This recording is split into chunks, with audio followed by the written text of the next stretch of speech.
They said I was broken. For 8 years, I believed them. The Ironwood Pack had a word for wolves like me: defective. Too weak to shift fully. Too strange to belong. My wolf lived somewhere between human and beast, a half-formed thing that marked me as less than whole. I cleaned their floors. I ate their scraps. I made myself small in the corners of the pack house, hoping invisibility might be mistaken for worthiness. But on the night of the lunar eclipse, when the Alpha King arrived searching for something the old prophecies called the Shadow Heir, my world didn't just change. It shattered. Because the mark that burned across my collarbone, the one I'd hidden beneath scarves and shame my entire life, began to glow like molten silver in his presence.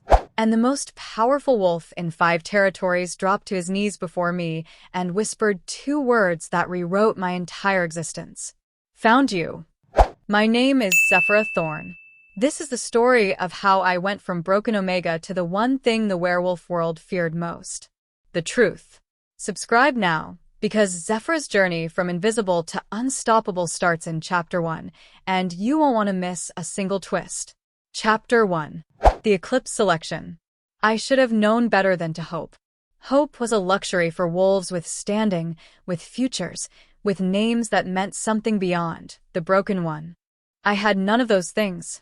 What I had was a bucket of cold water, a scrub brush, and stone floors that seemed to expand every time I thought I was finished cleaning them. Zephyra. The voice cut through the early morning silence, like a whip. I didn't flinch anymore. I'd learned years ago that flinching only made it worse. Yes, Mistress Feria?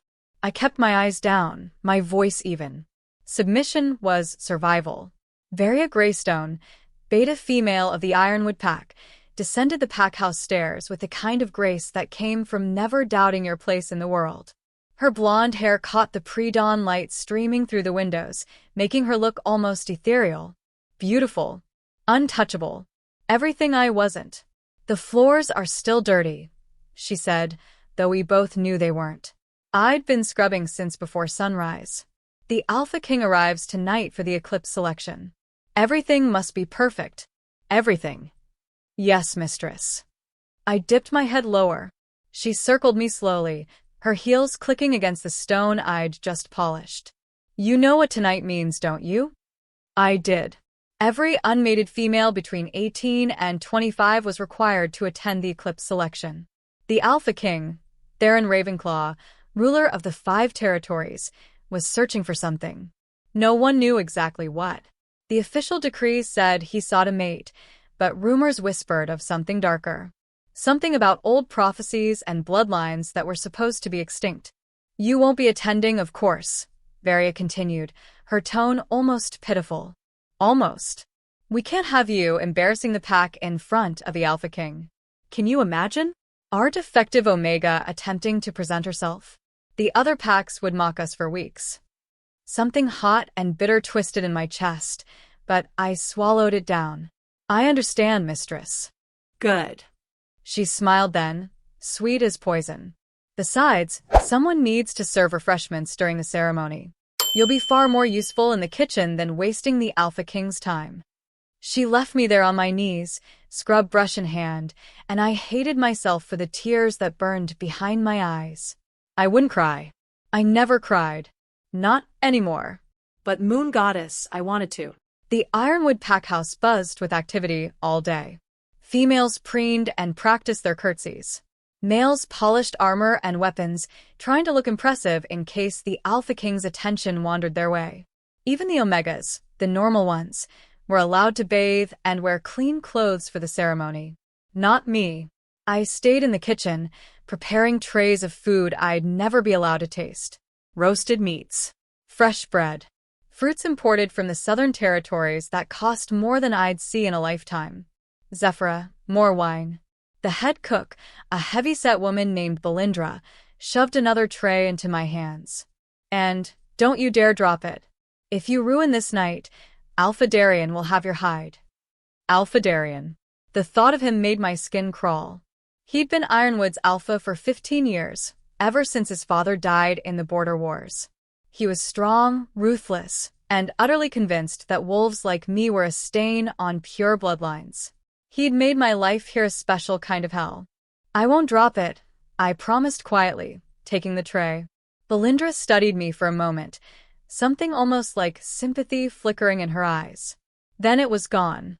Sympathy was dangerous. It made you soft, made you question the order of things. Go on then. Stay in the shadows. Don't draw attention. I was good at that. Being invisible. The ceremony took place in the Great Hall, a massive space with vaulted ceilings and windows that opened to the night sky. Tonight, those windows framed the lunar eclipse, a blood-red moon hanging fat and heavy over the gathering. I pressed myself against the far wall, tray balanced on one hip, and watched the spectacle unfold. The unmated females of Ironwood Pack stood in a perfect line, dressed in their finest gowns. At the front stood Oriva, Alpha Darian's daughter. Golden-haired and green-eyed, she was everything a Luna should be. Beautiful, confident, pure-blooded. Everything I could never be. The doors to the great hall opened, and silence fell like a blade. Alpha King Theron Ravenclaw entered, and the air itself seemed to bend around him. He was tall, taller than any wolf I'd ever seen, with broad shoulders and a warrior's build beneath black ceremonial armor. His hair was dark as midnight, pulled back from a face that looked like it had been carved from stone and shadow. But it was his eyes that stole my breath. Silver.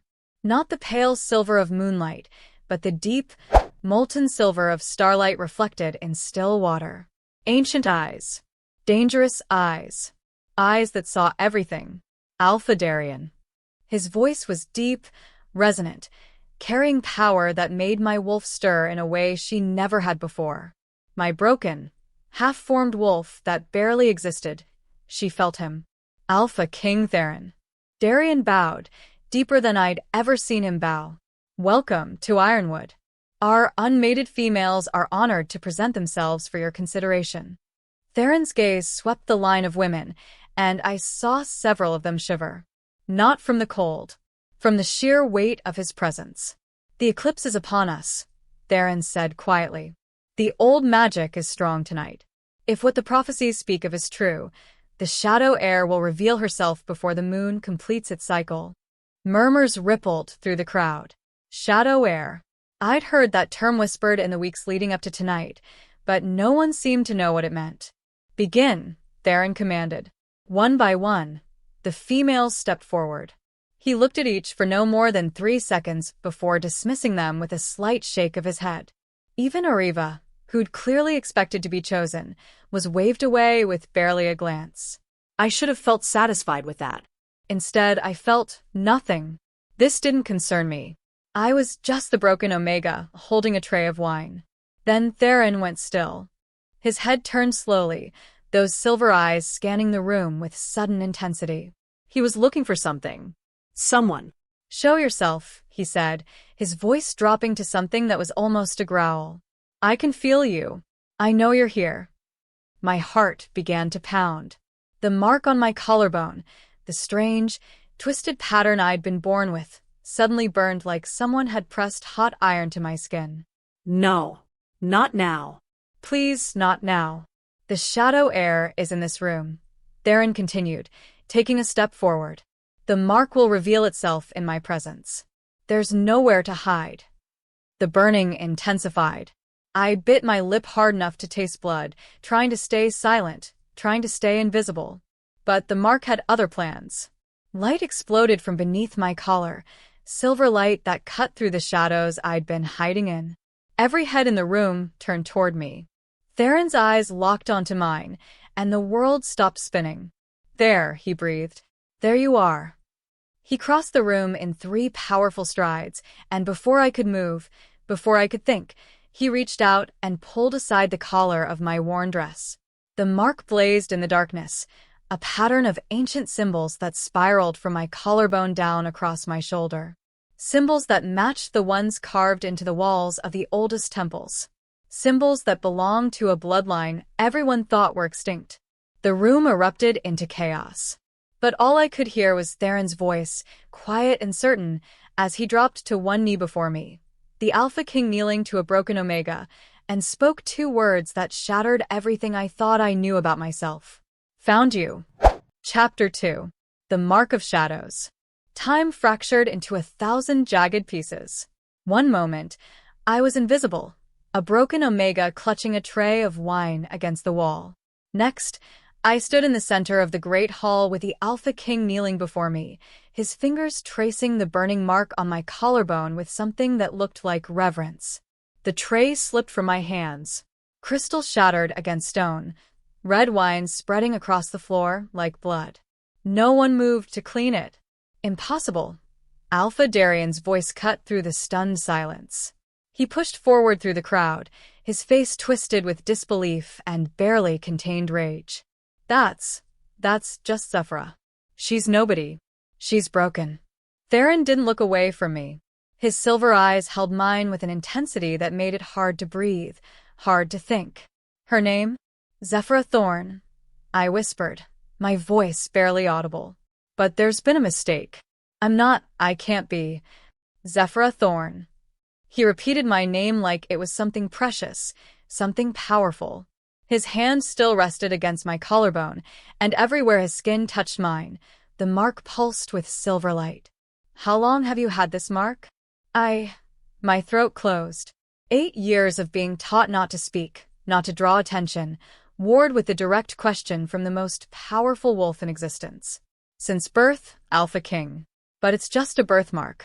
Nothing more. Just a birthmark. A ghost of a smile touched his lips, though his eyes remained deadly serious. Tell me, Zephyra Thorn, has anyone ever told you what these symbols mean? I shook my head. I'd asked once, years ago, before I learned that asking questions only brought pain. The pack healer had called it a deformity, a sign of my brokenness. Theron rose to his feet, and suddenly I was very aware of how much taller he was, how much more he was. Power radiated from him like heat from a forge. These are shadow marks. The old tongue, from before the territories were divided. They haven't been seen in over 300 years. The crowd pressed closer, whispers rising like a tide. 300 years ago, Theron continued, his voice carrying to every corner of the hall, the werewolf world was ruled by 2 bloodlines working in balance. The Sun Kings, who ruled by day and drew power from fire and light, and the Shadow Heirs, who ruled by night and commanded darkness and moon magic. His gaze never left mine. The Shadow bloodline was hunted to extinction during the Purge. Or so we believed. My legs felt weak. I don't understand. You bear the shadow mark. His hand moved from my collarbone to gently tilt my chin up, forcing me to meet his eyes. You are the last of a bloodline that was meant to balance mine. The prophecy spoke of your return during an eclipse, when the barriers between worlds grew thin and old magic woke once more. Prophecy. The word tasted foreign on my tongue. Alpha King Theron, Darian interrupted, his voice tight with barely controlled anger. Surely you're not suggesting that this Omega, is the Shadow Heir your prophecy speaks of? She can't even shift properly. Her wolf is malformed, weak. She's been nothing but a burden to this pack since. Since when? Theron's voice dropped to something cold and dangerous. He finally looked away from me, turning that terrible focus on Darian. Since you discovered she bore a mark you didn't understand? Since you realized she was different, and decided different meant disposable? Darian's face flushed. We gave her shelter. Fed her. She should be grateful. Grateful. The word cracked like a whip. Theron took a step toward Darian, and the Alpha of Ironwood actually backed up. Tell me, Alpha Darian, do you know what happens to those who abuse a Shadow Heir? What do the old laws say about packs who suppress royal bloodlines? The color drained from Darian's face. The old laws are clear, Theron continued softly. Any pack found guilty of harming or suppressing a royal bloodline forfeits their territory and their status. Their alpha is stripped of rank and exiled. He paused. Would you like me to investigate how this pack has treated Zephyra Thorn these past 8 years? Silence. Absolute, suffocating silence. I couldn't breathe. This wasn't real. It couldn't be real. I was nobody. Broken. Less than nothing. But the mark on my collarbone still burned, still glowed, and Theron's hand found mine, his fingers threading through my own with surprising gentleness. "Zephyra Thorn," he said, turning back to me. "I am Theron Ravenclaw, Alpha King of the 5 territories, last of the Sun King bloodline. 3 months ago, the Oracle at Moonstone Temple received a vision. She saw the return of the Shadow Heir during the lunar eclipse, marked by ancient symbols and hidden in plain sight." His thumb brushed across my knuckles. "She saw you." "But I'm broken," I whispered. "My wolf is." "Your wolf is exactly as she should be." His voice was gentle. "Shadow heirs don't shift like other wolves. Your power isn't in transformation, it's in the space between forms. In the shadows themselves." He studied my face, and something like understanding flickered in his silver eyes. "They told you that you were defective, didn't they? That your half-shift was a deformity?" I nodded, not trusting my voice. "They lied." The words were simple, but they hit like a physical blow. "Your wolf exists in the threshold between human and beast because that's where shadow magic lives. In the in-between places. The spaces others can't reach." My vision blurred. 8 years. 8 years of believing I was broken, worthless, cursed. "I don't know how to be what you're saying I am," I managed. "I know." His hand tightened around mine. "That's why you're coming with me. Tonight." What? Panic flared. I don't. "Zephyra." He stepped closer, his free hand coming up to cut my cheek. The touch was gentle, reverent even, but there was steel beneath it. "Look around this room. Look at the wolves who called you broken, who made you scrub their floors and eat their scraps. Do you honestly believe you'll be safe here now that they know what you are?" I looked. Darian's expression was murderous. Varya stood beside her father, her beautiful face twisted with jealousy and rage. Even the other Omegas stared at me with something that looked like betrayal, as if I'd deliberately hidden what I was to make them look foolish. "They'll hurt you," Theron said quietly. "The moment I leave, they'll find a way to hurt you. Either out of spite or out of fear of what I'll do to them if the truth of your treatment comes to light." His thumb brushed away a tear I hadn't realized had fallen. "I'm offering you protection. A chance to learn what you truly are. A choice to leave this place and never look back. And if I refuse?" I had to ask, even though I already knew my answer. His expression softened. "Then I'll post guards around this pack house day and night to ensure your safety, and I'll return in 3 days to ask again. I won't force you, Zephyra. You've had enough of your choices stolen from you."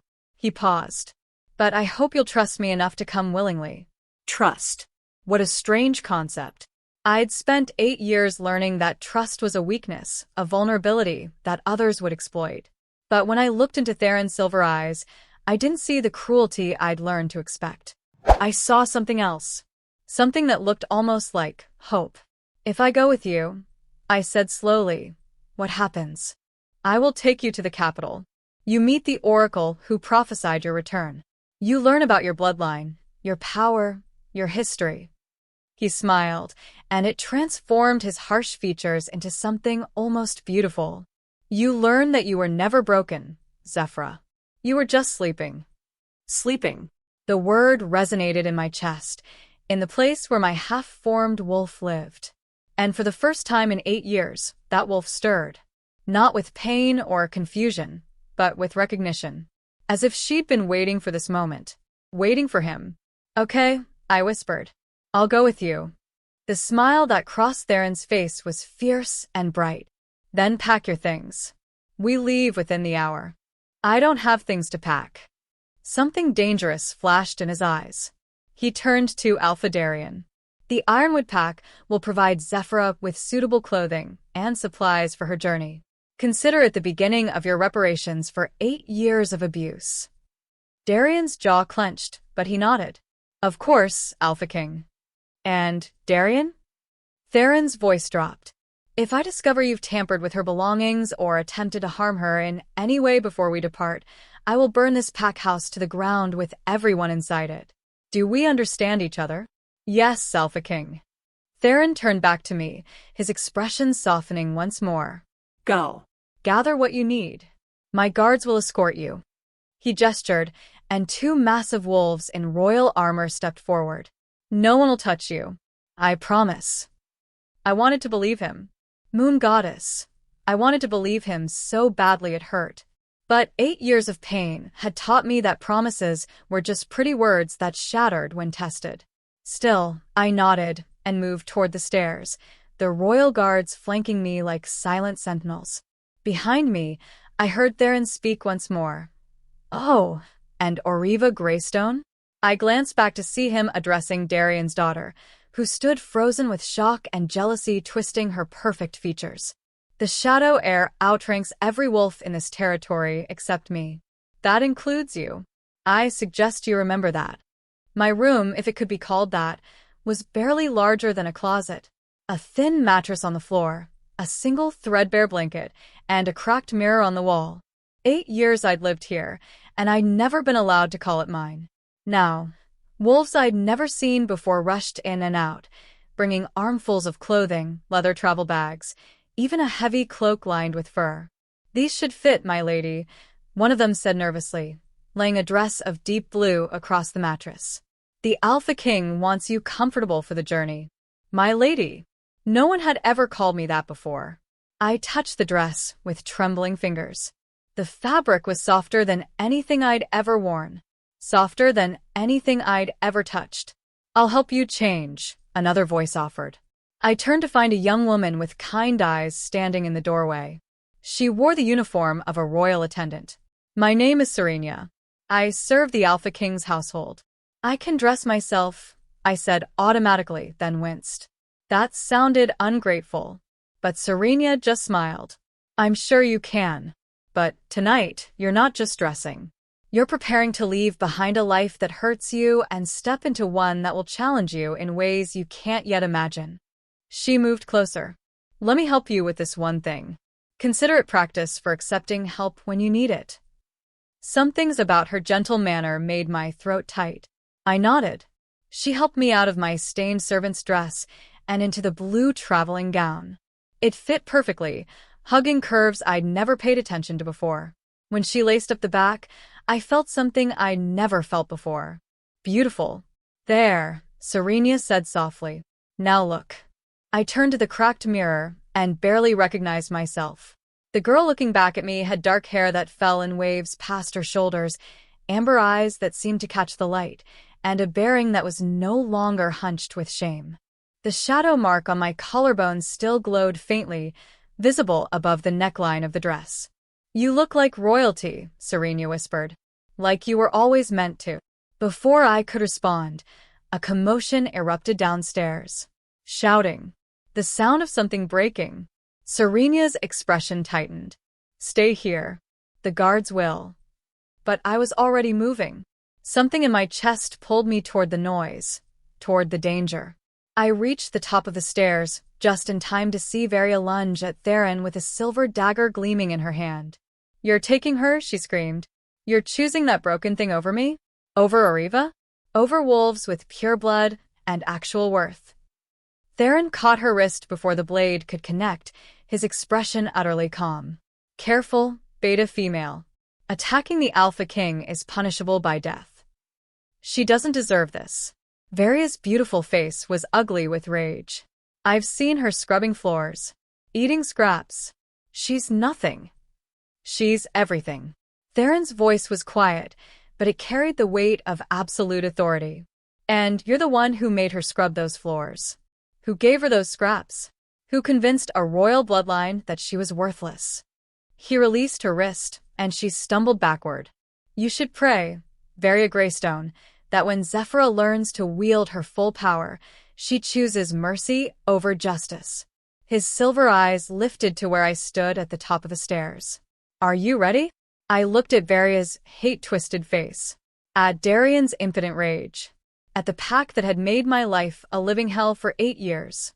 Then I looked at Theron, at the Alpha King who'd knelt before me, who'd called me by name, who'd offered me a choice when I'd had none for so long. Yes, I said clearly. I'm ready. I descended the stairs, my head high for the first time in my life. And when Theron offered me his hand, I took it. Together, we walked out of the Ironwood pack house, leaving behind the girl who believed she was broken. But as we stepped into the blood-red light of the eclipse, I heard Varia's voice one last time, screaming after us. "You'll regret this. Both of you. The shadow bloodline was purged for a reason. She'll destroy everything she touches." I should have dismissed it as the desperate rage of a jealous wolf. But something about those words felt less like a threat and more like a warning. And deep in my chest, in the place where my half-formed wolf lived, I felt something stir that I'd never felt before. Not pain. Not confusion. Hunger. Chapter 3. Secrets in Starlight. The journey to the capital took 3 days by carriage, and every mile that passed felt like shedding a layer of old skin. Theron had provided me with a private coach, black lacquered wood inlaid with silver that caught the moonlight like liquid metal. Inside, plush velvet seats and silk curtains created a space more luxurious than any room I'd ever inhabited. Serenia rode with me, her quiet presence a comfort as the ironwood territory disappeared behind us. But it was the nights that changed everything. We stopped at dawn and traveled only after sunset, following the eclipse's path across the sky. Theron said it was tradition. Shadow heirs drew their strength from darkness, and my power would wake more easily under the moon's light. I didn't tell him that I felt it already.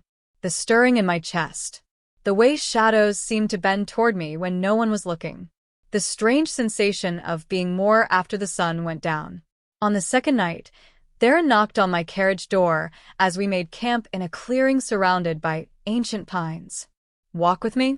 His voice was gentler than I'd heard it in the pack house, stripped of the commanding authority he'd wielded like a weapon. I should have been afraid. Alone in the darkness with the most powerful wolf alive, far from anyone who might help if he decided I wasn't what he'd hoped for. But I wasn't afraid. I stepped out of the carriage, and the night air wrapped around me like a welcoming embrace. Above us, stars scattered across the sky like diamonds spilled on black velvet. The blood moon had faded 3 nights ago, but I could still feel its echo in my bones. "You're different here," Theron observed as we walked. His guards maintained a respectful distance, close enough to respond to danger, but far enough to grant us privacy. "In the pack house, you made yourself small. Now I don't have to," I finished quietly. The words felt dangerous, like admitting to something forbidden. "No." He smiled, and I was starting to recognize the way his harsh features softened when he looked at me. "You don't." We walked in silence for a while, following a deer path that wound between the trees. The forest was alive around us, small creatures moving through the underbrush, owls calling to each other, the whisper of wind through pine needles. "Can I ask you something?" I said finally. "Anything."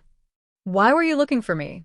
The prophecy said a shadow heir would return, but why does that matter to you?" Theron stopped walking.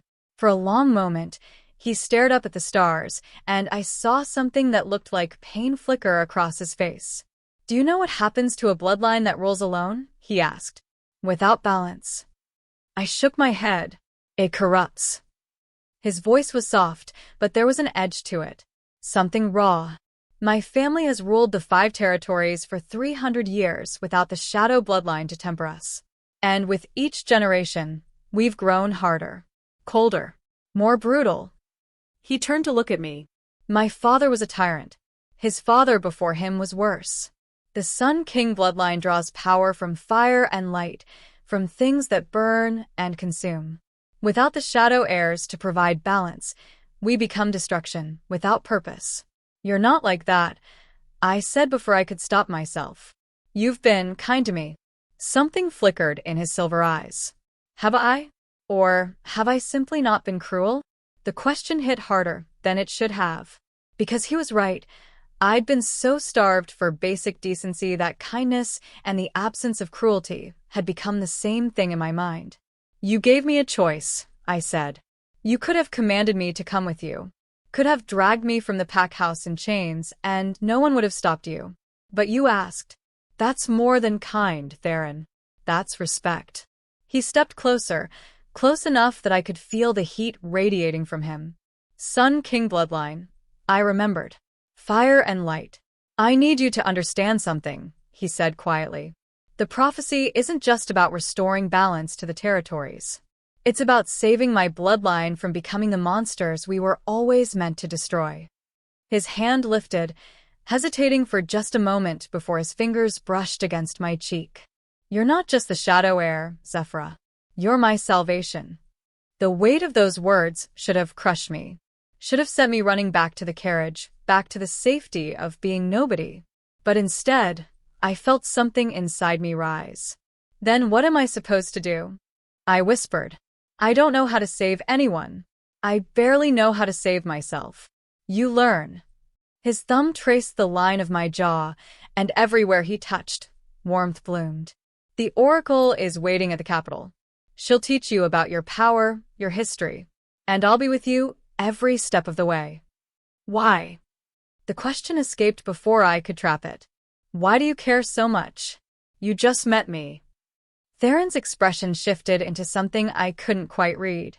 The prophecy says that when sun and shadow finally reunite, they'll recognize each other. Not through logic or reason, but through something deeper. Something that transcends time and bloodlines. My heart was pounding now. What are you saying? I'm saying that from the moment I saw your mark, I felt something I haven't felt in my entire life. He stepped even closer, and now we were nearly touching. Recognition. Like finding something I didn't know I'd lost. His voice dropped to barely a whisper. Tell me you don't feel it too. I did. Moon Goddess helped me. I felt it like a river of molten silver running through my veins. This pull toward him had nothing to do with gratitude or rescue, and everything to do with something ancient waking up inside my chest. I feel it, I admitted. But I don't understand it. Neither do I. A rough laugh escaped him. The prophecy mentioned recognition, but I thought it would be intellectual. A knowing. Not this. He gestured helplessly between us. This need. The word hung in the air between us, heavy with meaning. Theron. A howl shattered the moment. Not the normal howl of a wolf calling to its pack, but something twisted. Wrong. Theron's entire demeanor changed in an instant. The gentle man vanished, replaced by the warrior king. Get behind me. His guards materialized from the shadows, weapons drawn. Captain Ridian, a scarred veteran with eyes like chips of ice, moved to Theron's side. Rogues, your majesty. At least 6, coming fast from the east. 6 rogues wouldn't dare attack a royal convoy, Theron said, his voice tight. Unless. Another howl, this one closer. And beneath it, words in a language I shouldn't have understood but somehow did. Shadow born. Shadow broken. Shadow bleeds. My mark burned like someone had pressed a brand to my collarbone. They're here for me. I breathed. Theron, they're here for me. He turned, his silver eyes blazing. How do you know? I can understand them. The language they're speaking, it's the old tongue. The same symbols as my mark. Fear clawed at my throat. They're chanting something. A hunting call. Theron's expression turned deadly. Ridian, defensive formation around Zephyra. No one touches her. Theron, wait. But he was already moving, his form blurring as he shifted. I'd never seen a Sun King shift before. Flames rippled across his skin as his body transformed, and then a massive wolf stood where the man had been, golden for shot through with veins of silver, eyes that glowed like molten metal, easily twice the size of a normal wolf. He was magnificent. Terrifying. Beautiful. The rogues burst from the tree line, and my breath caught. They weren't normal rogues. Their fur was matted and dark, their eyes burning with red light instead of the natural gold or amber of healthy wolves. And their bodies, something was wrong with their bodies. They moved in jerky, unnatural ways, as if something else was puppeting them. Moon Goddess, Ridian breathed. They've been corrupted. Corrupted by what? I demanded. But I already knew. Deep in my bones, in the place where my half-formed wolf lived, I knew. Shadow magic, I whispered. Someone's using shadow magic to control them. Theron's golden wolf turned to look at me, and I saw the question in his glowing eyes. The corrupted rogues attacked. Theron met them head-on, a blur of golden fury and righteous violence. His guards fought beside him, trained warriors who moved with lethal precision. But the corrupted rogues didn't fight like normal wolves. They felt no pain, showed no fear, and when one fell, the others barely noticed. One broke through the defensive line, heading straight for me. Rydian intercepted it, his blade flashing silver in the moonlight.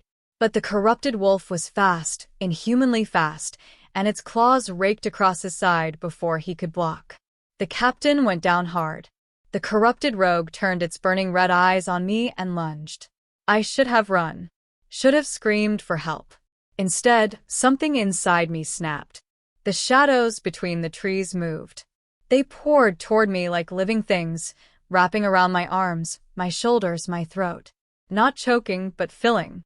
Power flooded into me, cold and dark and ancient, and my half-formed wolf, the one I'd been told was broken, finally woke. I didn't shift like Theron had. Didn't become fully wolf. Instead, I became something in between. Something the old texts had a name for, but everyone had forgotten.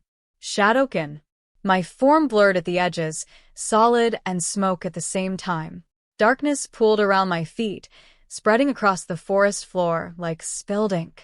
And when I raised my hand toward the lunging rogue, shadows erupted from my palm like spears. They pierced the corrupted wolf mid-leap, pinning it to the ground. The creature thrashed and howled, but the shadows held firm, and I felt the dark magic controlling it beginning to unravel under my touch. Who sent you? I didn't speak the words aloud. I pressed them directly into the rogue's mind through the shadow connection. For a moment, I felt another presence. Someone else, someone powerful, who'd been pulling the strings. A woman's voice, cold and ancient. The Shadow Heir lives. How unfortunate. We'll have to correct that mistake sooner than anticipated. Then the connection snapped, and the corrupted rogue went limp, the red light fading from its eyes. The clearing fell silent. Slowly, I became aware of eyes on me. Theron's guards staring with a mixture of awe and fear. Rydian clutching his wounded side, his expression stunned. And Theron, shifted back to human form, standing in the center of the carnage with golden light still flickering across his skin. Zephyra, he breathed. What did you just do? I looked down at my hands, still wreathed in shadow, still half solid and half smoke. My mark blazed, so bright it cast silver light across the trees. I don't know, I whispered. I didn't want them to hurt anyone. Theron crossed the distance between us in 3 strides. His hands cupped my face, and where his sun-warm skin touched my shadow-cold form, sparks of light and dark danced between us. You're incredible, he said, and there was something like wonder in his voice. 300 years we've searched for the Shadow Heir, and we never imagined. What? My voice shook.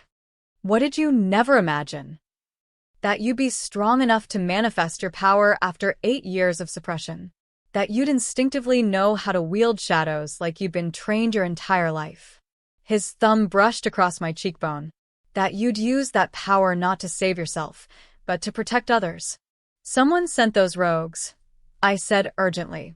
Someone who knows what I am. I heard her voice through the shadow connection. She called me the Shadow Heir.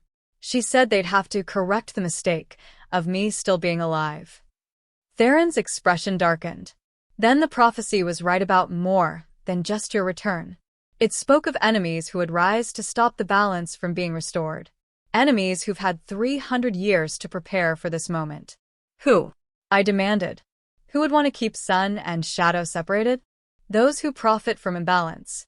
He released my face but took my hands instead, his warmth seeping into my shadow-wreathed skin.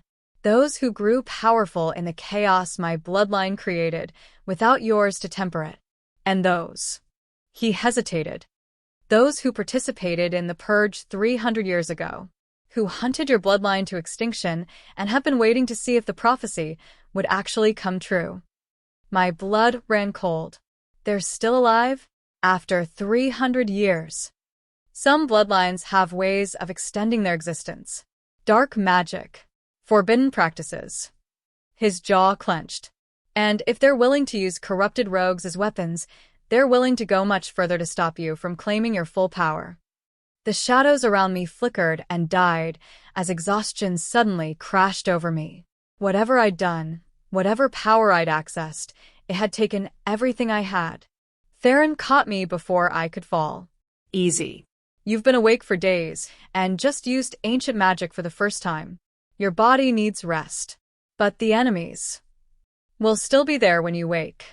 He lifted me effortlessly, cradling me against his chest.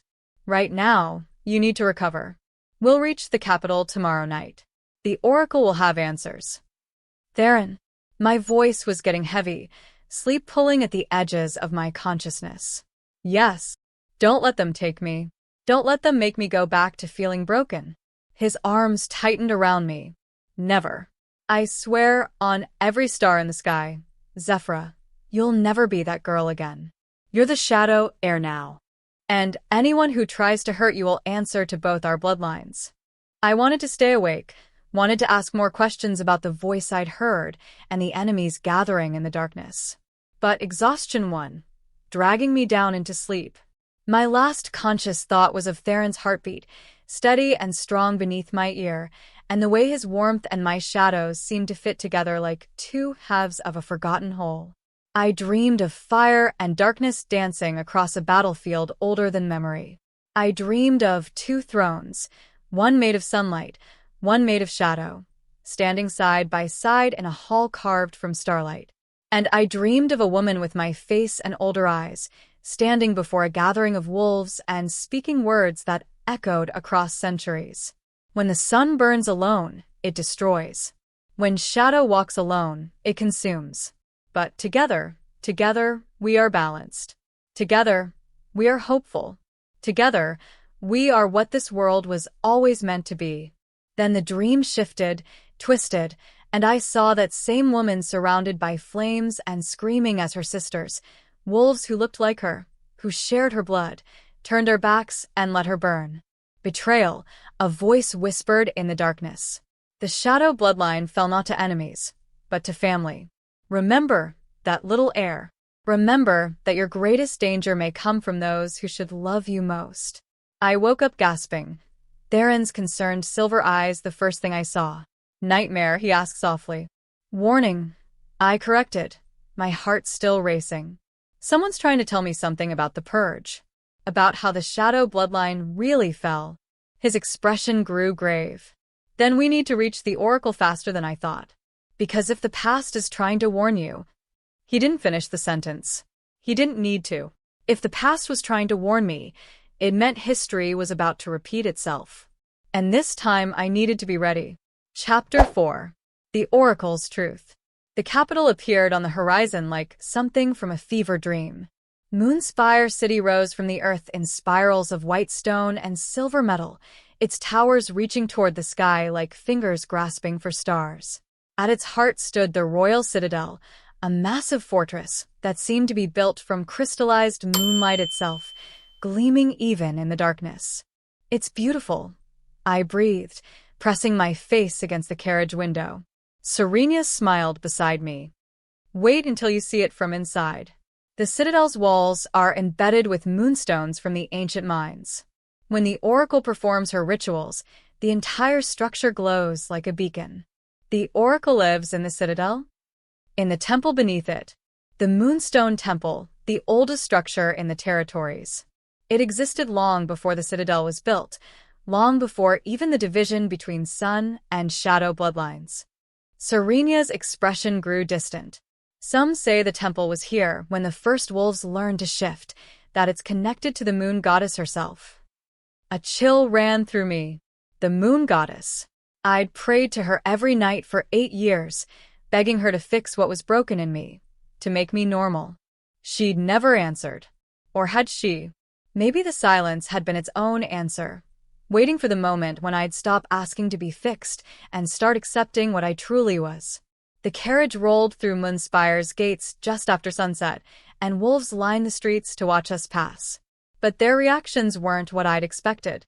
Instead of curiosity or excitement, I saw fear in many faces. Suspicion in others. They're afraid of me, I murmured. Theron rode beside the carriage on a massive black stallion, close enough to hear. They're afraid of what you represent. Change. The return of power they don't understand. His silver eyes found mine through the window. Fear can be overcome, Zephyra. Give them time to see who you truly are. But as we passed deeper into the city, I noticed something else. Not all the wolves watching wore expressions of fear. Some, particularly the older ones, those with silver in their hair and scars from old battles, looked at me with something that might have been hope. One ancient female, her body bent with age, stepped forward as we passed. She pressed her hand to her heart and bowed deeply. "The shadow returns," she whispered, her voice carrying in the sudden silence. "Balance comes home." Tears ran down her weathered cheeks. Others began to follow her lead. Not everyone, maybe 1 in every 20, but enough that I felt the weight of their hope like a physical thing pressing against my chest. "What does she mean?" I asked. "Balance comes home?" 300 years is a long time to live under untempered Sun King rule, Theron said quietly. Long enough for some to remember the stories their grandparents told. Long enough to dream of what balance might feel like again. Guilt twisted in my stomach. These wolves were looking at me like I was their salvation, and I didn't even know how to control the power that had manifested during the rogue attack. "What if I can't be what they need?" I whispered. "Then we figure it out together." Theron's voice was firm. "You're not alone in this, Zephyra. You never will be again." The royal citadel was even more breathtaking from inside. Moonstone veins ran through every wall, pulsing with soft silver light that seemed to respond to my presence. The deeper we went, the brighter they glowed. "The stones recognized shadow magic," Serenia explained as we descended a spiral staircase that seemed to go down forever. "They were mined by Shadow Heir centuries ago, infused with their power. When another shadow bloodline comes near, they wake." By the time we reached the bottom of the stairs, the moonstones blazed like captured stars, casting everything in silver radiance. A massive door stood before us, carved with the same symbols that marked my collarbone. As we approached, the door began to open on its own, grinding against stone that hadn't moved in. 317 years, a voice said from beyond the door. Female, aged but strong. 317 years since a Shadow Heir last walked these halls. I'd begun to think the prophecy lied. We stepped through into a chamber that stole my breath. The Moonstone Temple was vast, a natural cavern that had been shaped and carved by ancient hands into something that felt alive. The ceiling disappeared into darkness far above, but the walls were entirely covered in moonstones, thousands upon thousands of them, creating a galaxy of silver light that pulsed in rhythm with my heartbeat. At the center of the chamber stood a woman. She wasn't what I'd expected. I'd imagined the oracle as ancient, bent and withered like the old female who'd bowed to me in the streets. Instead, she appeared to be in her 40s, tall and strong with silver-streaked dark hair and eyes that seemed to shift between colors, amber one moment, silver the next, gold the moment after that. Zephyra Thorn. Her voice resonated through the chamber. The hidden heir, the last shadow, the balance breaker. She smiled, and it was sad and knowing all at once. "You have many names now, child. But do you know your true self?" I glanced at Theron, confused. "Every Shadow Heir takes a ceremonial name when they come into their power," he explained quietly. "A name that reflects their nature, their destiny." "I don't understand." "You will." The oracle moved closer, her shifting eyes studying me with an intensity that made me want to squirm. "But first, tell me, what do you remember of your childhood before the Ironwood Pack?" The question hit like a physical blow. "Nothing. I don't have any memories from when I was 10 years old. They told me I was found wandering the border territories during a rogue attack, that my family was killed. They lied." The oracle's voice was gentle but firm. "Your family wasn't killed, Zephyra. They were hunted. And before they died, they did something desperate. Something that's never been attempted before." My hands were shaking. "What did they do?" "They sealed your memories. Locked away not just the trauma of what you witnessed, but everything, your name, your history, your power. They made you forget you were ever a Shadow Heir. The oracle's expression turned grave. It saved your life. The hunters were searching for a powerful child, one who manifested shadow magic early and brilliantly. Instead, they found a broken little girl who couldn't even shift properly. They dismissed you as worthless and moved on. The chamber seemed to spin around me. You're saying I chose to be broken? That I did this to myself? Not you. Your mother. The oracle waved her hand, and the moonstones on the walls began to glow brighter, images forming in their light. Eloa Night Whisper. The last full Shadow Heir before you, and the most powerful one in 5 generations. The image showed a woman with my face but older, fiercer. She stood in a burning forest, surrounded by wolves with weapons drawn. In her arms, she held a child, maybe 8 or 9 years old, with dark hair and frightened amber eyes. Me. Your mother knew she couldn't escape, the oracle continued, her voice heavy with old grief. So she made a choice. She performed a forbidden ritual, one that strips away power and memory, leaving only the shell of what once was. She made you forget everything, made your power go dormant, made you appear so broken that no one would look twice. The oracle's shifting eyes met mine. And then she died to give you time to run. Tears blurred my vision. I don't remember her. That was the point. The hunters were powerful enough to search your memories if they caught you.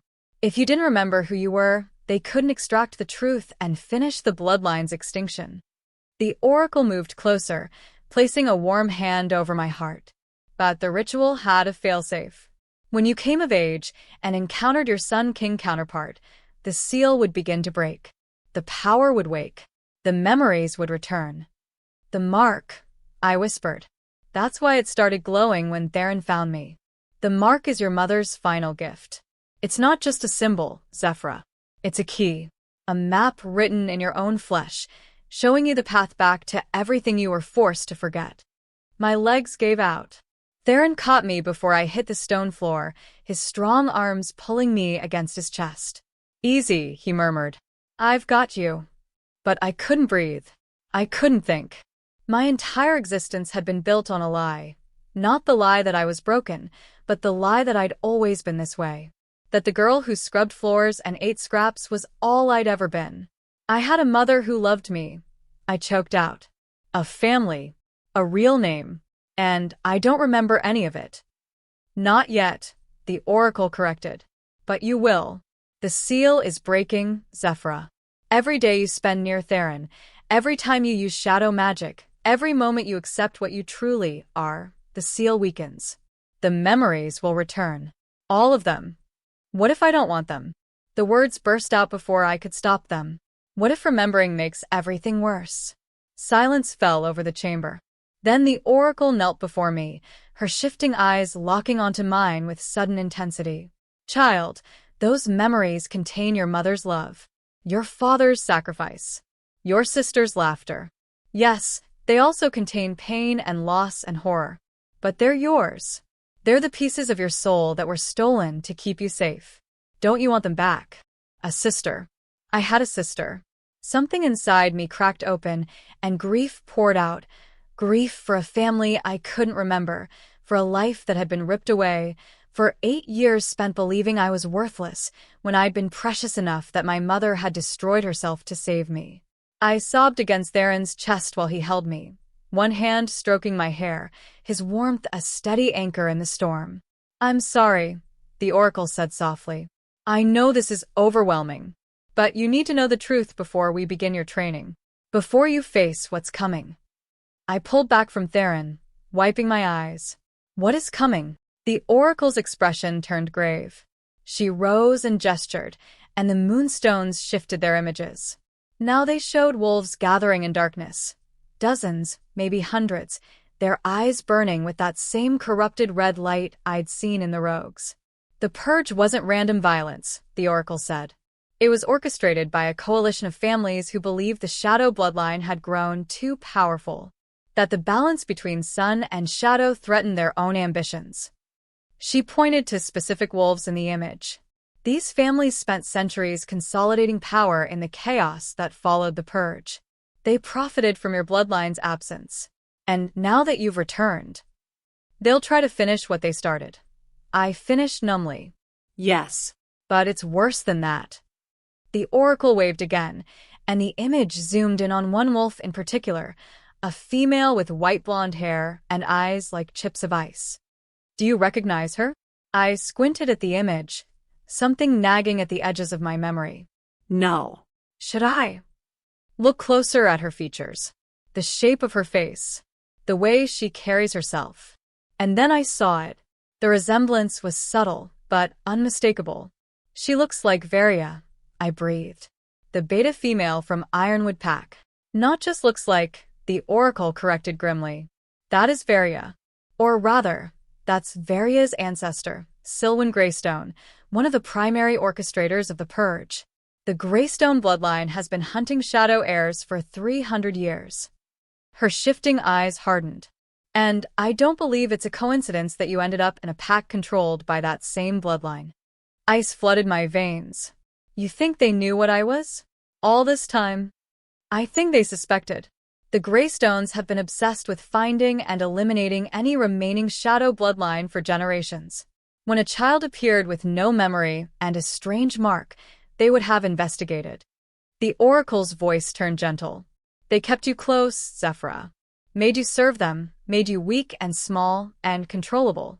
Not out of cruelty alone, but out of fear. They were waiting to see if you'd manifest power, if the prophecy would come true. And when it did, they were already in position to kill me. I finished. The poison wine for Theron's guards. Varia's attack with a silver dagger. It hadn't been spontaneous rage. It had been a planned execution that failed because Theron was there to stop it. Theron's grip on me tightened, his voice dropping to something dangerous. The entire Ironwood Pack leadership is descended from Purge families? Not everyone, the oracle said. But the Greystones, yes. And they're not alone. 7 families participated in the original Purge. 3 of those families still hold significant power in the territories, including seats on the Council of Alphas. The Council? I looked between them, confused. What's that? The governing body that advises the Sun King, Theron explained, his jaw tight. 7 alphas representing the 7 major territories. They're supposed to provide balance to royal power, prevent tyranny. His silver eyes met the oracle's. But if 3 of those 7 seats are held by descendants of the wolves who murdered the Shadow bloodline, then they've had 300 years to position themselves as the check on Sun King authority, the oracle finished. Which means they'll see Zephyra's return not as balance restored, but as their carefully built power structure collapsing. My head was spinning. So, what do? We prepare you, the oracle said firmly. Break the seal on your memories. Train you to wield your full power. Teach you everything the Shadow Heirs knew before they were slaughtered. She moved to a section of wall covered in ancient text. And we found the Shadow Vault. What? Before your mother died, she sent me a message through the old channels. She said she'd hidden something, knowledge, artifacts, proof of the Purge family's crimes.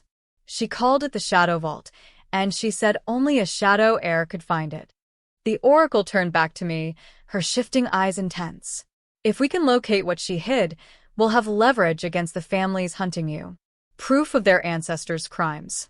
Evidence that could strip them of their council seats and territories.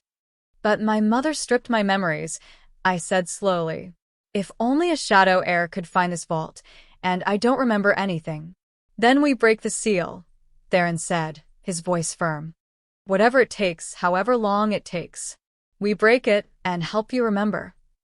The oracle nodded. I can guide the process, but Zephyra, you need to understand. Breaking a memory seal isn't painless. You'll relive everything your mother tried to protect you from. The night your family died. The hunters are closing in. The moment she chose to destroy her own daughter's memories rather than let them be used against her. Her expression turned compassionate. It will hurt. Badly. Are you willing? I thought about my mother, who'd loved me enough to erase herself from my mind. I thought about the sister I couldn't remember, whose laughter had been stolen from my memories. I thought about the life I'd lived for 8 years, small and scared and broken, while families who'd murdered my bloodline watched and waited for a chance to finish the job. And I thought about the wolves in the streets who'd looked at me with hope, who'd waited 3 centuries for balance to return. Yes, I said, my voice steady despite the fear churning in my gut. I'm willing. When do we start? The oracle smiled, sad and proud. Now, child. We start now. She led me to the center of the chamber, where a circle of moonstones had been arranged in the same pattern as the mark on my collarbone. Lie down. This works better if you're physically relaxed, even if your mind is anything but. I looked back at Theron. He'd followed us, but stopped at the edge of the circle, clearly reluctant to let me face this alone. I'll be right here, he promised. The entire time. If it becomes too much, if you need me to stop it. I won't, I interrupted. I need to do this, Theron. I need to know who I was before they made me forget. He nodded, but I could feel his worry through whatever strange connection had formed between us. I lay down in the center of the moonstone circle. The stones beneath me were warm, pulsing with power that seemed to recognize my presence. The oracle knelt beside me, placing her hands on either side of my head. Her shifting eyes locked onto mine. Remember, Zephyra, the memories were sealed to protect you. When they return, they'll come with the emotions you felt when living them. Fear, Love. Grief. Joy. all of it preserved like insects in amber, waiting to be released. I understand. Then close your eyes. Let the moonstones guide you. And when you see the door in your mind, the one your mother put there to lock everything away, don't be afraid to open it. I closed my eyes.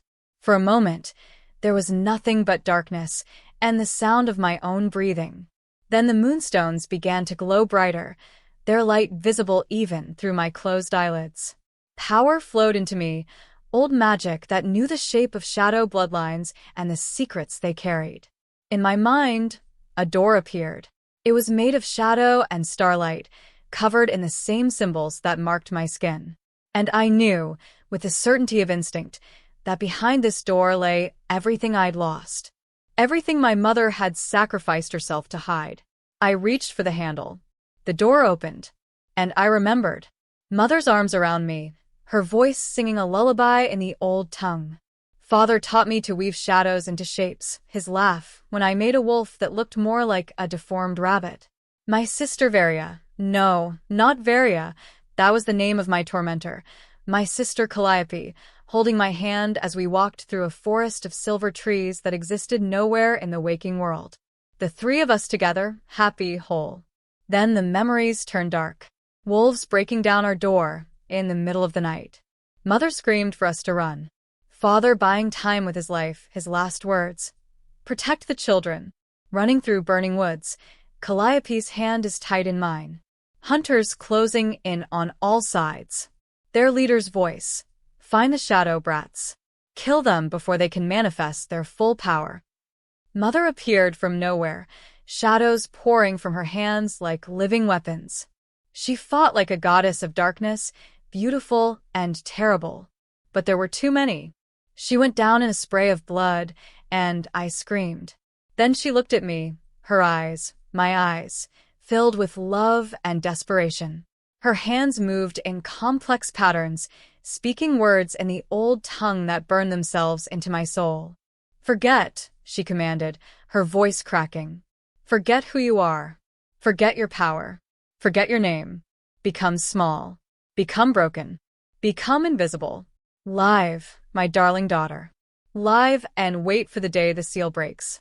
Wait for your Sun King to find you. Wait for. She never finished. A blade pierced her heart from behind. I tried to run to her, but Calliope held me back. We have to go, my sister sobbed. We have to. Another hunter found us. Calliope shoved me behind her, shadows already gathering in her small hands. She was 12 years old, and she faced a trained killer without flinching. Run, Nyx, she whispered, using the nickname only she called me. Run and don't look back. I ran. I ran while my sister's screams echoed through the burning forest.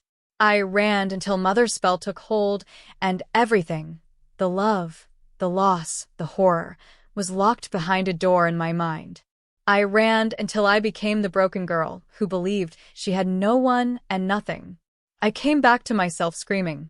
Theron was there immediately, pulling me into his arms while I shook and sobbed. The Oracle stepped back, her shifting eyes wet with tears. "I'm sorry," the Oracle whispered. "I'm so sorry you had to relive that." But through the pain, through the grief of memories returned, I felt something else. Clarity. I knew who I was now. Not just Zephyra Thorn, the broken Omega. Zephyra Night Whisper, daughter of Eloan and Merrick, sister to Calliope, the last Shadow Heir. And I knew something else, something my mother had whispered with her dying breath, something the seal had preserved until I was ready to hear it. The Shadow Vault is hidden where light and dark first learned to dance, where the first Sun King and first Shadow Heir made their vows. Find the beginning place, and you'll find the truth that will break them. I pulled back from Theron, my eyes burning with tears and fury and purpose. "I know where the vault is," I said. The Oracle's eyes widened. How? "I've searched for decades. Because my mother told me with her last breath. It's in the beginning place." I looked at Theron. "Do you know what that is?" His face had gone pale. "The first temple, where my ancestor and your ancestor first bound their bloodlines together and swore to rule in balance." His voice dropped. "It was destroyed during the purge, burned to the ground and the earth salted, so nothing would ever grow there again. Then that's where we go," I said firmly.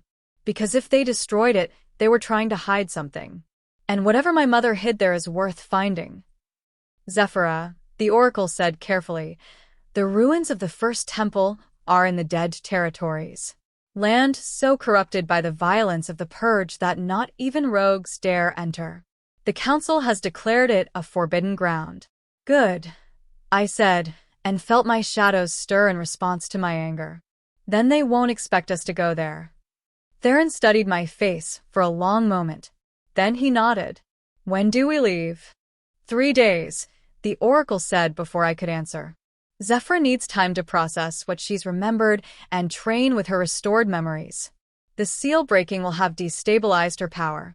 She needs to learn control before facing the dead territories." I wanted to argue, wanted to leave immediately, to find the vault and the proof that would destroy the families who'd murdered my mother and sister. But I could feel the Oracle was right. My shadows were responding to my emotions, flickering wildly around me. If I lost control in the dead territories, 3 days, I agreed. "But then we go. No matter what." "No matter what," Theron echoed, his hand finding mine. As the Oracle led us from the temple, I looked back one last time at the moonstones glowing in the darkness. "I'm coming, Mother," I thought. "I'm coming to finish what you started.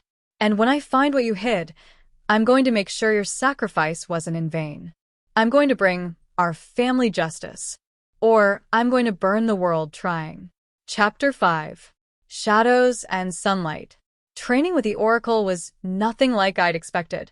I'd imagined meditation, ancient rituals, maybe some cryptic lessons about channeling my inner power. Instead, she threw me into the deep end like a wolf tossing a pup into a river. "Shadow magic responds to emotion and will," she explained on the first morning, standing in a training courtyard deep beneath the citadel. The space was carved from black stone, and the only light came from moonstones embedded in the ceiling like captured stars. But it also responds to need. Your power manifested during the rogue attack because you needed to protect others. Now we need to teach you to access it without waiting for life or death situations." She gestured, and 6 training dummies appeared from alcoves in the walls, mannequins made of enchanted wood that could take punishment and keep standing. "Destroy them," she said simply. I stared at her. How? "Figure it out." Her shifting eyes gleamed with challenge. "You have shadows at your command, Zephyra. They'll do what you need them to do, but only if you ask with enough conviction. So ask." I looked at the training dummies, then down at my hands. During the attack, The shadows had come to me instinctively, responding to my desperate need to protect Ridian. But now, standing in a safe courtyard with no immediate danger, I couldn't feel that same urgency. I don't know how, I admitted. Then learn. The Oracle crossed her arms. We have 3 days before you enter the dead territories. 3 days to teach you enough control that you don't accidentally kill yourself or everyone around you when your emotions spike. So, I suggest you figure out how to access your power and quickly. Frustration bubbled up in my chest. I'm trying. No, you're thinking. She moved closer, her voice sharpening. Shadow magic doesn't live in your head, child.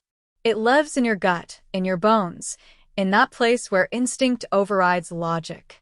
You accessed it before because you stopped thinking and started feeling. So feel something. Get angry. Get scared. Get desperate. I don't care which, but feel it. Anger was easy to find. 8 years of suppressed rage, of swallowing every humiliation and insult, of being called broken when I'd been hidden royalty. It was all right there, waiting to be unleashed. I thought about Various' sneer, about Darian's contempt, about serving food to wolves who wouldn't meet my eyes because I was beneath their notice. The shadows stirred. I thought about my mother dying to protect me, about Calliope's screams in the burning forest, about waking up with no memories, no family, no identity beyond the role they'd assigned me. The shadows moved. They poured from the corners of the courtyard like living smoke, wrapping around my arms, my shoulders, pooling at my feet. The moonstones overhead blazed brighter in response. Good, the Oracle said, her voice steady. Now direct it. Channel that anger into purpose. Tell the shadows what you want them to do. I focused on the training dummies, on the need to destroy something, anything, to give shape to the fury burning in my chest.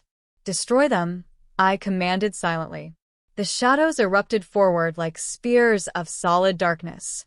They pierced through all 6 dummies simultaneously, pinning them to the walls with enough force to crack the stone behind them. I stood there breathing hard, staring at what I'd done. Again, the Oracle said. But they're all ready. She waved her hand and the dummies reassembled themselves, the wood knitting back together, the shadows dissipating. Again, she repeated. Until you can do it without relying on rage. Until you can call the shadows with calm focus instead of raw emotion. Anger is useful, but it's also unstable.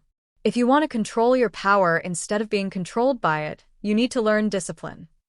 So I tried again, and again, and again. By the time Theron arrived at midday, I destroyed the dummies 43 times, and my body felt like I'd been running for hours. Shadow magic I was learning took a physical toll. Each time I used it, I felt a little more drained, a little more hollow. You need to rest, Theron said, his silver eyes assessing me with concern. You look exhausted. I'm fine. I lied, then immediately stumbled. He caught me before I could fall, his strong arms wrapping around my waist. The moment his sun-warm skin touched mine, energy flooded back into me, not replacing what I'd spent, but somehow balancing it. The hollowness filled with warmth. What was that? I breathed. Theron and the Oracle exchanged a look. We were wondering when that would manifest, the Oracle said quietly. Sun and shadow bloodlines were designed to complement each other, Zephyra. Where you command darkness and cold, Theron commands light and heat. Separately, you're powerful but unstable. Together. She gestured at the space between us, where silver shadows and golden light danced around each other like lovers. Together, you're balanced. Balanced how?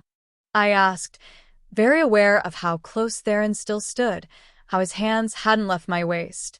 Your power draws from the void, from absence and emptiness.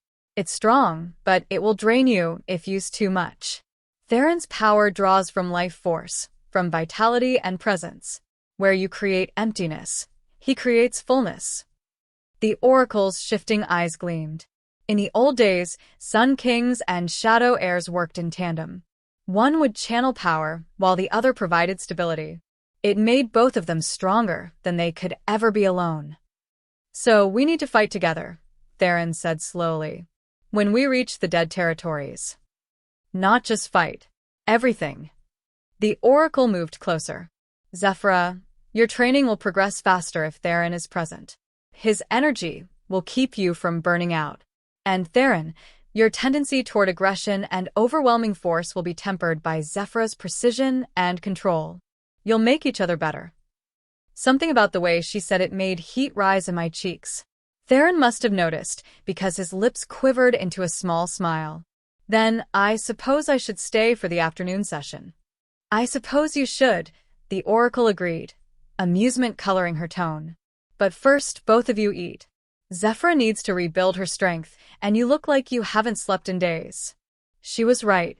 Dark circles shadowed Theron's silver eyes, and tension lined his shoulders.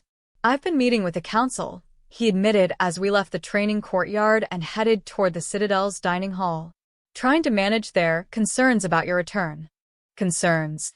I heard the euphemism for what it was. They don't want me here. 3 of them don't want you breathing, Theron corrected bluntly. The others are more cautiously hostile. They see you as a threat to the power structure they've spent 3 centuries building. The 3 who descended from purge families. Yes. His jaw tightened. Alpha Kellen of the Northern Territories, Alpha Sable of the Western Reaches, and Alpha Ciro of the Borderlands. All 3 have been demanding I turn you over to the council for evaluation to ensure you're actually a Shadow Heir and not some pretender trying to manipulate me. Anger flared in my chest, and shadows flickered across the stone floor. Theron's hand found mine, his warmth immediately tempering the surge of power. Easy. Getting angry is what they want. They're hoping you'll lose control, prove you're dangerous, give them justification to move against you. So, what do? We prove them wrong. He squeezed my hand gently. We show the council and the entire territory that the Shadow Heir isn't a threat. She's the balance we've been missing, the piece that makes the whole stronger. We entered the dining hall, a vast space with windows that overlooked the city below. Servants had laid out a feast, roasted meats, fresh bread, fruits and vegetables I'd only ever prepared for others to eat. I hesitated at the doorway, old instincts warring with new reality. For 8 years, I'd eaten after everyone else, surviving on scraps and leftovers. The idea of sitting down to a proper meal felt wrong somehow. Zephyra. Theron's voice was gentle. You're not a servant here. You're the Shadow Heir. This food is for you as much as it's for me. I know, I whispered. It's hard to believe this is real. That I'm allowed to be treated like you matter? He guided me to a chair and sat beside me, his presence a steady anchor. You've always mattered, Zephyra. You were just surrounded by wolves too blind or too cruel to see it. But I see you. The Oracle sees you. The wolves who bowed in the streets see you. He brushed a strand of hair behind my ear, the gesture intimate and careful. So please eat. Build your strength. Let yourself be cared for. Something in my chest cracked open at those words. I ate. And for the first time in 8 years, I didn't feel guilty for it. The afternoon training session was different with Theron present. Attack me, the Oracle commanded, standing in the center of the courtyard with her arms crossed. What? I stared at her. I'm not going to. You need to learn combat applications of your power, not just target practice with dummies. Her shifting eyes turned challenging. So, attack me. Show me what you can do. I looked at Theron for help, but he just nodded. She's right. In the dead territories, you'll face enemies who won't stand still like training equipment. You need to learn to fight. But I don't know how to fight. Your mother did, the Oracle said quietly. The memories you recovered, they include more than just the night she died. They include years of her teaching you, training you, showing you how Shadow Heirs have fought for generations. That knowledge is in you now, Zephyra. You just need to trust it. I closed my eyes, reaching for those restored memories. And she was right. Buried in the return of my childhood were hundreds of lessons. Mother showed me how to shape shadows into weapons. Father taught me to move like darkness itself, there and gone before an enemy could track me. Calliope sparred with me, her laughter bright even as she pinned me with shadow binds. The knowledge was there. I just had to access it. I opened my eyes and let instinct take over. The shadows responded instantly, wrapping around me like armor. I moved, and my body knew how. The footwork of a Shadow Heir warrior, the strike patterns Mother had drilled into me when I was too young to understand why they mattered. I attacked. The oracle blocked with a barrier of pure light, her own power manifesting for the first time. She wasn't just a seer, she was a warrior, trained and deadly. We danced across the courtyard, shadow against light, student against teacher. She was faster, more experienced, but I was learning, adapting, letting the buried knowledge guide my movements. Good, she called out as she deflected my shadow spear. But you're fighting like you're alone. You have a Sun King right there. Use him. I glanced at Theron, confused. He understood immediately. Golden light erupted from his hands, not attacking but illuminating, casting harsh shadows across the courtyard that I could manipulate. The shadows deepened, strengthened, became more solid with the contrast of his light. I pulled on those enhanced shadows and struck again, this time with twice the force. The oracle's barrier cracked. There, she said with satisfaction, dropping her defense. That's what you need to learn. Sun and shadow working together, amplifying each other's strengths. Theron's light makes your shadows stronger. Your darkness makes his light more focused. Separately, you're formidable. Together, you're nearly unstoppable. Nearly? Theron raised an eyebrow. Nothing is truly unstoppable, the oracle corrected. But the last Sun King and Shadow Heir, who fought in tandem? They ended the Blood Moon War in a single night. Killed 300 enemy wolves without losing a single ally. Her expression turned grave.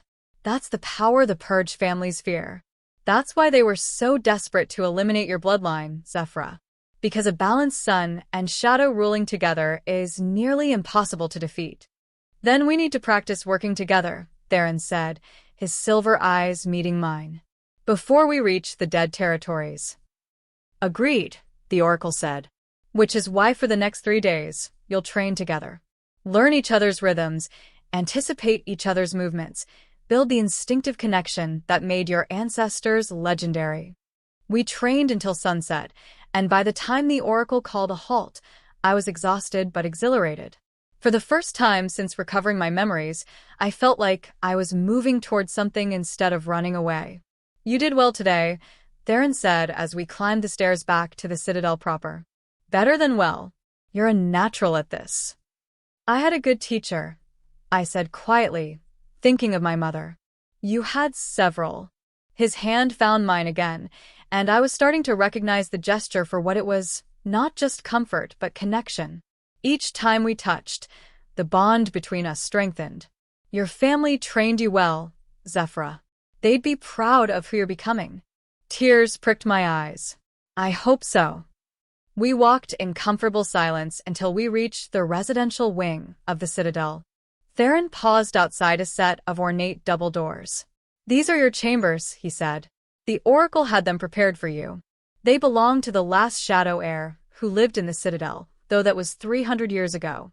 The moonstones in the walls should respond to your presence, make the space feel more comfortable. I pushed open the doors and gasped. The chambers were vast, larger than any space I'd ever inhabited. The walls were indeed studded with moonstones that blazed to life as I entered, casting everything in soft silver light. A massive bed dominated one corner, draped in dark silks that seemed to shimmer. Bookshelves lined one wall, filled with ancient texts, and along the far wall, floor-to-ceiling windows overlooked the city below. It was beautiful, perfect, and completely overwhelming. I can't stay here, I breathed. This is too much. I'm not the Shadow Heir. Theron finished gently. Yes, you are. And these chambers belong to you by right of blood. Every Shadow Heir who came before you lived here, studied here, grew into their power here. He stepped closer, his voice dropping. I know it's hard to accept. Believe me, I understand. But you need to start seeing yourself the way others see you. Not as the broken girl from Ironwood, but as royalty, as the equal partner to the Sun King. Equal partner, I repeated softly. Is that what we are? Something shifted in his expression. I'd like us to be, but that's your choice to make, not mine. He turned to leave, and panic fluttered in my chest. The chambers were beautiful but empty, and the thought of spending the night alone with nothing but restored memories for company felt unbearable. Theron, wait. He paused at the doorway, looking back at me with those impossibly silver eyes. Would you? I swallowed hard, trying to find words for what I needed. Would you stay? Just for a while. I don't want to be alone with my thoughts yet. For a moment, I thought he might refuse. Then he nodded and stepped back into the chambers, closing the door behind him. Of course. We sat together on the balcony overlooking the city, watching the stars emerge one by one. And for the first time since my memories returned, I let myself lean against someone else's strength without fear of it being used against me. Tell me about your family, I said quietly. I've shared mine. It's only fair if you share yours. Theron was silent for a long moment, his jaw tight. Then he began to speak. My father was everything the stories say Sun Kings become without Shadow Heirs to balance them. Brutal, paranoid, convinced that any show of mercy was weakness. His hands clenched on the balcony railing. He ruled through fear and maintained power through violence. The territories were more afraid of him than loyal to him. And your mother? Died giving birth to me. I never knew her. Pain flickered across his face. My father blamed me for her death, said I'd stolen his one source of softness, and left him with nothing but rage. He made sure I understood that from a very young age. My heart clenched. He hurt you. He trained me, Theron corrected, but his voice was hollow. That's what he called it. Training to be a strong king. To never show weakness or mercy. To rule with an iron fist because anything less would be seen as failure. He looked at me, and I saw old scars in those silver eyes. I became Alpha King when I was 19. My father died in a border skirmish, killed by rogues who'd finally had enough of his tyranny. And I inherited a kingdom that expected me to be just like him. But you're not, I said firmly. You're nothing like what you're describing. Aren't I? His laugh was bitter. I've made hard decisions, Zephyra. Brutal ones. I've ordered executions and raised rebellious territories and done things that keep me awake at night. The only difference between me and my father is that I hate myself for it. He enjoyed it. I reached out and took his hand, threading my fingers through his. You gave me a choice. You could have commanded me to come with you, but you asked. That's not the action of a tyrant. That's the action of someone who values autonomy and free will. I squeezed gently. And you're here now, trying to restore balance instead of continuing to rule alone. Your father would never have done that. Theron turned to look at me fully, and something vulnerable crossed his features. Do you know why the prophecy matters so much to me? Why have I been searching for you for 3 months since the oracle's vision? I shook my head. Because I'm terrified, he admitted. Terrified that without you, without balance, I'll become exactly what my father was. Every year I rule alone, I feel myself getting harder. More willing to choose efficiency over compassion. More ready to use fear as a tool. His thumb brushed across my knuckles. You're not just my political counterpart, Zephyra. You're the thing standing between me and becoming a monster. The weight of that confession settled between us. Then we save each other, I said softly. You keep me from drowning in memories and grief. I keep you from drowning in power and isolation. We balance each other. Balance each other, he echoed, and something like hope flickered in his eyes. We sat in silence as the night deepened around us, our hands still entwined, shadows and sunlight existing in the same space without conflict. For the first time in both our lives, neither of us was alone with our burdens. And somehow, that made all the difference. But peace never lasted long. Just before midnight, Captain Ridian burst onto the balcony, his expression grim. Your Majesty, we have a problem. The Council has called an emergency session. They're demanding Zephyra appear before them immediately. Theron was on his feet instantly. On what grounds? They're claiming she used shadow magic within city limits without authorization, that she's a potential threat to public safety and needs to be evaluated before she can remain in the capital. Rydian's scarred face twisted with disgust. It's a trap, Your Majesty. They're trying to put her on trial. Let them try, I said, rising. The shadows in the chamber responded to my anger, flickering like living things. I'm done hiding. If they want to evaluate me, fine. Let's see how they handle being evaluated in return. Theron looked at me with concern and pride warring in his expression. Are you sure? We could refuse. Make them wait until after the dead territories. No.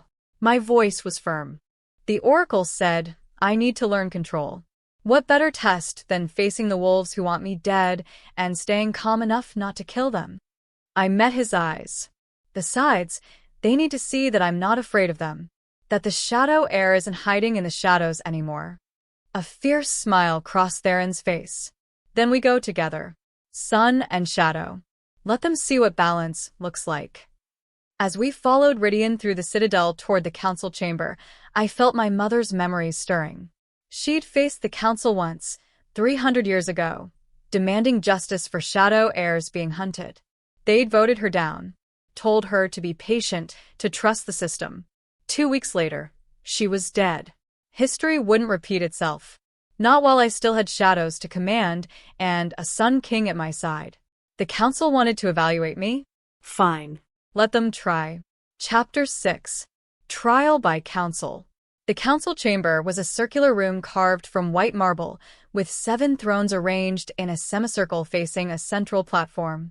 Each throne bore the sigil of its territory, mountains for the north, waves for the east, forests for the south. The ceiling was open to the night sky, and moonlight poured through like a spotlight on the accused. Because that's what I was, I realized as we entered. The accused. 6 of the 7 council members were already seated, their expressions ranging from cold curiosity to barely concealed hostility. The 7th throne, belonging to the Eastern Territories, stood empty. Alpha King Theron, the wolf in the central throne said, his voice carrying across the chamber. He was massive, with gray-streaked black hair and eyes like frozen steel. Alpha Kellen of the Northern Territories, descended from Purge families. And the claimant, how prompt of you to answer our summons. It wasn't a summons, Theron corrected icily. It was a demand. One I'm only honoring because I want the council to see exactly what they're dealing with. And what are we dealing with, Your Majesty? This came from a female on Kellen's left, Alpha Sable of the Western Reaches. She was beautiful in a cold, crystalline way, with white blonde hair and pale blue eyes. Another Purge descendant, a girl with a convenient mark who appeared at exactly the right moment? How remarkably fortunate for your political agenda. Careful, Alpha Sable, Theron said quietly, but there was warning in his tone. You're coming dangerously close to accusing me of fraud. I'm simply asking questions. Her smile was razor-sharp. Questions the entire council deserves answers to. After all, the Shadow bloodline was extinct. Everyone knows this. Yet here stands a girl claiming to be the prophesied heir, and we're all supposed to simply accept it based on a mark that could be painted on for all we know. Anger surged through me, and the shadows in the chamber responded, darkening in the corners, creeping across the white marble like spilled ink. Every council member noticed. Interesting, Alpha Kellen murmured. She has some control over darkness. But parlor tricks don't make her a Shadow Heir. Any wolf with enough training in forbidden magic could accomplish similar effects. The Oracle verified her bloodline, Theron said, his voice hard as iron. Elder Sage herself performed the reading. Are you suggesting the Oracle is lying? I'm suggesting the Oracle is old. A new voice interjected. Alpha Zero of the Borderlands, a lean wolf with sharp features and sharper eyes. The 3rd Purge descendant. Perhaps her vision is clouded by wishful thinking. Perhaps she saw what she wanted to see, because the prophecy has been her life's work for decades. Or perhaps, I said, speaking for the first time since entering the chamber, you're all terrified that the prophecy is true and your family's 300-year reign of unchecked power is coming to an end. Silence fell across the chamber. Bold words, Kellen said slowly. For someone in your position. And what position is that? I stepped forward onto the central platform, deliberately placing myself in the moonlight.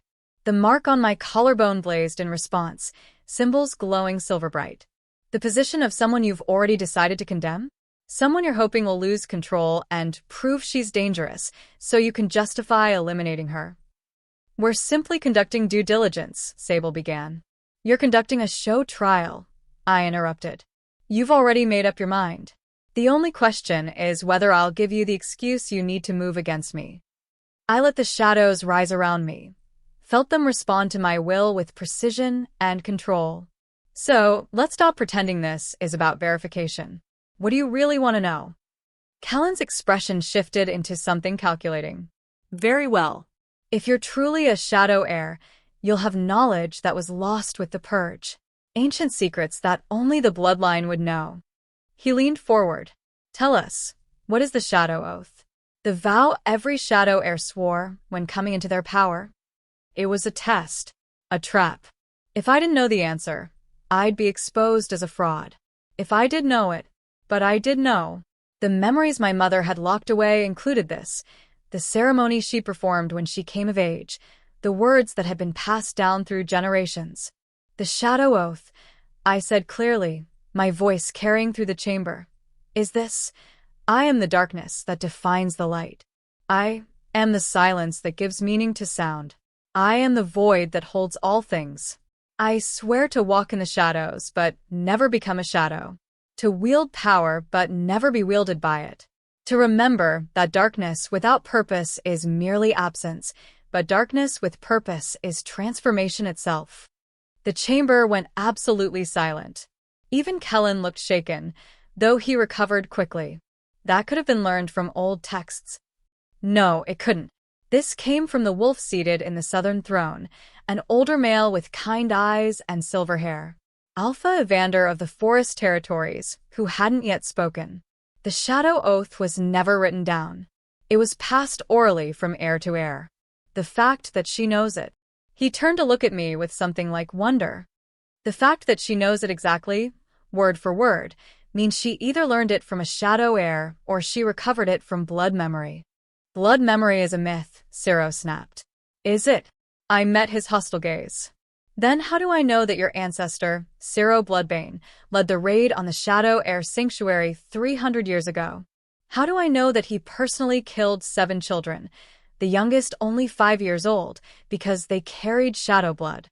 The memories burned in my mind, my mother's knowledge combining with the history the Oracle had shown me. How do I know that he took their bodies and buried them in unmarked graves in the Deadwood Forest, terrified that, even in death, Shadow Heirs might find a way to return? Ciro's face went white as parchment. Because I remember, I continued, my voice dropping to something cold and deadly. Not my own memories, but the memories passed through blood and bone. Every Shadow Heir who died screaming, every child murdered in their sleep, every family torn apart by wolves who feared what they couldn't control. I remember all of it. This is impossible, Sable breathed, though she no longer looked so confident. Blood memory doesn't work that way. It shouldn't. It works exactly that way for Shadow Heirs. The Oracle's voice rang out from the entrance to the chamber. She walked in with her robes flowing behind her, her shifting eyes blazing with power. Or did you all forget that the Shadow bloodline was tied to the moon goddess herself? That they were her chosen instruments, given access to knowledge that transcends individual lives? Elder Sage, Kellen said with forced respect. Your presence wasn't requested. I don't require your permission to enter a council session, Alpha Kellen. Especially not when that session is clearly designed to condemn an innocent. She moved to stand beside me, her presence a shield. I've spent 3 months verifying Zephyra's identity through every method available to me. The mark is genuine. The bloodline is pure. The prophecy is fulfilled. Her voice hardened. And unless you have concrete evidence to the contrary, not suspicions, not fears, but evidence, this trial ends now.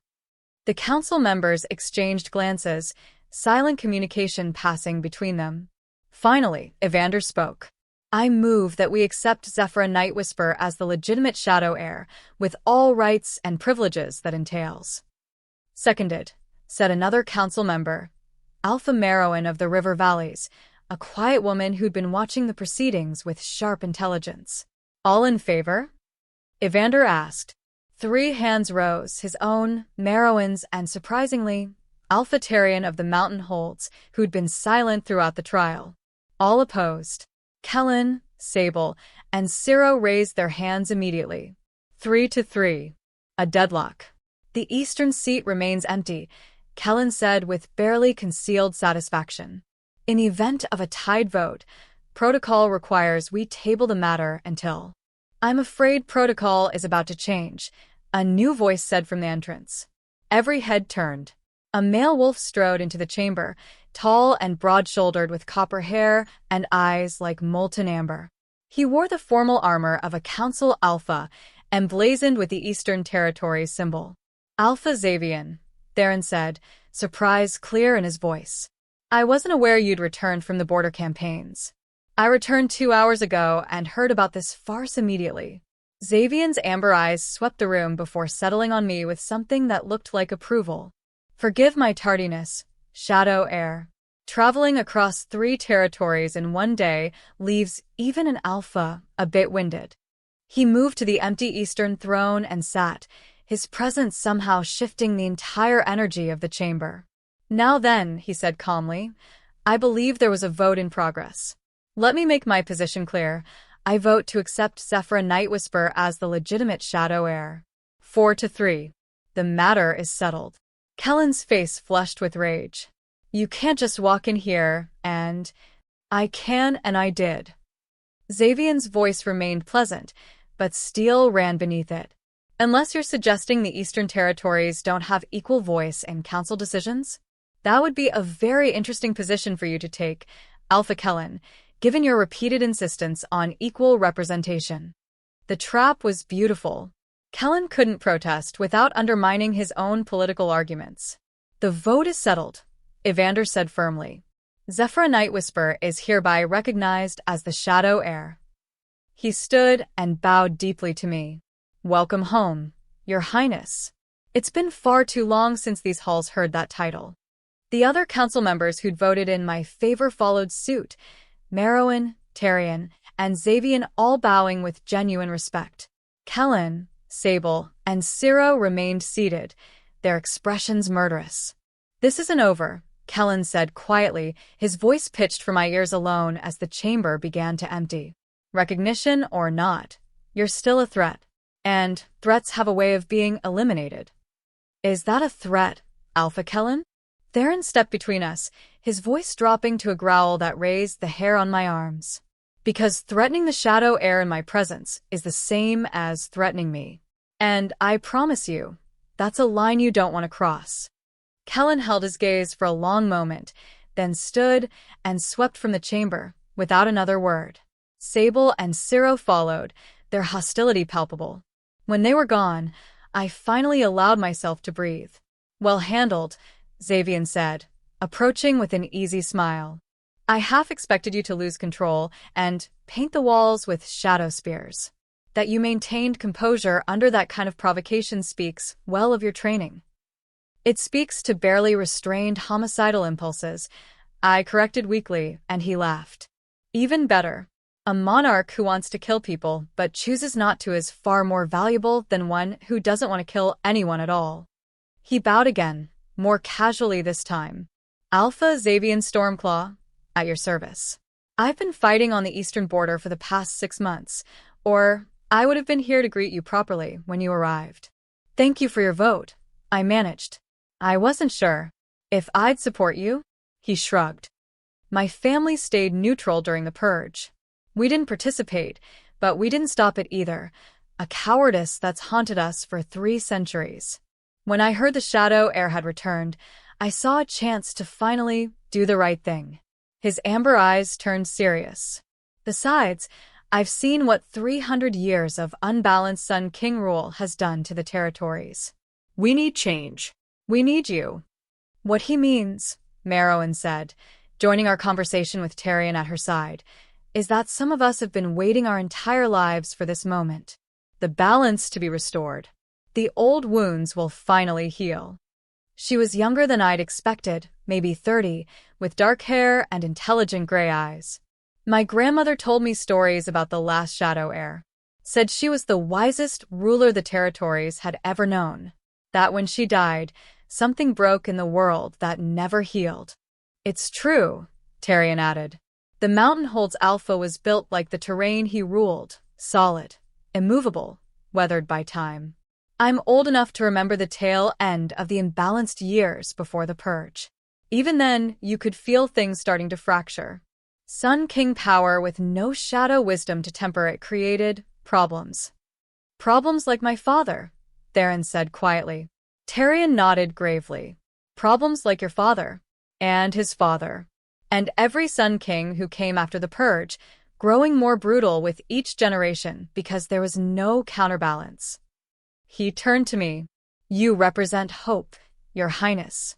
Don't underestimate how powerful that is, and how threatening it is to those who profit from despair. The Oracle had been watching this exchange silently. Now she spoke. The Council's recognition is a significant victory, but it's only the beginning. Kellen and his allies will be more desperate now. They'll see this as their last chance to stop the prophecy from fully manifesting. What does that mean? I asked. I'm recognized. The vote is done. What else can they do? They can challenge your right to rule, Xavier said bluntly. Recognition means the Council accepts you exist. It doesn't automatically grant you authority. For that, you need to undergo the trials of worth. My stomach dropped. More trials? 3 of them, Merowyn explained. Tests designed to prove a royal claimant has the wisdom, strength, and heart to rule. Normally, they're ceremonial, symbolic challenges that any competent heir could pass. But she hesitated. But the Council has authority to design the trials, Theron finished, his voice tight with anger. And Kellen's faction will make them as lethal as they can within the bounds of tradition. When? I asked. The tradition requires 7 days between the claimant's recognition and the first trial, Tyrion said. 7 days to prepare, to train, to make peace with a possibility of death. That's in 3 days, I calculated, my blood running cold. We're supposed to leave for the Dead Territories in 3 days. To find the Shadow Vault. Then you have a choice to make, the Oracle said quietly. Face the trials now, before you're fully prepared but while you have momentum. Or delay them and risk giving Kellen's faction time to plan something even more dangerous while you search for the vault. I looked at Theron, saw the concern and protectiveness wearing in his silver eyes. Then I looked at the Council members who'd supported me, Xavier, Merowyn, Tyrion, and Evander, wolves who'd shown courage by standing with me when it would have been safer to abstain. We do both, I said, the decision crystallizing in my mind. We leave for the Dead Territories tomorrow at sunset. We find the Shadow Vault and whatever evidence my mother hid there. Then we return in time for the trials with proof of the Purge family's crimes. I met each of their eyes in turn. If I'm going to undergo trials designed to kill me, I want to make damn sure the wolves who orchestrated the trials know I have the power to destroy them if I survive. Xavier's grin was fierce. I knew I was going to like you. It's risky, Merowyn warned. The Dead Territories are forbidden for good reason. The corruption there is nothing compared to the corruption in this council, I interrupted. My mother died to hide that vault. My sister died to buy me time to escape. I'm not going to let their sacrifices be meaningless because I was too afraid to face dangerous territory. Then we go with you, Tyrion said firmly. The 4 of us. Council members who support you, witnessing your journey to the vault. If we find what you claim is there, our testimony will carry weight that even Kellen can't dismiss. Absolutely not, Theron said immediately. I won't risk 4 Council Alphas in the Dead Territories. If something happens, then the Council will be left with only the Purge descendants in power, Xavier finished. Which is exactly why we need to come. Our survival is linked to Zephyra's success now, Your Majesty, whether you like it or not. Theron looked like he wanted to argue further, but the oracle placed a hand on his arm. "They're right," she said gently. "And more than that, Zephyra will need allies she can trust when she faces what waits in the ruins. The dead territories will test all of you. Best to face those tests together." We left the council chamber an hour before dawn, exhaustion pulling at my bones but adrenaline keeping me upright. "You should rest," Theron said as we walked through empty corridors back toward my chambers. "We have a long journey ahead, and you've barely slept since." "I can't sleep yet." I stopped walking, turning to face him in the moonlight streaming through tall windows. "Theron, I need to know something. What you said earlier about me being the thing standing between you and becoming a monster, did you mean that?" His expression softened. "Every word." "Then tell me the truth. If I fail the trials, if Kellen's faction manages to kill me through some loophole in the tradition, what happens to you?" He was quiet for a long moment, his silver eyes distant. "I became what my father was. Maybe worse, because I'll know I had a chance at balance and lost it. I'll rule through fear and force until someone finally has the courage to put me down like the rabid wolf I'll have become." The stark honesty of it broke something in my chest. "That's not going to happen," I said fiercely. "I didn't survive 8 years of abuse and memory seals and assassination attempts just to fail now. I'm going to pass whatever trials they throw at me. I'm going to find that vault. And I'm going to prove to every wolf in these territories that the Shadow Heir isn't some relic from the past. She's the future they've been waiting for." Theron's hand came up to cup my cheek, his touch gentle despite the warrior's calluses on his palm. "You already are. You just haven't seen it yet. Then help me see it."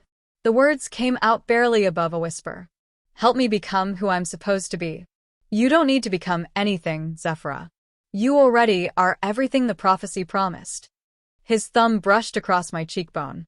"You just need to let yourself believe it." We stood there in the moonlight, the space between us charged with something that went beyond political alliance or prophetic necessity. This was personal. Real. Dangerous. "Theron," I breathed. "What's happening between us?" "I don't know." His voice was rough. "The prophecy spoke of recognition, of sun and shadow finding each other. But it didn't mention this. This needs to be near you. This feeling like I can finally breathe after 30 years of suffocating." His other hand came up to frame my face. "Tell me you feel it too. Tell me I'm not losing my mind." "You're not losing your mind." My hands came up to rest against his chest, feeling his heartbeat, strong, steady, alive. "I feel it, like gravity pulling me toward you. Like you're the sun, and I've been living in darkness, so long I forgot what warmth felt like." "Zephyra." Whatever he was going to say was lost as his lips met mine. The kiss was tentative at first, careful, as if we were both afraid of moving too fast.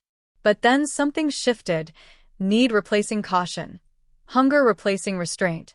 His hands tangled in my hair, while mine gripped his shoulders, pulling him closer. Where our bodies pressed together, light and shadow danced, his sun-warm power and my void-cold magic finding balance, creating something neither of us could achieve alone. When we finally broke apart, both breathing hard, his silver eyes blazed with an intensity that sent heat pooling in my stomach. "We shouldn't," he said, though his hands hadn't left my waist. "You need rest, and I shouldn't be taking advantage." "You're not taking advantage of anything." I pulled him back for another kiss, shorter this time but no less intense. "I want this. I want you. However complicated that makes everything else." A smile, genuine and warm and transformative, crossed his face. "So complicated it is." He walked me back to my chambers, his hand never leaving mine. At the door, he hesitated. "I should let you rest," he said, though he made no move to leave. "Stay," I said, echoing the words I'd spoken on the balcony earlier. "Just until I fall asleep. I don't want to be alone with the nightmares yet." He nodded and followed me inside. I changed behind a screen into sleeping clothes Serenia had left for me, soft silk that felt like water against my skin. When I emerged, Theron had removed his formal armor and sat on the edge of my bed, looking more human than I'd ever seen him. "Tell me something real," I said as I climbed into bed, patting the space beside me. Something no one else knows about you. He lay down beside me, careful to maintain a respectful distance despite what had happened in the hallway. Something no one knows? Something that makes you human instead of the terrifying alpha king everyone sees. He was quiet for a moment then. I'm afraid of thunderstorms. I turned to look at him, surprised. Really? Since I was a child. My father used to lock me outside during storms as punishment. Said a future king couldn't show weakness, and fear of weather was the epitome of weakness. His voice was matter-of-fact, but I heard the old pain beneath it. I spent hours in the rain and lightning, terrified, trying not to cry because that would only make it worse. Eventually, I learned to hide the fear, but it never went away. I reached out and took his hand. That's not a weakness. That's trauma. There's a difference. Is there? His laugh was bitter. Because every time thunder rolls, I'm 8 years old again and locked outside in the dark. Then we'll face thunderstorms together, I said firmly. You and me. Sun and shadow. Balanced. He turned his head to look at me, and something shifted in his expression. Together. I fell asleep with his hand in mine and his warmth and steady presence beside me. For the first time since my memories returned, the nightmares stayed away. I woke to urgent knocking on my chamber door. Theron was already up, his armor back in place, looking like he'd been awake for hours. Come in. Captain Ridian entered, his scarred face grave. Your Majesty, we have a situation. A body was found in the city just before dawn. A young wolf, throat torn out, drained of blood. He paused. There were symbols carved into the corpse. Shadow marks. My blood ran cold. What? Someone's trying to frame you, Theron said immediately, fury radiating from him. Make it look like the Shadow Heir is dangerous, unstable. Give Kellen justification to move against you before the trials even begin. There's more, Ridian continued. The victim was a servant in the Citadel, one of the wolves who'd been assigned to prepare your chambers. His eyes met mine with something like an apology. She was killed in a storage room near the council chamber, right around the time you were undergoing your trial. The implication was clear. While I was distracted, someone had murdered an innocent wolf and made it look like shadow magic was responsible. Who found the body? Theron demanded. Alpha Ciro's guards. They're already spreading word through the city that the Shadow Heir is a murderer. That she killed someone who served her just to test her powers. Rage surged through me, and the shadows in the room responded, darkening, thickening, responding to my fury. Easy, Theron said, his hand finding mine. His warmth immediately tempered the surge of power. That's what they want. They want you to lose control, to prove their accusations right. Then what do? My voice shook with barely contained anger. Let them spread lies about me? Let an innocent's death go unanswered. No. His silver eyes blazed. We find out who really killed her. We expose the frame job. And we make sure everyone knows exactly what Kellen's faction is willing to do to prevent balance from being restored. The Oracle appeared in the doorway, her shifting eyes dark with anger. The Council has called another emergency session. They're demanding Zephyra be confined until the murder can be investigated. Like hell, Theron snarled. We don't have a choice, I said, even as the words tasted like ash. If I refuse, it proves I have something to hide. But if I agree to confinement, and we can prove the frame job. I looked at Theron. We turn their trap against them. Zephyra. It's a smart play, and you know it. I squeezed his hand. Besides, being confined doesn't mean powerlessness. The dead territories can wait one more day. First, we prove I'm innocent. Then we leave to find the vault. Then I face their trials and pass every single one. My voice hardened. And when this is over, Kellen and his allies are going to wish they'd never heard my name. Theron stared at me for a long moment. Then a fierce, proud smile crossed his face. There's the Shadow Heir, he said softly.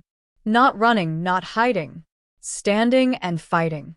I learned from the best, I said, and kissed him quickly before turning to face whatever came next. The council wanted a trial? Fine. Let them bring it. This time, I'd be ready. Chapter 7. Hunting Shadows. They put me in a tower. Not a dungeon, which would have been too obvious an insult to the Shadow Heir. Instead, they confined me to the highest room in the Citadel, a circular chamber with windows on all sides and guards posted at the only door. A gilded cage, but a cage nonetheless. This is absurd, Theron growled, pacing the small space like a caged wolf. He'd refused to leave, pulling rank as Alpha King to stay with me during my confinement. They have no evidence. Just a body with symbols that any wolf with basic knowledge of shadow marks could have carved. That's the point. I sat on the window ledge, looking out over Moonspire City as the sun began to rise. They don't need real evidence. They just need enough doubt to justify delaying my trials, restricting my movements, maybe even imprisoning me permanently for the public's safety. The Oracle stood near the door, her shifting eyes tracking every shadow in the room. The murder was carefully planned. The victim was chosen specifically because she served you. It creates a narrative of the Shadow Heir being cruel to those beneath her station. And the timing, during your council trial, provides an alibi they can claim is too convenient. So how do we prove I didn't do it? I asked. We find who did it. Captain Ridian entered the chamber, nodding to the guards outside before closing the door. I've been investigating since dawn. The victim's name was Lisette, 23 years old, been serving in the Citadel for 5 years. No enemies that anyone knows of, no reason for someone to target her specifically. Except that she served me, I said quietly. She was collateral damage. Wrong place, wrong time, convenient target. The symbols carved into her body were crude, Ridian continued, pulling out a piece of parchment with sketches. Not the elegant work of someone who knows shadow magic intimately. More like someone copying from a reference, getting the general shape right, but missing the nuances. I studied the sketches, and ice flooded my veins. These aren't shadow marks. Everyone turned to look at me. What? Theron moved to my side, looking at the parchment over my shoulder. They're close, but they're wrong. I traced one of the symbols with my finger. This one here, it's supposed to curve inward at the end, like a crescent moon, but it curves outward instead. And this one should have 3 lines crossing through it, not 2. I looked up at Ridian. Whoever carved these symbols was working from incomplete knowledge. They knew enough to make them look convincing to someone who doesn't read the old tongue, but not enough to get them actually right. Can you read them? The Oracle asked intently. What do they say? I focused on the symbols, letting my restored memories guide my interpretation. They're trying to say Shadow's judgment or Shadow's punishment. Something meant to make it look like I killed her as an act of dominance or cruelty. My stomach turned. But what they actually say is closer to Shadow's imitation. They literally carved the wrong words into her body. That's our proof, Theron said, a predatory smile crossing his face. The symbols are wrong. Anyone with actual shadow knowledge would know the correct forms. This was someone pretending to use shadow magic, not someone who actually commands it. It's a start, the Oracle agreed. But we need more. We need to know who had access to shadow mark references, who had the opportunity to commit the murder during the council session, and who had motive. Motivation is easy, I said bitterly. Half the council wants me dead or discredited. Opportunity is trickier. Someone had to slip away during my trial without being noticed. The council session lasted approximately 2 hours, Ridian said. The healer estimates Lisette was killed about halfway through that time, based on the blood patterns and body temperature. So we're looking for someone who is either absent from the council chamber entirely or left for a significant period in the middle. I can help with that. Xavian's voice came from the doorway. The Eastern Alpha entered without waiting for permission, his amber eyes bright with purpose. I may have arrived late to the trial, but I was watching from the observation gallery before I made my entrance. I saw 3 council members leave at various points. Who? Theron demanded. Alpha Sable left first, about 20 minutes into the proceedings. Said she needed air, and was gone for maybe 15 minutes. Alpha Ciro left next, claimed he needed to consult his archives about some legal precedent. He was gone for nearly 30 minutes. Xavier's expression darkened, and Alpha Kellen left briefly near the end, just before I made my appearance. Only gone 5 minutes, though. Barely enough time to reach the storage room where the body was found, much less commit murder and carve symbols. Unless the murder was already done, I said slowly, pieces clicking together in my mind. Unless someone else killed Lisette earlier and Kellen just needed to check that the scene was set properly before the body was discovered. A conspiracy, the Oracle breathed. One person commits the murder, another verifies it's ready, a third arranges for the discovery at the perfect moment. Ciro had the longest absence, Theron noted. 30 minutes is plenty of time to kill someone and carve symbols into their body. But Sable left first, I countered. What if she's the one who actually lured Lisette to the storage room, created the opportunity, and Kellen checked to make sure everything was in place before having his guards discover the body? Rydian finished. It fits the pattern of how they've operated so far, coordinated attacks designed to look spontaneous. We need proof, Xavier said. Right now we have speculation. To take this to the full council, we need evidence that links at least one of them directly to the murder. I stood from the window ledge, an idea forming. The symbols are wrong, which means whoever carved them was working from a reference. A book or document with shadow marks copied into it. Something incomplete or inaccurate. So we find that reference, Theron said, understanding Dawn. Find which of the three had access to it, and we have our killer. The Citadel archives, the Oracle said. There are texts on shadow magic there, remnants of what survived the purge. Most were destroyed, but some were preserved as historical records. I can check which council members have requested access to those texts recently.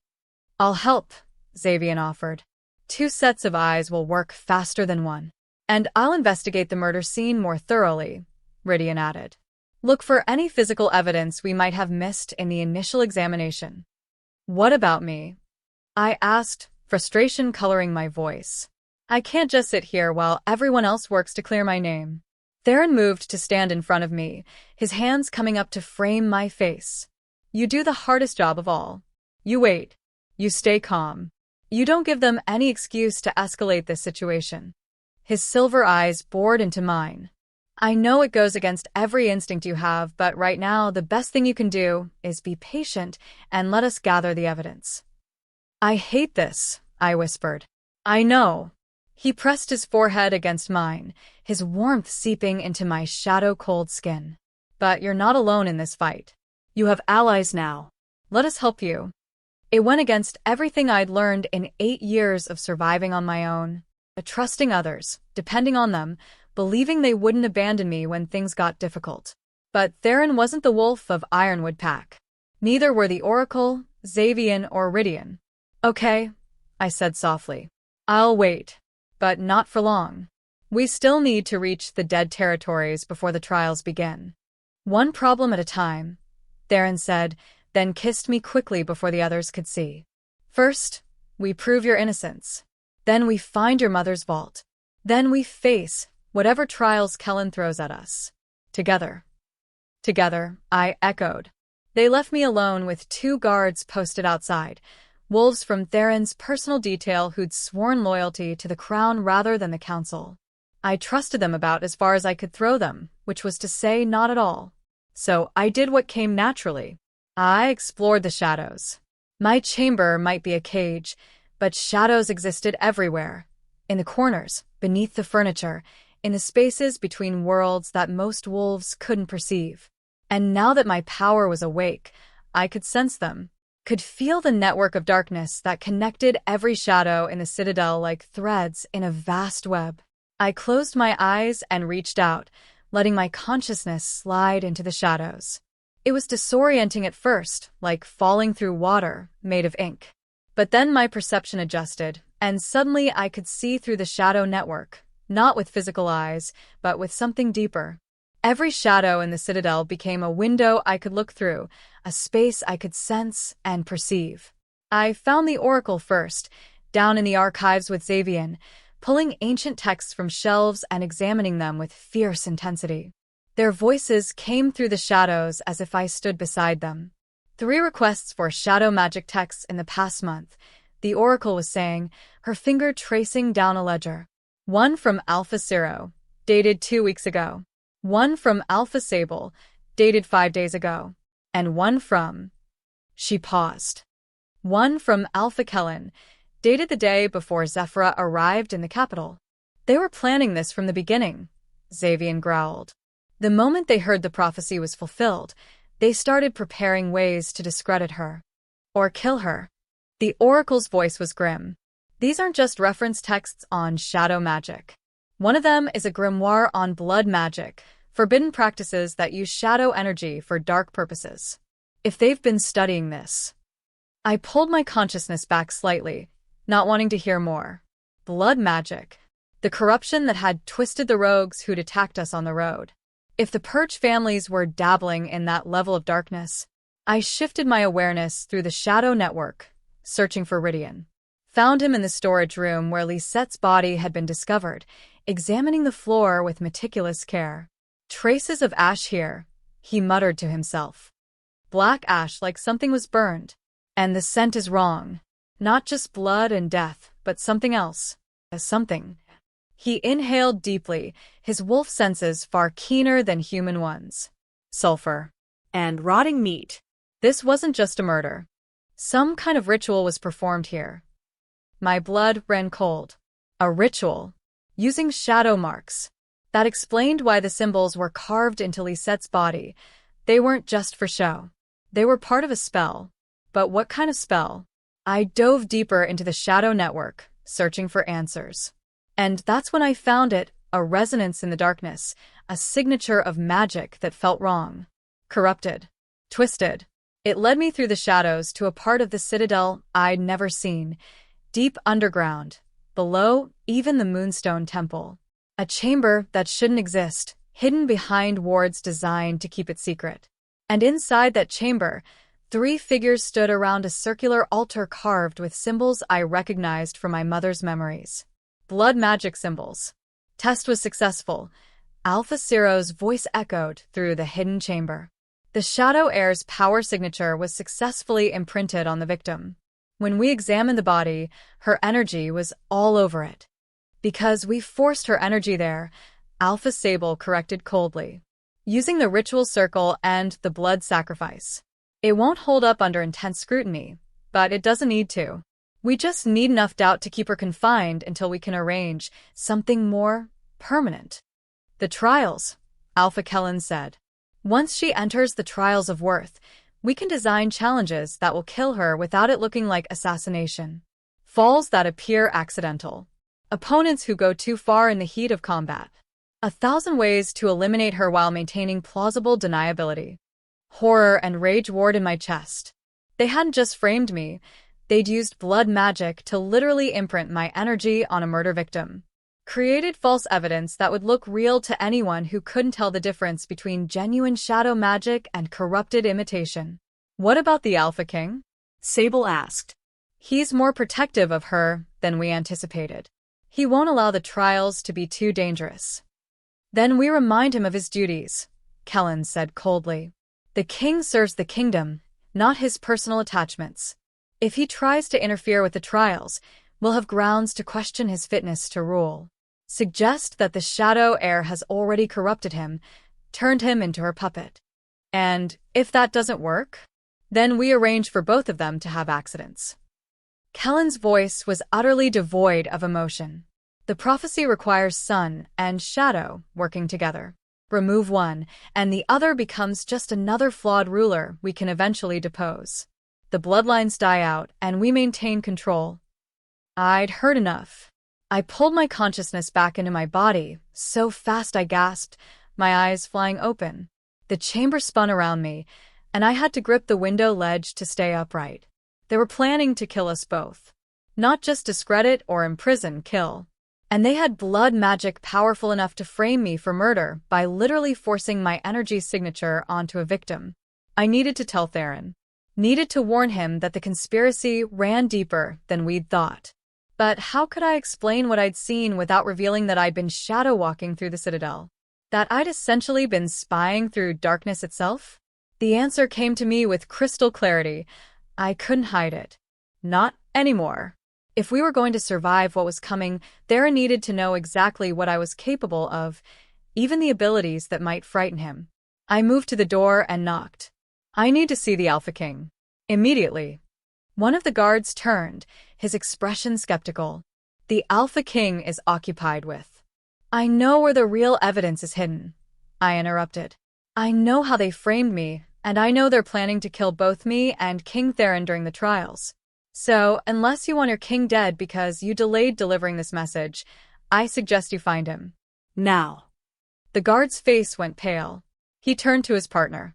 Stay here. Don't let her leave. Then he was gone, running down the corridor. 10 minutes later, Theron burst through the door, Xavian and the Oracle close behind him. What did you find? He demanded. I took a deep breath. Something I should have told you I could do from the beginning. I can shadow walk, move my consciousness through the shadow network that connects all darkness. I can see and hear through any shadow in the Citadel. The Oracle's eyes widened. True shadow walking? That's a myth. No Shadow Heir has been able to do that in over 500 years. Well, I can do it, I said. And I just used it to spy on Kellen, Sable, and Ciro. They have a hidden chamber deep underground, below the temple. They're using blood magic. That's how they framed me. They performed a ritual that imprinted my energy signature on Lisette's body. Theron's expression turned thunderous. Blood magic is forbidden. Using it as grounds for immediate execution. They know that, but they're desperate. I moved closer to him, needing his warmth to chase away the chill of what I discovered. They're planning to kill you during the trials. Make it look like I corrupted you, or use your interference as proof you're unfit to rule. Theron, they want us both dead. Silence fell over the chamber. Then Xavian started laughing, a sharp, bitter sound. Of course they do. Because while we've been playing by the rules, trying to gather evidence and work within the system, they've been planning wholesale slaughter. He shook his head. We've been outmaneuvered. Not quite, the Oracle said slowly. Zephyra, you said they have a hidden chamber. Can you lead us there? Through the shadows, yes. But physically, I paused. I think so. I saw the route in my shadow walk. It's accessible from the temple, through a concealed door. Then we have them. Theron's smile was predatory. We go there now with council witnesses who support us. We expose their blood magic chamber, catch them in the act if possible, and drag them before the full council in chains. It's risky, the Oracle warned. If we're wrong, if the chamber doesn't exist or has already been cleared, then we're no worse off than we are now, I interrupted. But if we wait, if we give them more time to plan, we're dead. Both of us. So we move now, while they think we're still gathering evidence, and I'm safely confined. Theron studied my face for a long moment. Then he nodded. Gather Merowyn, Tyrion, and Evander. Tell them to meet us at the temple entrance in 15 minutes, armed and ready for anything. He turned to the guards outside. Release the Shadow Heir from confinement by order of the Alpha King. Anyone who questions this answers to me personally. The guards bowed and stepped aside. I was free. But freedom, I was learning, came with its own dangers. We descended into the depths of the Citadel with 6 Council Alphas, the Oracle, Captain Ridian, and 20 of Theron's most trusted guards. The Oracle led the way with a glowing moonstone that pushed back the darkness, but I could feel the shadows pressing in around us, hungry, twisted things that had been corrupted by years of blood magic performed in their depths. You feel it, I whispered to Theron. He nodded grimly. The darkness is wrong here. Tainted. How long have they been using this place? Long enough to corrupt the very stone, the Oracle said, her shifting eyes tracking something the rest of us couldn't see. This chamber was sealed after the Purge, part of the original Shadow Heir quarters, abandoned when your bloodline was supposedly extinct. Someone unsealed it and has been using it for forbidden practices ever since. 300 years of blood magic. Merowyn breathed. The corruption must go impossibly deep. We reached the concealed door I'd seen in my shadow walk, a section of wall that looked like solid stone but was actually a cleverly disguised entrance. I placed my hand on it, and the shadow marks on my collarbone blazed in response. The door recognized royal blood and opened. Beyond lay the Chamber of Horrors. The circular altar dominated the center, covered in dried blood and carved with symbols that made my skin crawl. The walls were lined with shelves holding jars of things. Body parts. Organs. Eyes floating in preservative fluid. Moon goddess, Tyrion whispered, his weathered face pale. What have they been doing down here? Blood magic requires blood, the oracle said, her voice shaking with barely contained rage. And not just any blood. The blood of innocence. The young. The pure. How many have they killed over the years to fuel their rituals? Evander moved to one shelf, examining the jars with horrified fascination. Some of these are old. Decades, maybe centuries old. This isn't recent escalation. This is generational practice. The Purge families, I said, understanding flooding through me. They didn't just kill Shadow Heirs 300 years ago. They've been using blood magic ever since to maintain their power, to extend their lives, to keep control of the council. That's impossible, Xavian said, but his voice lacked conviction. Blood magic can't grant immortality. It can grant extended life, the oracle corrected grimly. At terrible cost. The more innocent blood you spill, the more years you steal. If the Purge families have been practicing this for 3 centuries. She trailed off, the implications too horrible to voice. Then some of the wolves we've been dealing with might be the original perpetrators, Theron finished, his voice deadly quiet. Not descendants. The actual wolves who murdered the Shadow bloodline, kept alive through forbidden magic. A slow clap echoed through the chamber. We all turned to see Kellen, Sable, and Ciro standing in a doorway we hadn't noticed, a second entrance on the opposite side of the chamber. Very good, Kellen said, his voice dripping with mock approval. You figured it out faster than I expected. Though I suppose we shouldn't be surprised. The Shadow Heir does have certain advantages when it comes to perceiving darkness. You knew we were coming, Theron growled, his hand moving to his weapon. Of course we knew. Did you really think we'd leave our most valuable asset unguarded? Sable smiled, cold and beautiful. The moment your guards left the tower chamber, we were alerted. We've been waiting for you. Waiting to do what? I demanded, shadows already gathering around my hands. Kill us all? Even you aren't bold enough to murder 4 council alphas and the Alpha King in one night. Oh, we're not going to kill you, Ciro said, amusement coloring his tone. You're going to kill each other. He raised his hand, and the blood on the altar began to glow. The symbols carved into the stone blazed with sickly red light. And I felt something take hold of my mind, foreign presence, trying to force its way into my consciousness, trying to make me see my allies as enemies. Around me, I heard gasps of shock as the same thing happened to everyone in the chamber. Blood magic can do more than extend life, Kellen explained calmly as his allies' eyes began to glow with that same corrupted red light. It can be controlled, manipulate, make wolves see what we want them to see, feel what we want them to feel. His smile was grotesque. The Shadow Heir goes mad and attacks the Alpha King and his allies. They're forced to kill her in self-defense. Tragic. But it proves what we've been saying all along. Shadow magic is too dangerous, too unstable to be trusted. I felt the compulsion trying to force me to attack, to see Theron as an enemy, to lash out with killing force. But I'd spent 8 years having my will suppressed, my mind controlled through fear and abuse. I'd learned to build walls around my consciousness, to protect the core of who I was even when everything else was being stripped away. And those walls held. The blood magic crashed against my mental defenses and shattered. No, I said clearly, my voice cutting through the red haze trying to consume the chamber. I don't think so. I pulled on the shadows, not the corrupted ones tainted by blood magic, but the pure darkness that existed between worlds. The void where Shadow Heirs drew their truest power. And I flooded the chamber with it. Pure, cleansing shadow that washed away the blood magic's corruption like water extinguishing flame. The red glow died. The compulsion snapped.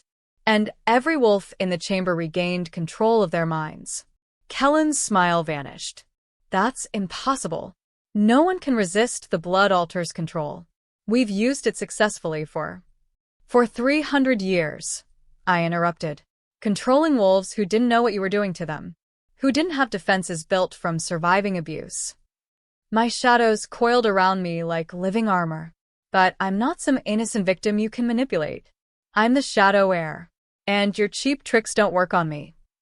Then we do this the old-fashioned way. Sable snarled and shifted. Her wolf form was massive and terrible. White fur stained with blood, eyes burning with red light, muscles twisted and enhanced by centuries of blood magic. Ciro and Kellen shifted beside her, equally corrupted, equally monstrous. Take them alive if possible, Theron commanded, his voice carrying absolute authority as he shifted into his golden Sun King form. I want them tried before the full council, want everyone to see what the Purge families have become. And if they won't come quietly? Xavian asked, already shifting, his copper fur blazing with energy. Then we do what should have been done 300 years ago, Theron said grimly. We end the bloodlines that should never have survived the Purge. The battle that followed would be spoken of for generations. Sun and shadow, fighting in tandem for the first time in 3 centuries. Light and darkness, perfectly balanced, unstoppable together. And when the dust settled, 3 ancient wolves lay defeated, their blood magic unable to save them from the combined might of the restored balance. Justice, 300 years delayed, had finally come home. Chapter 8. Into the Dead Territories. The full council convened at dawn in the Great Hall, not the formal council chamber, but the vast public space where judgments of the highest importance were witnessed by the entire court. Kellen, Sable, and Ciro knelt in chains forged from moonsilver, the only metal that could suppress both sun and shadow magic. Their wounds from the battle had been treated, but they looked diminished somehow, centuries of stolen life finally catching up to them now that their blood magic altar had been destroyed. The charges are clear. Theron's voice rang through the hall, commanding and cold. He stood on the raised platform in full ceremonial armor, every inch the Alpha King. 3 council members stand accused of practicing blood magic, extending their lives through forbidden rituals, and conspiring to murder the Shadow Heir and destabilize the crown. He paused, letting the weight of the accusations settle. How do you plead? Kellen raised his head, defiance still burning in his eyes despite the chains. We plead necessity. You want to know the truth? Yes, we use blood magic. Yes, we've lived far longer than natural law allows. But it was necessary to protect the territories from what happens when shadow and sun rule together. Protect the territories? I stepped forward, unable to stay silent. You murdered my entire bloodline. You've been killing innocents for 300 years to fuel your rituals. You call that protection? We call it prevention, Sable said coldly. Your ancestors nearly destroyed everything when they ruled together. The power was too great, too unbalanced. One disagreement between Sun and Shadow Kings could level entire territories. We witnessed it. We survived it. And we swore it would never happen again. Lies, the Oracle said, her shifting eyes blazing with fury. She stood beside me, a pillar of righteous anger. I've examined the historical records you tried to destroy. The Shadow and Sun bloodlines ruled in peace for 500 years before the Purge. There were no catastrophic battles, no territories leveled by their disagreements. You invented that narrative to justify genocide. The records you've seen are incomplete, Ciro argued. The true histories were written by the families who benefited from the Purge, Evander interrupted, rising from his council seat. I've suspected for years that our accepted history was sanitized, edited to paint the Shadow bloodline as dangerous, when they were actually the check on Sun King excess. Now we have proof. Merowyn stood as well. The evidence in the blood magic chamber is undeniable. Centuries of innocent deaths. Artifacts stolen from Shadow Heir families. documents detailing how to extend life through ritual sacrifice. Her gray eyes were hard as stone. The only question is whether we execute them immediately or let them stand trial for each individual murder. We demand trial by combat, Kellen said suddenly. It's our right as council members to be accused of capital crimes. One of us against the Shadow Heir herself. If she's truly as powerful as the prophecy claims, she should have no trouble defeating one aging alpha. The hall erupted into whispers. It's a trap, Theron said immediately, his silver eyes meeting mine with concern. They're hoping to kill you under the guise of legal combat. The moment you enter that circle, the rules protect them from intervention. I know, I said quietly. Then louder, so the entire hall could hear. I accept. Zephyra. They've been questioning whether I deserve the title of Shadow Heir since I arrived, I said, my voice carrying across the stunned silence. Claiming I'm weak, inexperienced, possibly fraudulent. Let's settle it once and for all. I turned to face Kellen directly. You want trial by combat? Fine. But when I win, there are no more appeals. No more delays. You and your co-conspirators face execution for your crimes, and the Purge families lose their council seats permanently. And if I win? Kellen asked, a cruel smile playing at his lips. You won't, I said simply. But if by some miracle you do, I'll accept exile and never return to the capital. The Shadow Heir claim dies with me, and you get exactly what you wanted. The bloodline extinct and balance broken forever. The Oracle grabbed my arm. You can't seriously be considering this. He's had 300 years to perfect his fighting skills, enhanced by blood magic. And I'm the heir to every shadow technique ever developed, with the memories of warriors going back 10 generations. I gently pulled my arm free. Trust me, I know what I'm doing. I didn't, not really. But I was done being questioned, done having my legitimacy challenged at every turn. If I had to prove myself through combat, so be it. The trial by combat will take place at sunset, Theron declared, though fury and fear warred in his expression. In the circle of judgment, witnessed by the full council and court. The combat ends in death, surrender, or incapacitation. Are these terms accepted? Accepted, Kellen said, satisfaction clear in his voice. Accepted, I echoed, my shadows already stirring in anticipation. They gave me chambers to prepare in, not the tower prison, but proper royal quarters with servants, healers, and strategists all offering advice I barely heard. You need to eat, Serenia urged, pressing a plate of food into my hands. Build your strength for tonight. You need to rest, a healer insisted. You used significant power in the battle last night. Your reserves are fine, I interrupted gently. Thank you, all of you, but I need a moment alone. They filed out reluctantly, leaving me in silence broken only by the crackling fire in the hearth. A moment later, a knock came at the door. I knew who it was before I opened it. Theron stood there, still in his armor, looking like he hadn't slept at all. We need to talk. I stepped aside to let him enter. You don't have to do this, he said the moment the door closed. We have enough evidence to convict them without combat. The council would support a vote for execution. And in 10 years, someone else from their families would challenge that conviction, claim the evidence was fabricated or that the trial wasn't fair. I moved to the window, looking out over the city that would witness my fight in just a few hours. This ends tonight, Theron. One way or another. Either I prove beyond any doubt that I'm the Shadow Heir, or I die trying. Don't talk like that.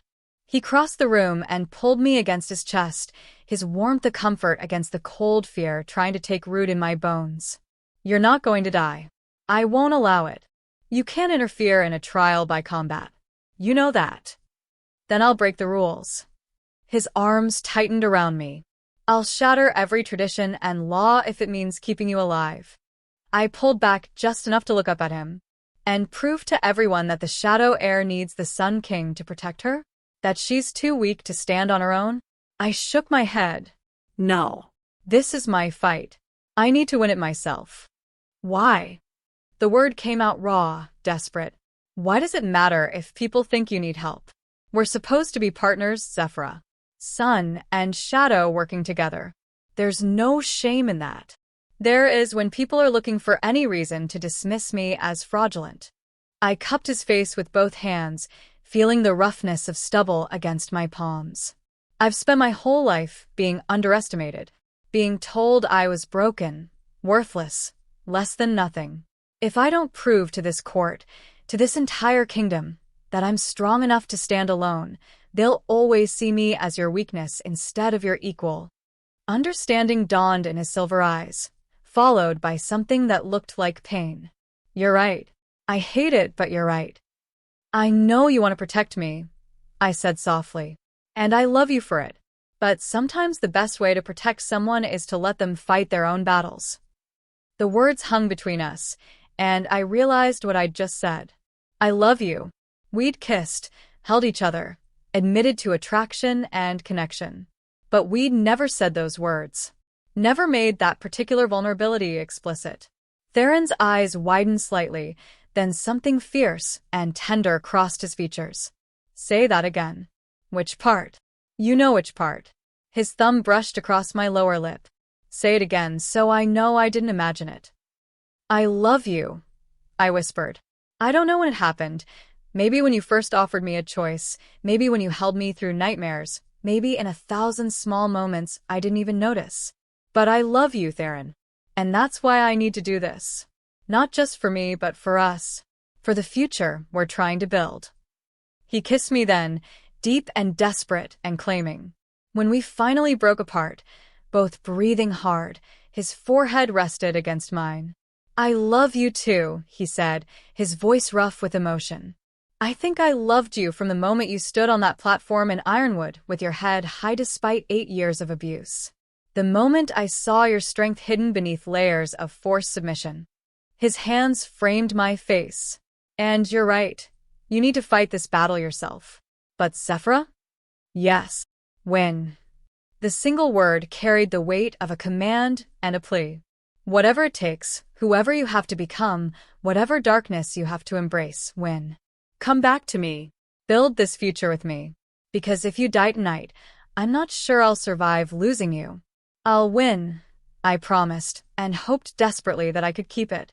The circle of judgment was carved into the courtyard's stone floor, a perfect circle 50 feet in diameter, marked with symbols of neutrality and binding. Once combat began inside that circle, no outside force could interfere until one combatant won. The entire court had gathered to watch, along with what looked like half the city's population. Wolves packed every balcony, every window overlooking the courtyard. The air hummed with anticipation and bloodlust. The rules are simple, the Oracle announced from her position as official witness. Combat continues until death, surrender, or incapacitation. No weapons beyond natural abilities and magic. No interference from outside the circle. The winner's judgment on all charges stands unchallenged. She looked between Kellen and me. Do both combatants understand and accept these terms? I do, Kellen said, already shifting into his corrupted wolf form, massive, scarred, enhanced by 3 centuries of blood magic. I do, I said, and felt my shadows rise in response to my will. I didn't shift. I didn't need to. Shadow heirs fought in the threshold between forms, neither fully human nor fully wolf, but something that transcended both. Begin, the Oracle said, and stepped back from the circle. Kellen attacked immediately, using his size and enhanced speed to close the distance between us. His claws raked toward my throat, aiming for a quick kill. I dissolved into shadow and reformed behind him, my darkness-wreathed fist slamming into his kidney. He howled and spun, but I was already gone, already moving, using the technique my mother had taught me, become the shadow itself, impossible to track, impossible to hit. Stand still and fight. Kellen snarled, his frustration evident. Why? I asked from behind him, my voice coming from everywhere and nowhere. You have 3 centuries of combat experience, superior size and strength, blood magic enhancement. If I stand still, I die. So instead, I'll fight like what I am, a Shadow Heir who learned survival before she learned honor. I struck again, shadows coalescing into spears that pierced his shoulders, his flanks. Not killing blows, but painful ones. Wearing him down, making him bleed. Coward, he spat. Your ancestors would be ashamed. My ancestors would be proud that I'm alive and you're bleeding. I materialized fully in front of him for just a moment. They'd be proud that I learned from their mistakes. That I'm not too proud to use every advantage I have. Then I was shadowed again, flowing around his desperate attacks like water around stone. The crowd's noise faded into background static. The courtyard, the witnesses, even Theron watching with barely controlled terror, all of it disappeared until there was only this. Me and the wolf who represented 300 years of genocide. Me and the culmination of everything the Purge families had feared. I was the nightmare they'd tried to prevent by murdering children in their beds. I was the reckoning they'd pushed off for 3 centuries through blood and forbidden magic. I was the future they couldn't stop. It was enough. The shadows condensed around me, not just responding to my will but amplifying it. Power flooded through me, not just my own, but the accumulated strength of every Shadow Heir who'd come before. Every ancestor who'd died screaming. Every child is murdered to prevent this moment. They poured their power into me across the barriers of death itself, and I became something more than one wolf. I became a legacy. When I solidified again, I was wreathed in shadow so dense it looked like armor carved from pure darkness. My eyes blazed with silver light. The mark on my collarbone glowed bright enough to cast shadows of its own. Kellen stared at me with something that might have been fear. You wanted to see what a real Shadow Heir could do, I said, my voice resonating with power that wasn't entirely my own. You wanted proof that I deserved the title. Allow me to demonstrate. I moved. Not with supernatural speed or shadow stepping, but with the practiced efficiency of a warrior who'd trained for this her entire life, even if that life had been locked behind memory seals for 8 years. My strikes were surgical, precise, devastating. I targeted pressure points, joints, the places where Kellen's blood magic had enhanced his body, but also created weaknesses. I used his size against him, his rage against him, his 3 centuries of experience against him. Because experience created patterns, habits, predictability. And I was chaos given form. Within 5 minutes, Kellen was on the ground, bleeding from a dozen wounds, his enhanced healing unable to keep up with the damage I was inflicting. Yield, I commanded, standing over him with shadows poised to strike a killing blow. Yield and accept execution for your crimes. Die with what little dignity you have left. For a moment, I thought he might refuse, might force me to kill him and live with that blood on my hands forever. Then he shifted back to human form, his body broken and bleeding. I yield, he gasped. The Shadow Heir has proven herself. The combat has ended. The circle of judgment released its binding. The crowd erupted into noise, some cheering, some stunned into silence, all of them witnessing history. I stood there breathing hard, covered in Kellen's blood and my own power, and finally, let myself believe it. I was the Shadow Heir. Not because of prophecy or bloodline or destiny, but because I'd fought for the title and won. They executed Kellen, Sable, and Ciro at midnight in the same courtyard where I defeated their champion. The entire council witnessed it, along with representatives from every major pack in the territories. By the power invested in me as Alpha King, Theron's voice rang out, and with the full support of the Shadow Heir and the Council of Alphas, I hereby sentence you to death for crimes including but not limited to murder through blood magic, conspiracy to commit treason, and genocide against the Shadow bloodline. The executioner's blade fell 3 times. 300 years of corruption ended in 3 swift strokes. When it was done, the courtyard fell silent. Not celebratory, not somber, something in between. Let it be known, Theron continued, his voice carrying across the gathered wolves, that the bloodlines who participated in the purge are hereby stripped of all lands, titles, and authority. Their territories will be redistributed to families who remain neutral or fought against the genocide. And never again will we allow fear to justify the murder of innocents. Never again, the crowd echoed. I stood beside Theron on the platform, my hand in his, and felt the weight of what we'd accomplished, but also the weight of what remained. The dead territories, I murmured, quiet enough that only he could hear.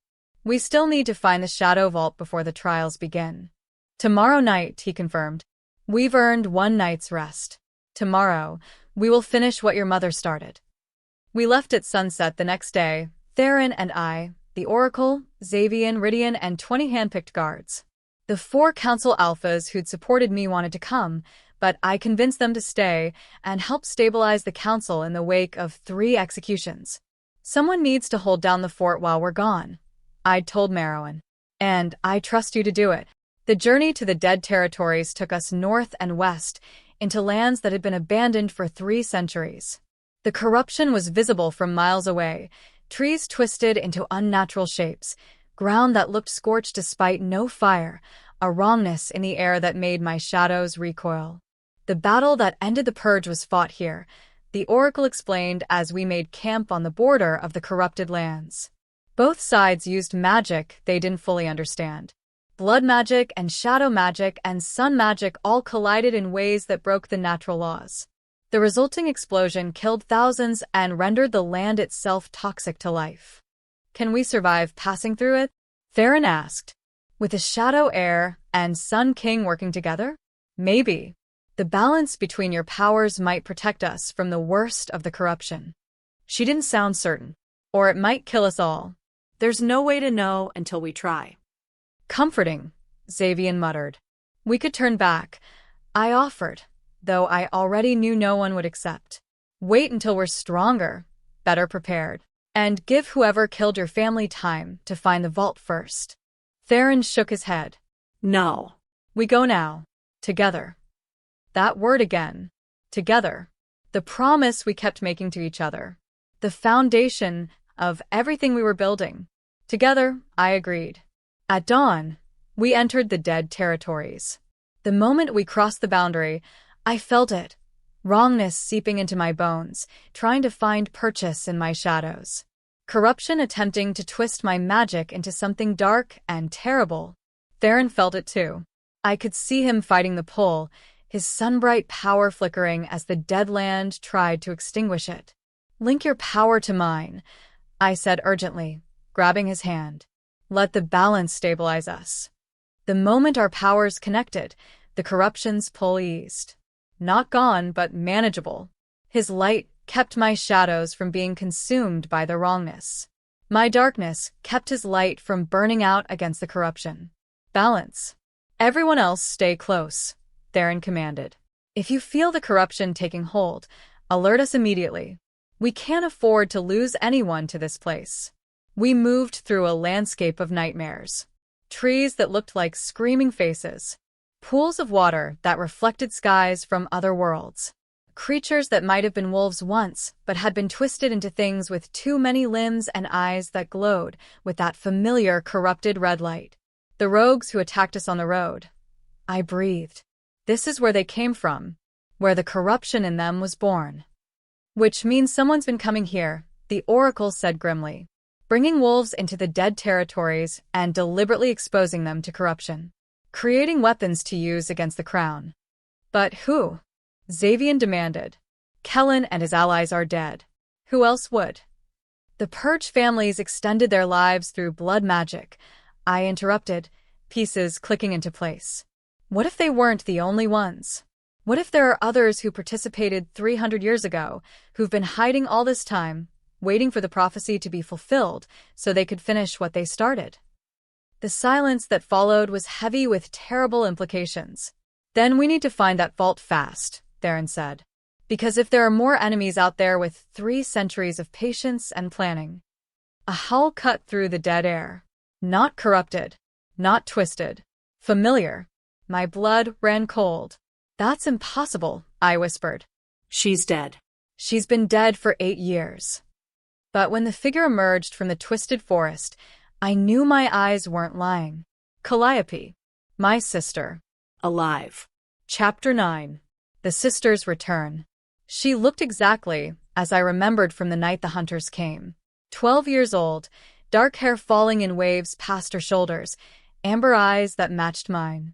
Except those eyes now held something ancient and terrible, something that made my shadows recoil in recognition of a darkness far deeper than anything I commanded.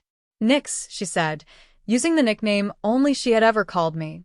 Her voice was the same, my sister's voice, preserved perfectly across 8 years.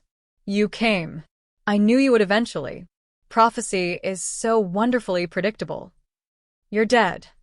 The words scraped out of my throat. I saw you die. I heard you scream when the hunters caught me?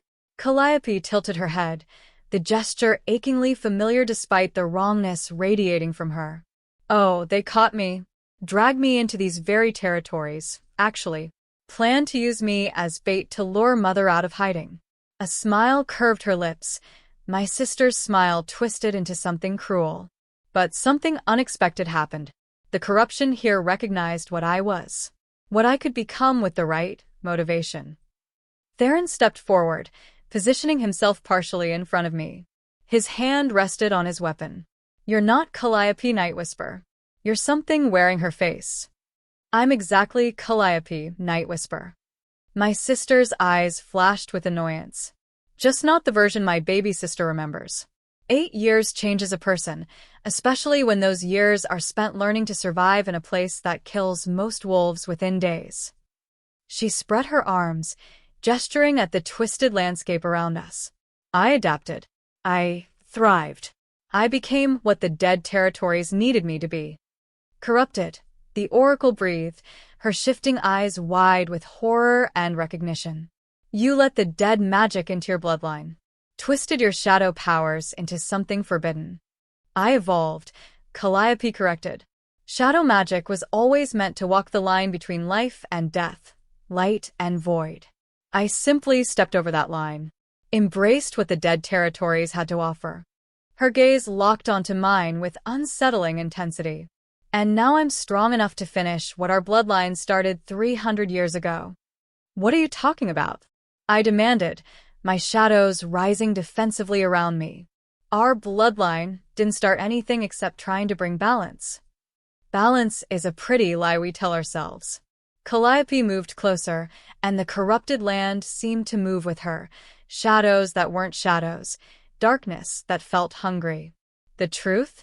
The shadow bloodline was always meant to rule alone. We don't need Sun Kings to complete us. We don't need anyone. Her eyes flicked to Theron with contempt. But the first Shadow Heir made a mistake. She fell in love with a Sun King and let that weakness compromise everything. Created a system where our power was tethered to theirs, where we could never reach our full potential without their approval. That's not weakness, I said, my voice shaking with emotion. That's partnership. That's exactly what I expected you to say. Calliope's expression softened into something that looked almost like pity. You've spent 8 years being controlled, Nyx. First by the memory seal, then by the Ironwood Pack, and now by him. She pointed at Theron. He found you at your most vulnerable and convinced you that you needed him.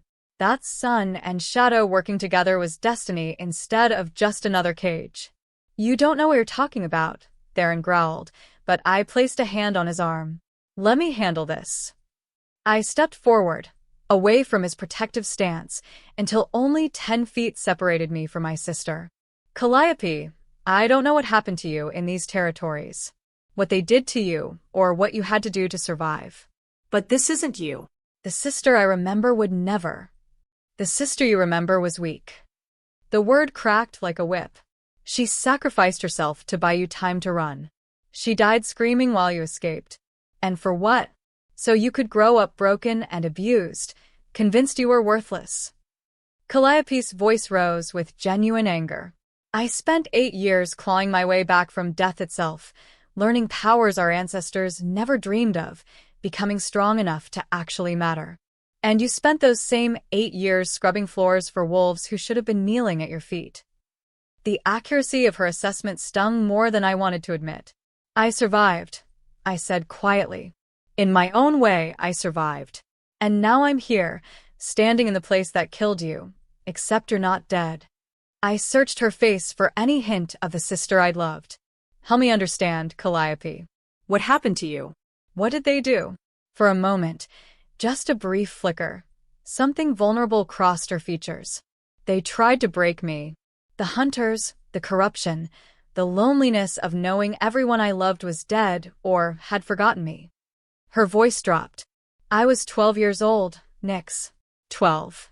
And I was alone in a place that wanted to devour my soul. So when the corruption offered me power, offered me strength, offered me a way to never feel weak or afraid again, she trailed off. I took it. And now? I asked. What do you want now? The Shadow Vault. She said it like it was obvious. Mother hid something here before she died. Knowledge, power, proof of what the Shadow bloodline could truly become if we stopped letting Sun Kings hold us back. I've been searching for 8 years, but the Vault's protections respond only to Mother's bloodline. To us. She extended her hand. Help me find it, Nyx. Let me show you what we could become together. Sisters ruling the territories without anyone to tell us we're too dangerous or need balance or… No. The word came out firm, absolute. Whatever's in that vault, Mother didn't hide it, so you could use it to start a war. She hid it to protect it from wolves like Kellen who wanted to destroy all evidence of our bloodline's truth. Calliope's expression hardened. Then you're a fool. Just like Mother was. Just like every Shadow Heir who thought partnering with Sun Kings would end anyway except betrayal and death. She pulled her hand back. But I expected this. You're too compromised, too attached to your precious Alpha King to see clearly. I see perfectly clearly, I said.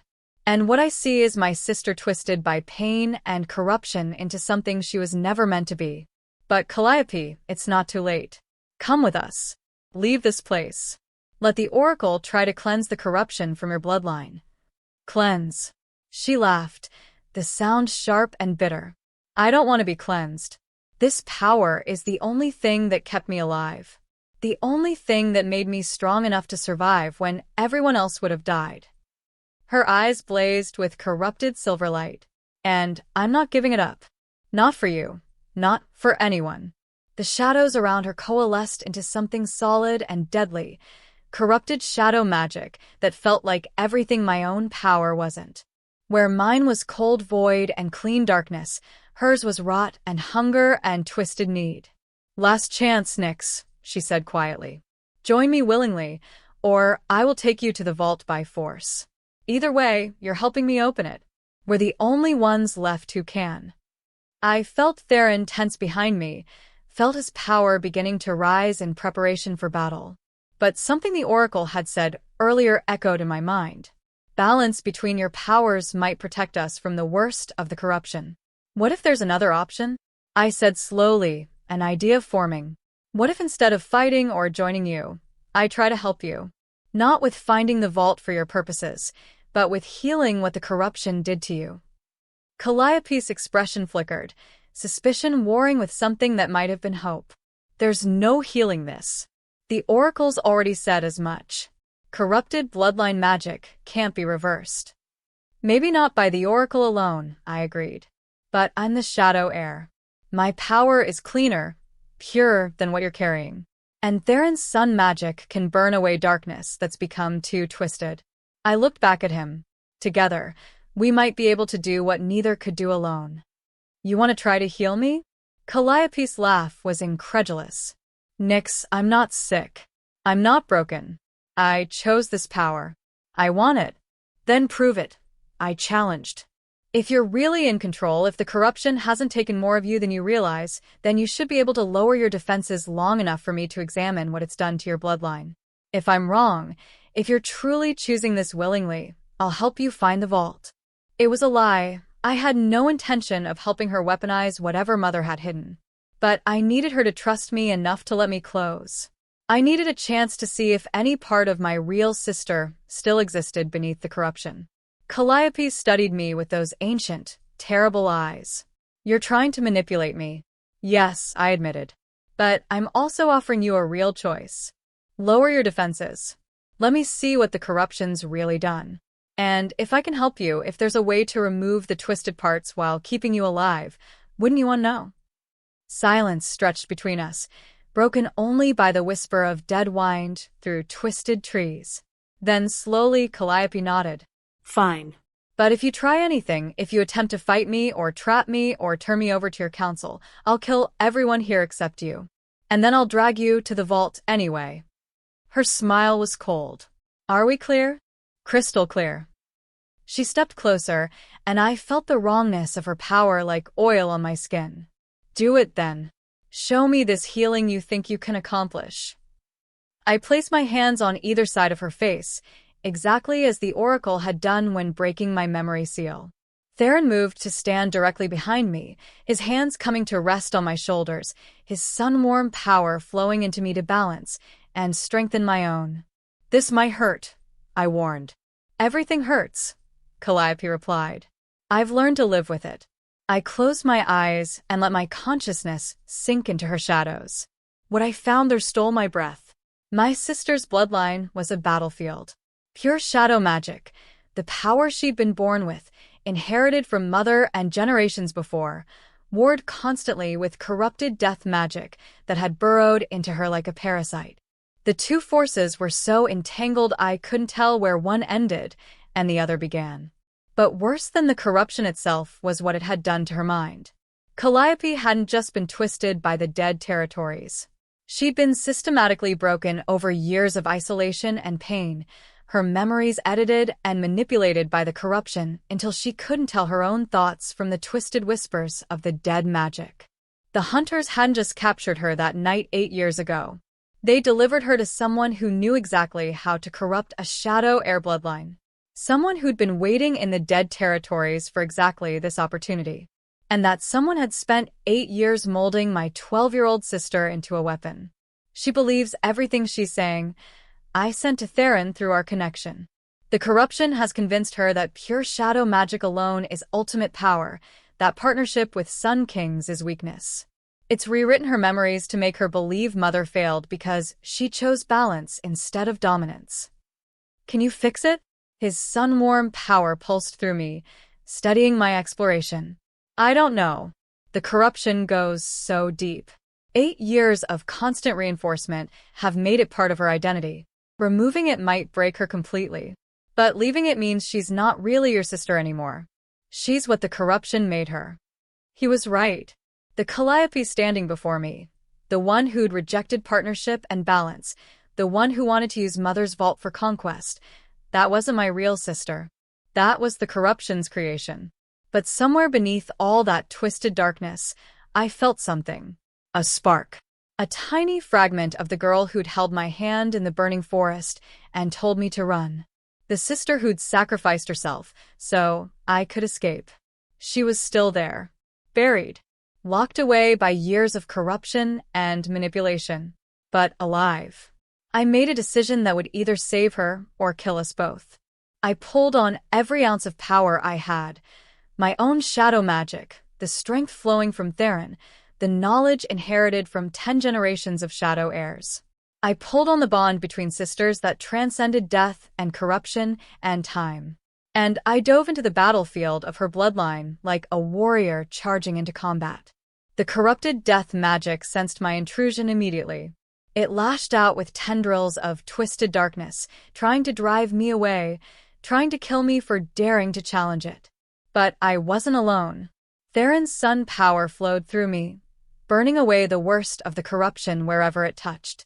Not destroying Calliope's shadows, but purifying them, returning them to what they'd been before the dead territories twisted them. Hold on, I whispered to the tiny spark of my real sister. I'm coming for you. Just hold on. The corruption fought back viciously. It had spent 8 years claiming Calliope as its own, and it wouldn't give her up easily. Wave after wave of twisted magic crashed against my defenses, trying to overwhelm me. But I'd survived 8 years of being broken down and rebuilt. I'd endured memory seals and abuse and assassination attempts. I'd faced down the descendants of the wolves who'd murdered my bloodline and won. A parasite wearing my sister's face wasn't going to stop me now. I pushed deeper, burning away corruption with combined shadow and sun power, reclaiming inch after inch of Calliope's bloodline. The death magic screamed and thrashed, sensing its defeat approaching. And then I found her, the real Calliope. 12 years old and terrified, locked in a cage made of her own corrupted memories, screaming for help that never came. I'm here, I told her, my own consciousness manifesting in the mindscape as myself. I'm here, and I'm getting you out. She looked up at me with eyes full of tears and hope and disbelief. Nyx, you're really here? You're not just another trick? I'm really here, and I'm taking you home. I shattered the cage with pure shadow power. The corruption howled in rage as the spark of the real Calliope merged with my consciousness, protected now by my shields. Together, we pushed back against the death magic, reclaiming her mind piece by piece. It's too strong, Calliope's young voice whispered. It's been here too long. Nyx, it's part of me now. Nothing is irreversible, I said firmly. Watch. I called on Theron's power, letting it flood through me into Calliope's bloodline. Sun magic blazing like fire through oil, burning away corruption that couldn't stand against the combined force of balanced sun and shadow. The death magic made one final, desperate attempt to maintain its hold. It surged up from the depths of her bloodline with all the power it had accumulated over 8 years. And I met it with everything I had. Shadow and sun, sister and mate, past and present, all coming together in one perfect moment of absolute balance. The corruption shattered. I came back to myself gasping, Theron's arms wrapped around me to keep me from collapsing. My entire body felt like I'd been burning from the inside out, every nerve ending on fire. But in front of me, Calliope was changing. The corrupted darkness that had wrapped around her like armor was dissolving, revealing pure shadow magic beneath. The twisted hunger in her eyes was fading, replaced by confusion and dawning horror. What did you do? Her voice had changed, younger, more vulnerable. I was so strong, so powerful, and now it's gone. Then she looked down at her hands, at the clean shadow magic flowing around them, and understanding crashed through her. Oh gods, she breathed. Oh gods, Nyx, what have I done? What did I say? Her eyes filled with tears. I called you weak. I said mother failed. I wanted to. She couldn't finish, horror stealing her words. You were corrupted, I said gently, moving toward her on shaking legs. For 8 years, death magic twisted your thoughts and memories. Made you believe things that weren't true. But you're free now, Calliope. The corruption's gone. But the things I felt, the certainty that Sun Kings were weak, that partnership was a compromise. She looked at Theron with something like shame. I wanted to kill you. I wanted to use whatever's in Mother's vault to start a war. That was me. Those were my thoughts. Those were the corruption's thoughts, I corrected. Planted in your mind and nurtured over years until you couldn't tell them apart from your own. I finally reached her and pulled her into a fierce embrace. But you're here now. You're alive. And we're together again. She clung to me like a drowning wolf grasping a lifeline, her whole body shaking with sobs. I thought everyone was dead. I thought I was alone. The corruption told me you'd forgotten me, that you'd moved on, that I meant nothing to anyone anymore. Never, I whispered fiercely. Never forgotten. Never worthless. You were my sister then, and you're my sister now, and nothing, not corruption or time or distance, changes that. We held each other while she cried years of accumulated pain and isolation. The rest of our group maintained a respectful distance, giving us this moment. When Calliope finally pulled back, her eyes were red but clearer than they'd been since she'd appeared. The vault. I know where it is. The corruption. It used me to search for 8 years, learning the dead territory's secrets. I know exactly where Mother hid it. Can you lead us there? Theron asked gently. She nodded. But there's something you need to know first. I wasn't the only one in the dead territories. The wolf who corrupted me, who spent 8 years breaking me down and rebuilding me as a weapon. She's still here. Calliope's voice shook. And she knows you're coming. She's been preparing for this since the moment the prophecy was fulfilled. Who is she? The oracle demanded. Calliope met my eyes, and I saw fear in their depths. Her name is Sylpha, and she's the original architect of the Purge, the one who convinced the other families to hunt Shadow Heirs to extinction. Kellen and the others thought they were the leaders, but they were just pawns. Her hands clenched into fists. She's 300 years old, sustained by blood magic, far more powerful than anything Kellen mastered. And she's been waiting in the dead territories all this time, building an army of corrupted wolves. The pieces clicked into place with terrible clarity. She sent the rogues that attacked us on the road, I said. She orchestrated the murder that framed me. She's been pulling strings from the shadows while we fought her puppets. And now that her puppets are dead, Calliope finished, she'll come for you herself. The vault isn't just hidden here, Nyx. It's bait. Mother knew Sylpha was hunting her, knew she'd eventually figure out where the vault was hidden. So she turned it into a trap. She looked at each of us in turn. The moment we open that vault, Sylpha will know. And she'll come with every corrupted wolf she's created over 3 centuries. Silence fell over our group. Then we spring the trap, I said finally. We open the vault, we take whatever Mother hid there, and we end this. Tonight. Once and for all.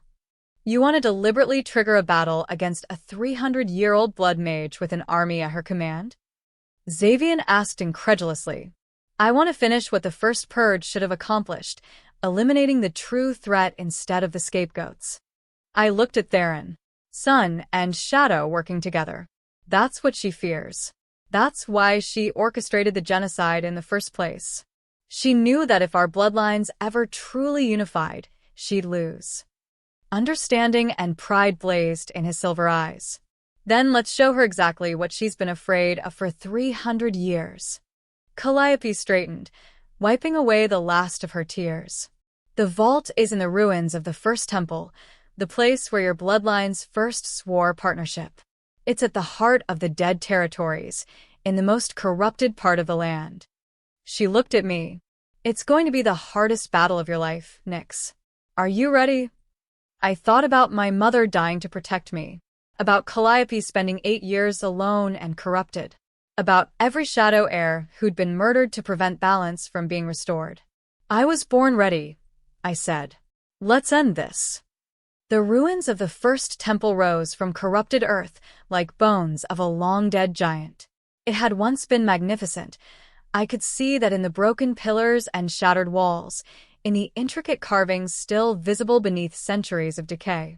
This was where the first Sun King and first Shadow Heir had stood together and sworn to rule in balance, to be partners instead of rivals, to create something greater than either could achieve alone. And this was where that dream had died 300 years ago, consumed by fire and blood and betrayal. The entrance to the vault is beneath the altar, Calliope said, leading us through the ruins with the confidence of someone who'd spent years mapping every inch. Mother used the original binding stones, the ones the first rulers used to seal their oath. Only a Shadow Heir can open it, and only in the presence of a Sun King. It was meant to ensure that balance would be required even to access the vault. We reached the altar, a massive slab of stone carved with symbols in both the Old Tongue and the Sun script. Despite 3 centuries of corruption, the stones still gleamed faintly with residual power. Together, Theron said, offering me his hand. I took it, and we placed our joined hands on the altar. The response was immediate. Light and shadow erupted from the stone, spiraling upward in a column that pierced the dead sky. Ancient magic recognizing bloodlines had been waiting centuries to welcome home. The ground beneath the altar began to shift, stones sliding away to reveal stairs descending into darkness. That's it, Calliope breathed. That's the vault. And from the corrupted forest surrounding the ruins, wolves began to howl. Not normal howls. Twisted. Wrong. Corrupted. Hundreds of them. She's coming, Calliope whispered, fear coloring her voice. Sylpha knows. The army's coming. I looked at Theron and saw my own determination reflected in his eyes. Then we make this fast, I said. Half the guards stay up here and hold them off as long as possible. The rest come with us into the vault. We grab whatever Mother hid and get out before I kill you all. The voice was silk and venom, ancient and terrible. How wonderfully predictable. A wolf emerged from the ruins, elegant, deadly, with silver-white fur and eyes that glowed with corrupted red light. But unlike the other corrupted wolves I'd seen, she maintained perfect control, perfect awareness. This was no mindless weapon. This was Silpha, the original architect of the Purge. 300 years of accumulated power and malice given flesh. Hello, little Shadow Heir, she purred. I've been waiting so very long to meet you. The last obstacle between me and total control of the territories. The final heir who needs to die before the Shadow bloodline is truly extinct. She smiled, revealing teeth too sharp to be natural. Let's finish what I started 300 years ago, shall we? Chapter 10. The Vault of Shadows. You're supposed to be dead. The words left my mouth before I could think better of them. Silpha tilted her head, her corrupted eyes gleaming with amusement. Dead. She laughed, the sound like breaking glass. Oh, child. I've transcended death. Moved beyond it entirely. 300 years I've walked these territories, perfecting my craft, building my army, waiting for the moment when the prophecy would finally be fulfilled and I could end your bloodline once and for all. She took a step closer, and the corrupted wolves surrounding the ruins moved with her, hundreds of them, maybe thousands. Your mother thought she was so clever, hiding the vault here, using it as bait. But she never anticipated that I'd simply wait, that I'd corrupt this entire territory, make it mine, turn it into a prison for any Shadow Heir foolish enough to come looking for answers. You turned my sister into a weapon, I said, shadows already rising around me. Theron's warmth pressed against my back, his power ready to support mine. Spent 8 years breaking her mind and rebuilding it to serve you. I gave her purpose, Silpha corrected. Took a frightened child and made her powerful. She should be grateful. Her eyes flicked to Calliope, and something dark crossed her features. Though I see you've stolen my work. Cleansed the corruption I so carefully nurtured. Such a waste. She was never yours to claim, Theron growled. And neither is Zephyra. You want to finish the purge? You'll have to go through both of us. Sun and Shadow, united exactly as you've feared for 3 centuries. Feared? Silpha's smile widened. Oh, Alpha King. I don't fear your little partnership. I orchestrated it. The words hit like a physical blow. What? I breathed. Did you really think it was a coincidence that you ended up in the Ironwood Pack? That you survived 8 years of abuse just long enough for the Alpha King to find you during the perfect celestial alignment? She circled us slowly, her corrupted wolves maintaining their distance, but ready to attack at her command. I've been guiding every step of your journey, child. I'm the one who ensured you were placed with the Greystone bloodline, wolves descended from my most loyal followers. I'm the one who made sure you were broken down just enough to be malleable, but not so much that you'd lose your power entirely. You're lying, Calliope said, but uncertainty colored her voice. Am I? Who do you think sent the Oracle her vision 3 months ago? Who do you think arranged for the Alpha King to visit Ironwood Pack during the lunar eclipse? Silpha's eyes gleamed with malicious satisfaction. I've spent 300 years studying your bloodline, learning its weaknesses. And I discovered something fascinating. Shadow heirs are strongest when they believe they're fighting for love, for family, for connection. When they think they're reclaiming stolen destiny. My blood ran cold. So, I gave you a destiny to reclaim, Silpha continued. I gave you a Sun King to bond with, a sister to save, a vault to find. I made you strong, Zephyra. Strong enough that when I finally harvest your power, it will be potent enough to fuel my magic for another 1,000 years. Harvest. The word tasted like poison. The vault isn't protection or knowledge or evidence. Silpha's smile turned vicious. It's a ritual circle. Your mother discovered my plan before she died, learned that I needed a Shadow Heir at the peak of her power, bonded to her Sun King mate, standing in the exact spot where the first partnership was forged. She tried to warn the others, tried to stop me. But I killed her before she could tell anyone except. She looked at me with something that might have been pity. Except you, through the memory seal.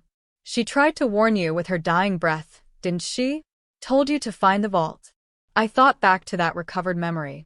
Mother's last words, the Shadow Vault is hidden where light and dark first learned to dance. Where the first Sun King and first Shadow Heir made their vows. Find the beginning place, and you'll find the truth that will break them. Not break our enemies. Break us. It's a trap, I whispered. The vault is a trap designed to kill bonded Sun and Shadow royalty. Finally, you understand. Sylpha clapped slowly, mockingly. The moment you descend those stairs and try to open the vault, the ritual will activate.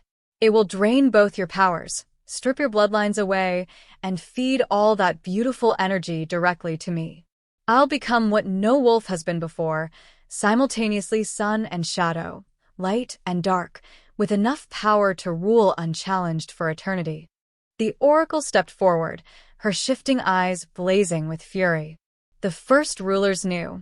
They built protections into their oath, safeguards to prevent exactly this kind of abomination. You can't steal both bloodlines without being torn apart by the conflicting energies? Sylpha interrupted. True. Most wolves would be destroyed instantly by trying to hold both powers. But I've spent 300 years preparing this body, corrupting my bloodline to the point where I can contain anything. Light, dark, life, death. I've transcended all limitations. She spread her arms wide. And tonight, I ascend to godhood. Over my dead body, Theron snarled. Yes, Sylpha agreed pleasantly. Exactly over your dead body. Both of you, in fact. Your deaths will be the final component of the ritual. Sun King and Shadow Heir, dying together in the place where the partnership was born. Poetic, really. Silence fell across the ruins. Then Xavian laughed, sharp and bitter and defiant. You've made one critical mistake in your master plan. Sylpha's expression flickered with annoyance. And what would that be, little Alpha? You told us about it. Xavian's amber eyes gleamed. You're so confident, so certain of your victory, that you explained exactly how your ritual works, which means we know how to break it. You can't break it, Sylpha said flatly. The only way to stop the ritual is to not open the vault. And you will open it, because if you don't, I'll unleash my army on the capital. I'll corrupt every wolf in Moonspire City, turn the entire population into weapons like I turned sweet little Calliope. Your precious balance, your restored crown, your political reforms, all of it ends tonight, one way or another. Unless we find another way, I said slowly, an idea forming. You need us to open the vault, so the ritual can drain our power. But what if we open it differently? What if instead of descending together, bonded and vulnerable, we separate? Break the partnership temporarily, so the ritual can't lock onto both of us simultaneously? It won't work, Sylpha said, but something in her tone had shifted. Uncertainty. The ritual is designed to target bonded royalty. The oracle finished, understanding dawning. But if the bond is temporarily severed, if they're not acting as partners but as individuals, the ritual can't distinguish them from any other powerful wolves. We need to actually break the bond, Theron said quietly. Not just physical separation. Actual severance of the connection between us. The thought made my chest ache. The bond we'd been building, the connection that let us balance each other's power. Cutting it, even temporarily, felt like cutting off a limb. But if it was the only way to stop Sylpha, how long does it take to break a mate bond? I asked the oracle. Minutes, if done correctly. But Zephyra, you don't understand. Breaking a bond is agonizing. And there's no guarantee you can reform it afterward. Some bonds, once severed, are gone forever. Then we risk it, I said, my voice steady despite the fear churning in my gut. Because the alternative is letting her win. Letting her harvest our power and become unstoppable. Theron grabbed my hand, his silver eyes intense. There has to be another way. I won't lose you after finally finding you. I won't. You won't lose me, I interrupted gently. We'll break the bond, stop the ritual, kill Silpha, and then we'll build the bond again. Stronger this time, because we'll have chosen it twice. You're assuming you'll survive long enough to rebuild anything, Silpha interjected. The moment you break that bond, you'll both be weaker, vulnerable, and my army will tear you apart. Then we make sure they don't get the chance. I looked at our assembled forces, 20 guards, 4 council supporters, the Oracle, Calliope, and most importantly, Theron and myself. We split our forces. Half descend into the vault with me to retrieve whatever's actually down there that Silpha doesn't want us to find. Half stay up here with Theron to hold off the corrupted wolves. We break the bond, I go down alone. I survive whatever trap is waiting, and I come back up with weapons to use against her. It's suicide, Rydian said bluntly. You'd be going into unknown danger without the Sun King to balance your power. You'll burn through your energy too fast, leaving yourself vulnerable. Unless she doesn't go alone, Calliope said quietly. Everyone turned to look at her. I'm Shadow Bloodline too. Not as strong as Nyx, but strong enough to help stabilize her power while the bond is broken. And I know the dead territories better than anyone. I can guide her, watch her back. You were corrupted for 8 years, Xavian pointed out. How do we know you're really clean?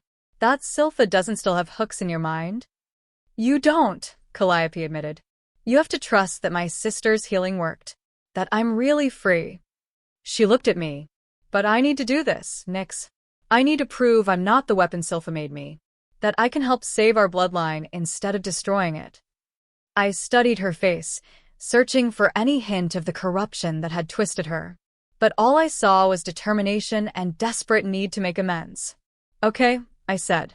You're with me. But Calliope, if you feel the corruption trying to take hold again, if you sense Silpha influencing your thoughts, you tell me immediately. No heroics, no trying to fight it alone. She nodded solemnly. I swear it. Silpha had been watching this exchange with growing irritation. You truly believe you can outmaneuver me? I've spent 3 centuries planning this.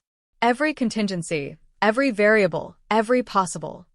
Every plan has a weakness, Theron interrupted. And yours is arrogance. You're so convinced of your superiority that you can't imagine us actually succeeding. That's going to be your downfall. Bold words from a wolf about to watch his mate descend to her death. Silpha's smile returned. But very well. Attempt your desperate gambit. Send the little Shadow Heir into my trap, without her Sun King to protect her. See how well that works out. She raised her hand, and the corrupted wolves around the ruins began to move forward. Kill everyone except the Alpha King and the Shadow Heir. I want them alive for the ritual. Hold the line, Theron roared, his own guards immediately forming a defensive perimeter. No one reaches the vault entrance. Chaos erupted. Corrupted wolves crashed against our defensive line like a wave against stone. Theron's guards fought with disciplined efficiency, but they were outnumbered at least 10-1. Maybe more. We need to move, Calliope urged, pulling at my arm. The distraction won't last long. We need to get into the vault before we break the bond, I finished. I turned to Theron, who was already shifting into his massive golden wolf form to join the battle. Wait, he shifted back partially, enough to speak. Zephyra, there's no time. There's time for this. I grabbed his face and kissed him fiercely, desperately, trying to pour everything I felt into the contact. I love you. Whatever happens down there, whatever I find, whatever it costs, I love you. And I'm coming back. You'd better, he said roughly. Because if you die in that vault, I'm following you into whatever afterlife exists and dragging you back myself. I managed a shaky laugh. Then I stepped back and nodded to the Oracle. Do it. Break the bond. Her hands came up, glowing with ancient power. This is going to hurt. She wasn't wrong. The moment her magic touched the bond between Theron and me, pain exploded through my chest. Not physical pain, something deeper, like having part of my soul torn away. I felt his warmth disappearing, felt the balance we'd built shattering, felt the connection that had made me feel whole severing like a cut rope. Theron collapsed to his knees, a sound of pure agony ripping from his throat. And then it was done. The bond was broken. I felt incomplete, like I'd been walking on two legs my entire life, and suddenly one was gone. The shadows around me flickered uncertainly, no longer stabilized by his sun power. Go, Theron gasped, forcing himself back to his feet. Go now before I lose my mind and follow you down there. I wanted to stay. I wanted to help him fight. But he was right, we were out of time. Calliope and I ran for the vault entrance, the oracle and 5 guards following. Behind us, I heard Theron roar and shift fully, throwing himself into battle with the kind of desperate fury that came from watching your mate walk into danger. The stairs descended into darkness, so complete that even my shadow sight struggled to penetrate it. But we had no choice. We descended. The vault was not what I expected. I'd imagined a treasure chamber, maybe, or a library full of ancient texts. Instead, we found a single circular room carved from black stone, its walls covered in writing in the old tongue. And in the center, a pedestal holding a single object. A crown. Not silver like the Luna's crown I'd been offered. Not gold like the Sun King's. This crown was made of something that seemed to shift between shadow and light, never settling on one or the other. The Unity Crown, the Oracle breathed. I thought it was a myth. What is it? I asked, moving closer despite every instinct screaming at me to run. The crown the first Sun King and first Shadow Heir wore during their binding ceremony. It was supposed to be destroyed after their deaths, melted down and separated so it could never be used again. The Oracle's shifting eyes tracked the crown's movements. Legend says it grants the wearer the ability to hold both shadow and sun powers simultaneously. But the cost is absolute balance. If the wearer's heart favors one over the other, even slightly, the crown destroys them from within. Silpha wants this, I said with certainty. This is what the ritual is really designed to do. She's not just trying to harvest our power. She wants to take this crown and use it to make herself simultaneously Sun King and Shadow Heir. Which is why your mother hid it, Calliope said. If Silpha got her hands on this, and if she's corrupted enough to survive the balance requirement, she'd be unstoppable, I finished. The vault isn't bait to trap us. It's bait to trap her. Mother knew Silpha would eventually figure out where it was hidden, so she made it appear to be part of a ritual designed to drain our power, when really, the walls around us began to glow. Not with the soft silver light of moonstones, but with harsh red light that pulsed like a heartbeat. The ritual's activating anyway, one of the guards said urgently. We need to leave. Now. No. I stepped toward the crown, understanding flooding through me. This is what Mother wanted me to find. Not the crown itself, but the truth it represents. Silpha's been alive for 300 years because she's been trying to achieve true balance through corruption and blood magic. But she can't. The Unity Crown would kill her the moment she touched it because her heart isn't balanced. It's twisted toward domination and power. And you think yours is balanced? Calliope asked. Nyx, you just broke your mate bond. You're running on shadow power alone right now. If you touch that crown, then I prove Silpha wrong. I reached for the crown. She thinks sun and shadow can't truly coexist. That one must always dominate the other. But that's not true. The first rulers proved it's possible. And I'm going to prove it again. Without your Sun King? The Oracle demanded. Without the bond to balance you? Balance doesn't come from outside forces, I said, my hand hovering over the crown. It comes from within. From choosing to value both light and darkness equally. From understanding that neither is superior, they're just different aspects of a same whole. I thought about Theron's warmth and my shadows. About how they worked together, enhanced each other, created something beautiful and powerful when united. I thought about 8 years of living in darkness, being called broken, learning to survive in shadows. And I thought about the light that had found me anyway, the hope that had refused to die even when I'd been told I was worthless. Both were part of me. Both mattered equally. I grabbed the crown. Power exploded through me, not painful, but overwhelming. Sun and shadow, light and darkness, fire and void, all of it pouring into my bloodline simultaneously. My body should have torn itself apart from the conflicting energies. Instead, they balanced. Perfectly. Absolutely. Because I didn't favor one over the other. Didn't see them as opposing forces, but as complementary halves of a whole. The unity crown settled on my head, and I felt it recognize me, acknowledge me, accept me. Impossible, the oracle whispered. No one's been able to wear that crown since the first rulers died. No one has been balanced enough to. The walls exploded inward. Corrupted wolves poured into the vault, led by Zephyra herself. Her eyes blazed with fury and something that might have been fear. You touched it, she snarled. You actually touched the unity crown and survived. How? I looked at her, really looked at her, and suddenly I could see everything. Not just her corrupted bloodline, but the truth beneath it. The fear that had driven her to orchestrate the purge. The desperate terror of wolves who didn't understand balance and feared what they couldn't control. Because I don't want to rule alone, I said simply. I never did. And that's something you'll never understand, Zephyra. Your entire plan was built on the assumption that power is finite. That if sun and shadow share authority, both are weakened. But that's not how balance works. Then enlighten me, she growled, her corrupted wolves surrounding us. Before I tear you apart and take that crown from your corpse. I smiled and felt the unity crown pulse with power that was simultaneously mine and something far greater. Gladly. I reached through the crown, felt it connect me to every shadow in the dead territories, every ray of light that had ever touched this cursed ground.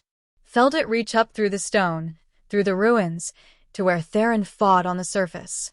And I remade the bond. Not the same bond we'd had before, not dependent on proximity or touch or gradual building of trust. This bond was forged by the unity crown itself, connecting Sun King and Shadow Heir across distance and time and death itself. I felt Theron gasp as it snapped into place. Felt his shocked joy, his fierce love, his sun-bright power suddenly accessible to me despite the broken mate bond. Together, I sent through the crown-forged connection. Sun and shadow. Balanced. Unstoppable. Together, he echoed, and I felt his power flood into me while mine flooded into him. True partnership. True balance. True unity. Zephyra's expression shifted from fury to terror as she finally understood. No, she breathed. You can't have both. No one can hold both without being destroyed. The crown should have killed you. Should have torn you apart. You're not balanced, I'm exactly what you've feared for 300 years, I interrupted. My voice resonated with dual power, shadow and sun speaking in perfect harmony. I'm the heir who understands that balance isn't weakness. It's strength multiplied. I raised my hands and power answered. Not just shadow magic or sun magic, but both, woven together so perfectly they became something new. Something that had only existed once before, when the first rulers had worn this crown and proved that unity was possible. Run, I suggested to Zephyra. Because what comes next is 3 centuries of justice delivered in one night. She ran. Her corrupted wolves ran with her, fleeing up the stairs toward the surface. And I followed, wearing the unity crown, wielding balanced power, ready to end what should have ended 300 years ago. The war for balance had begun. And this time, we were going to win. Chapter 11. Balance restored. I emerged from the vault into chaos. The battle had intensified in the minutes I'd been underground.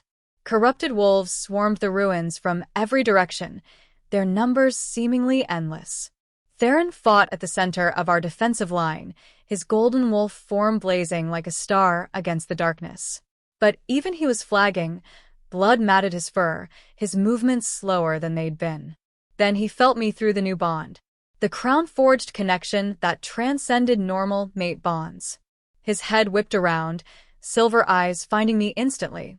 And what I saw in those eyes, shock, hope, fierce pride, made my chest tighten. You're wearing the Unity Crown. His thoughts came through clear as spoken words. You actually did it. We did it, I corrected. I couldn't have survived touching it if I didn't understand the balance. And I learned that from you. No more time for communication. Silpha's corrupted wolves had spotted me, and they attacked with desperate fury. I didn't move like a normal wolf. The Unity Crown gave me access to both bloodlines simultaneously, Shadow's precision and Sun's raw power working in perfect tandem. I dissolved into darkness to avoid attacks, then erupted with solar fire to strike back. I created shields of void that absorbed enemy magic, then countered with light, so bright it burned away corruption like morning fog. Every move was balanced. Every strike is perfectly measured. Neither Shadow nor Sun dominate, but both work as equal partners. And it was glorious. She has the crown. Silpha's shriek cut through the battle. Kill her.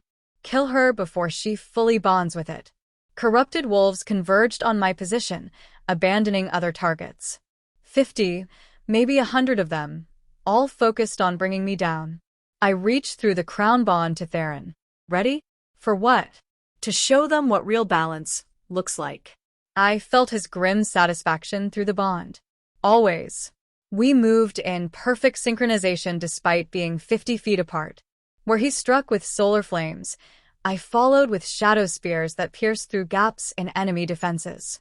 Where I created void barriers to protect our allies, he filled them with light that blinded attackers. Attack and defense, offense and support, destruction and protection, all of it flowing seamlessly between us. The corrupted wolves didn't stand a chance. Within minutes, half their numbers lay dead or dying. The rest hesitated, their corrupted minds struggling to process what they were witnessing. Impossible, Silpha breathed, her voice carrying across the sudden lull in battle. She stood at the edge of the ruins, her elegant form trembling with rage and disbelief. The Unity Crown requires absolute balance. Perfect equilibrium between Shadow and Sunday. You broke your mate bond. You shouldn't be able to achieve that balance without your Sun King physically present. That's where you're wrong, I said, moving toward her with measured steps. The crown pulsed with power, responding to my will. Balance isn't about physical proximity. It's about understanding, about choosing to value both darkness and light equally, even when only one is present. I gestured to Theron, who'd shifted back to human form and moved to stand beside me. The bond we had before was beautiful, but it was incomplete, built on proximity and gradual trust.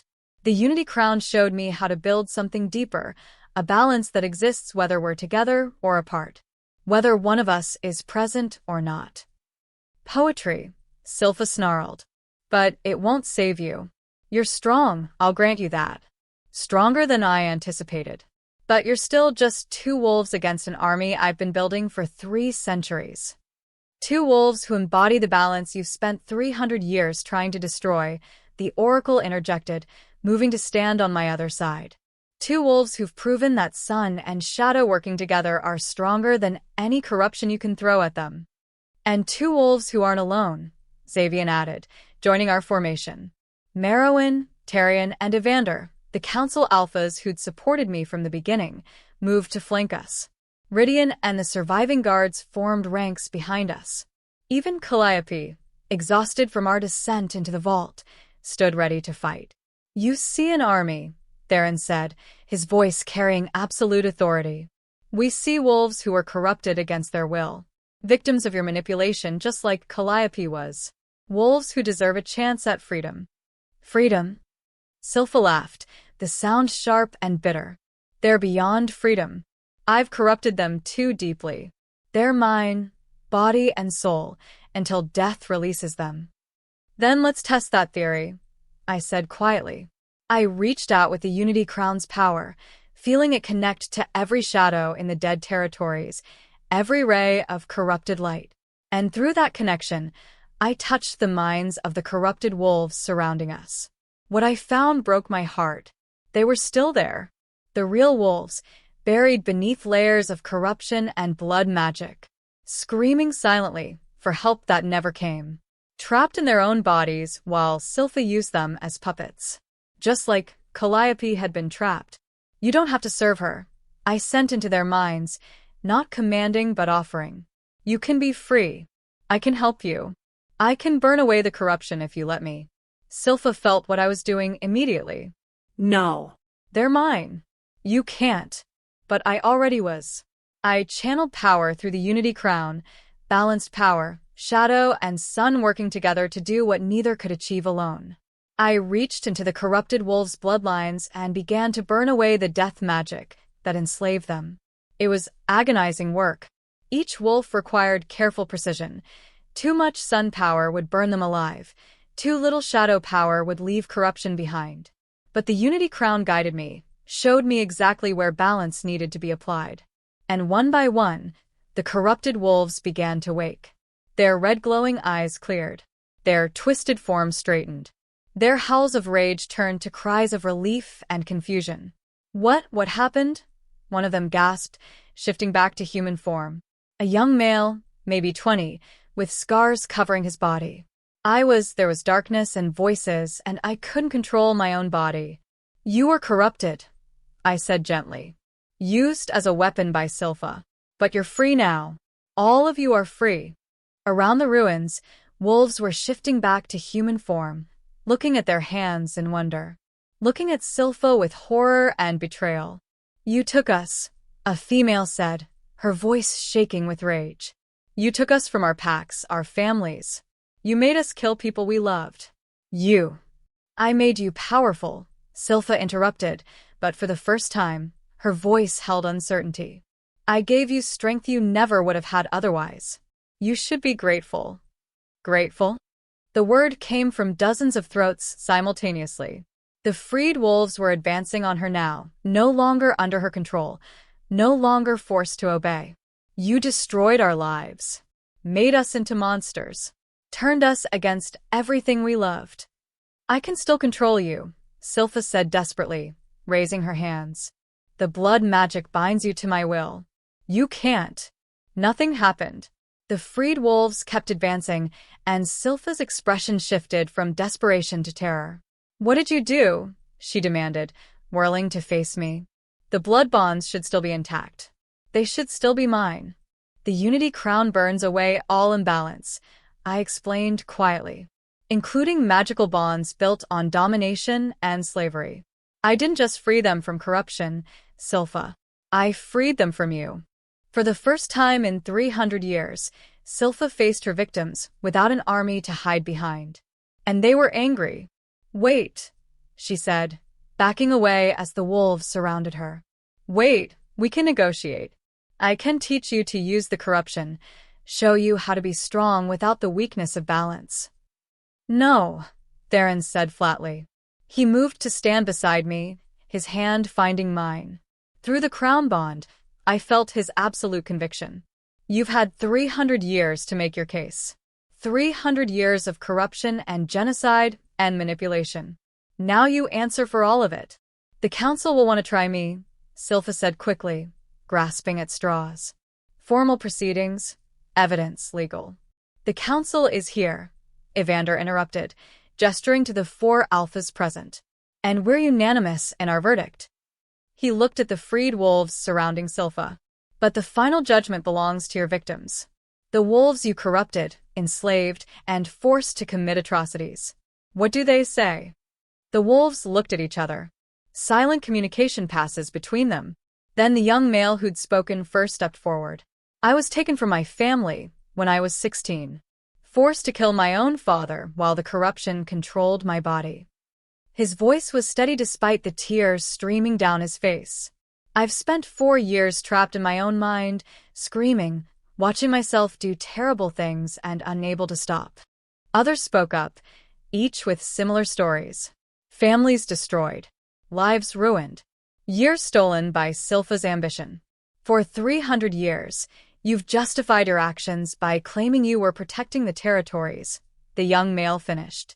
Preventing the danger of balanced sun and shadow rule. But the truth is simpler. You were afraid. Afraid of losing control. Afraid of wolves who were stronger together than you could ever be alone. He looked at me, at the Unity Crown on my head, at Theron standing beside me. They've proven you wrong. Balance isn't weakness. You are. The sentence, Evander said formally, is death.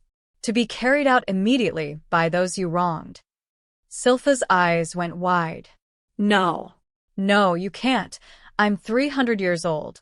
I have knowledge, power, things I could teach. You have nothing we want, the young male said. Nothing except your death. The freed wolves closed in. What happened next was swift and brutal and entirely deserved. 300 years of victims claiming justice that had been denied them for too long. When it was done, Silpha's body lay broken in the ruins of the first temple, the place where balance had first been forged, now the place where its greatest enemy finally fell.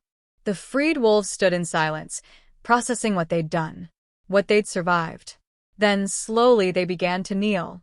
Not in submission. In respect. Shadow Heir, the young male said, his voice carrying across the ruins. Sun King, you gave us back our lives. Our minds. Our freedom. We are forever in your debt.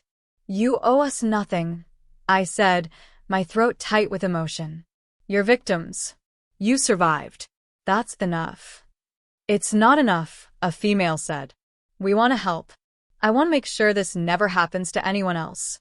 Let us serve the restored balance. Let us prove that corruption can be overcome. I looked at Theron through our crown bond. What do you think? I think these wolves have earned the right to choose their own path, he responded. If they want to serve, we honor that choice. The territories need rebuilding, I said aloud. The council needs restructuring. The systems that allowed Silpha to operate unchallenged for 3 centuries need to be dismantled and rebuilt with transparency and accountability. I met each of their eyes in turn. If you want to help with that work, you're welcome. Not as servants or subjects, but as partners. As wolves who understand better than anyone what happens when power goes unchecked. They rose as one, and I saw hope beginning to replace the horror in their expressions. There's still the matter of the dead territories themselves, the oracle said quietly. She'd been examining the ruins while we dealt with Silpha. The corruption here runs deeper than blood magic. The land itself is poisoned, twisted by 3 centuries of death and darkness. It will take years to cleanse, if it can be cleansed at all.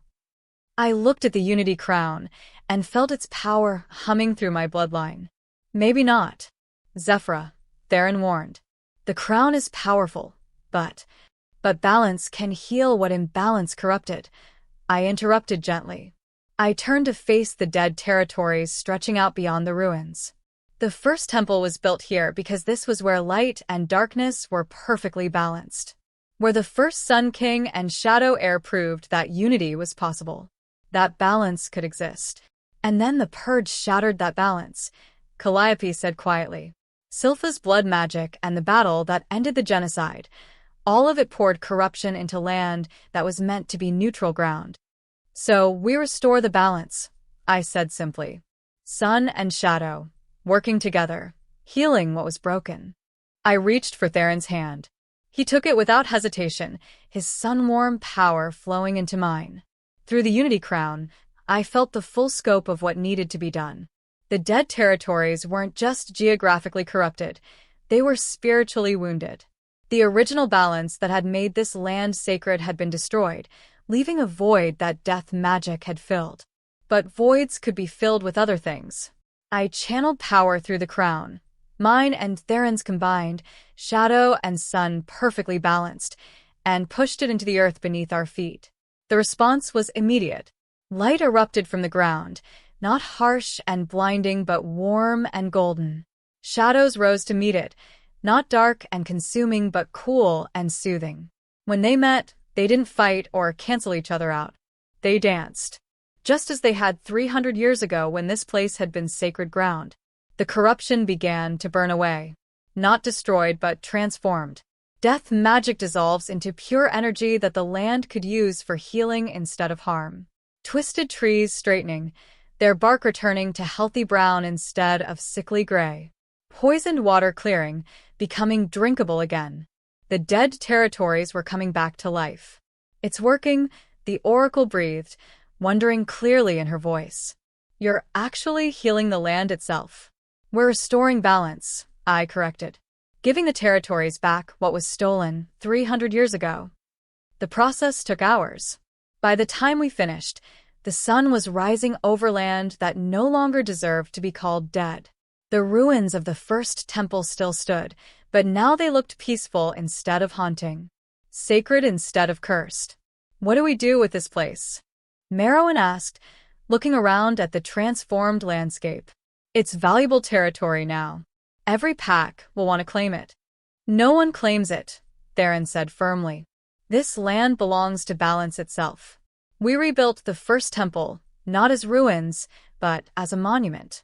A reminder of what happens when balance is broken and what's possible when it's restored. He looked at me. And we make it the new seat of government. Not the capital, not any existing territory. Neutral ground where sun and shadow rule together as equals. You want to move the entire government here? Tyrion asked, surprise coloring his voice. I want to build something new, I said, the vision crystallizing in my mind. A capital that represents the unity we're trying to create. A place where every wolf, sun bloodline, shadow bloodline, or neither, can see themselves reflected in the leadership. I looked at the freed wolves, the council alphas who'd supported us, the guards who'd risked their lives. A place built on partnership instead of domination. On balance instead of control. Xavian laughed, the sound bright with genuine joy. You're talking about rebuilding civilization from the ground up. Yes, Theron and I said simultaneously, then smiled at each other through the crown bond. It'll take years, Evander warned. Decades, maybe. Changing systems that have been in place for centuries, convincing wolves to accept new ways of thinking.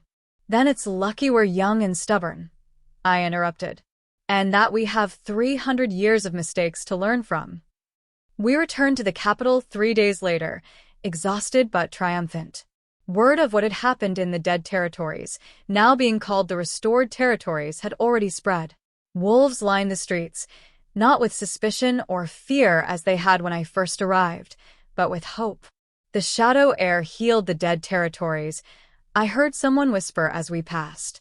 She wears the Unity Crown. Real balance has returned. Maybe things really will be different now.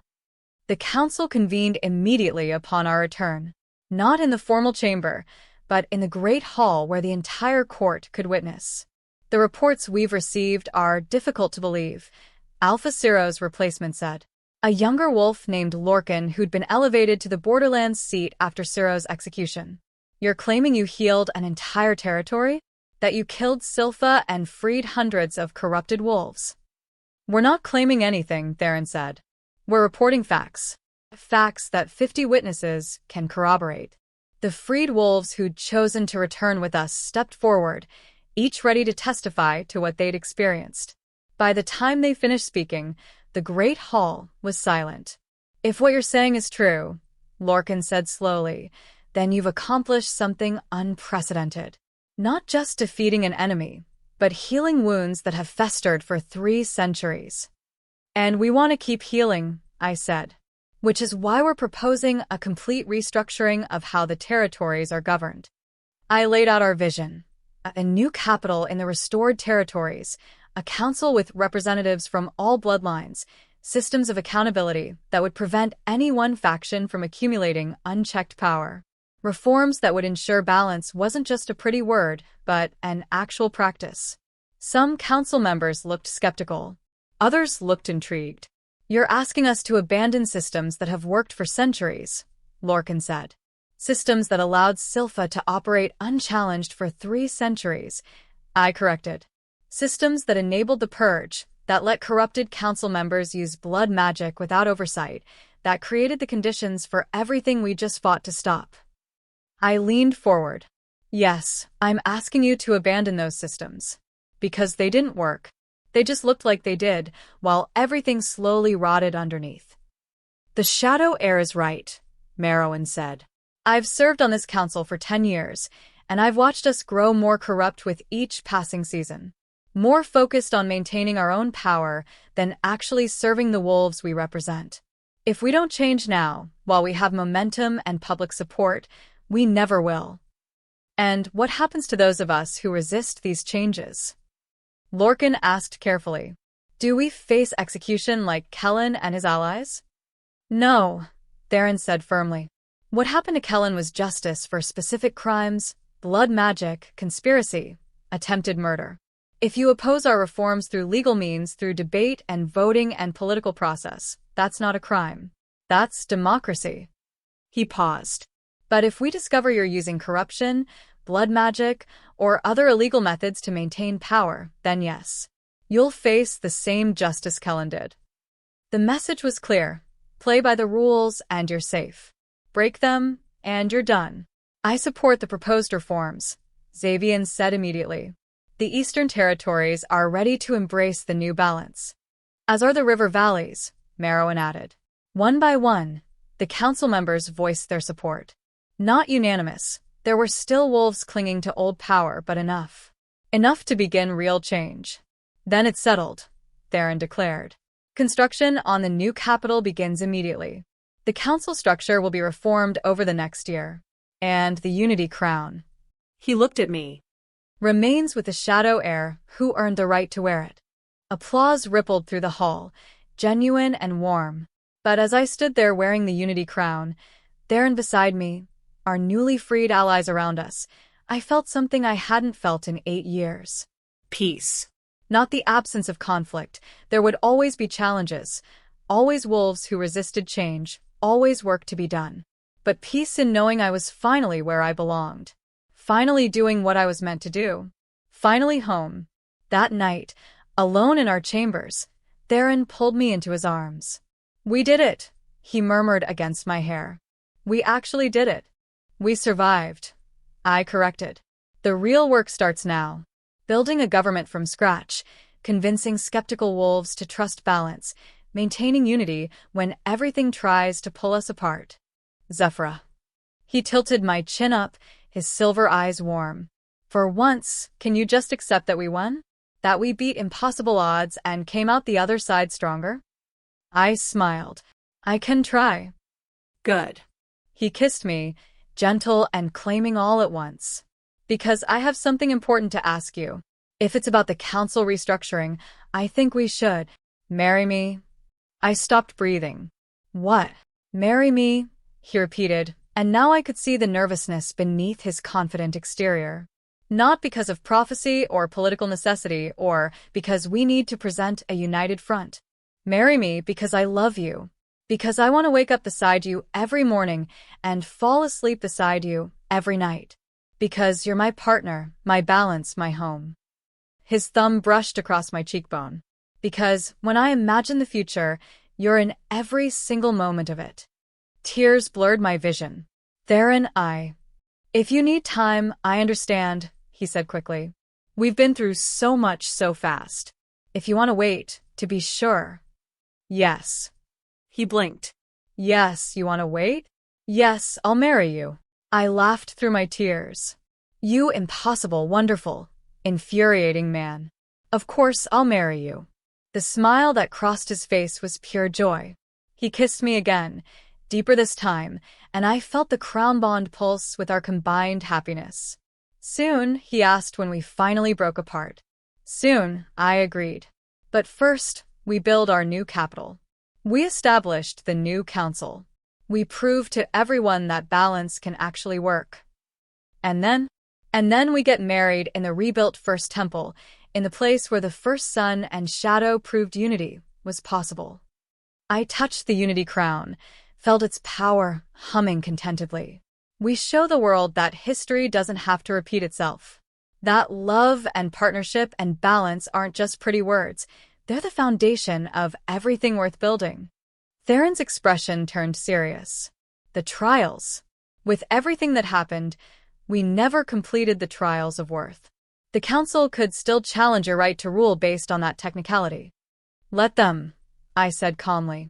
I wore the Unity Crown and survived. I healed the dead territories. I defeated the architect of the purge. If that's not proof of worth, nothing is. You know some wolves won't accept that logic. Then they can challenge me directly. I met his eyes. I'm done trying to prove myself to people who are determined to find me lacking. From now on, I rule because I've earned it. And anyone who disagrees is welcome to face me and make their case. Pride blazed in his expression. There's the queen I fell in love with. There's the king who taught me to be one, I countered. We stood together in the quiet of our chambers, the unity crown on my head, Theron's arms around me, and the future stretching out before us. It wouldn't be easy. Change never was. But for the first time in 300 years, balance had returned to the territories. And we were ready to fight for it. Together. Chapter 12. Crown of Unity. 6 months later, the new capital rose from the restored territories like a promise made manifest. We called it Luminera, a name that meant where light and shadow dance in the old tongue.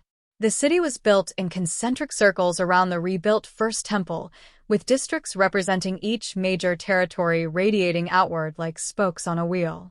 Architecture that blended shadow aesthetics, elegant curves, spaces for darkness to pool and rest, with sun design, open courtyards, windows that captured golden light. It was beautiful.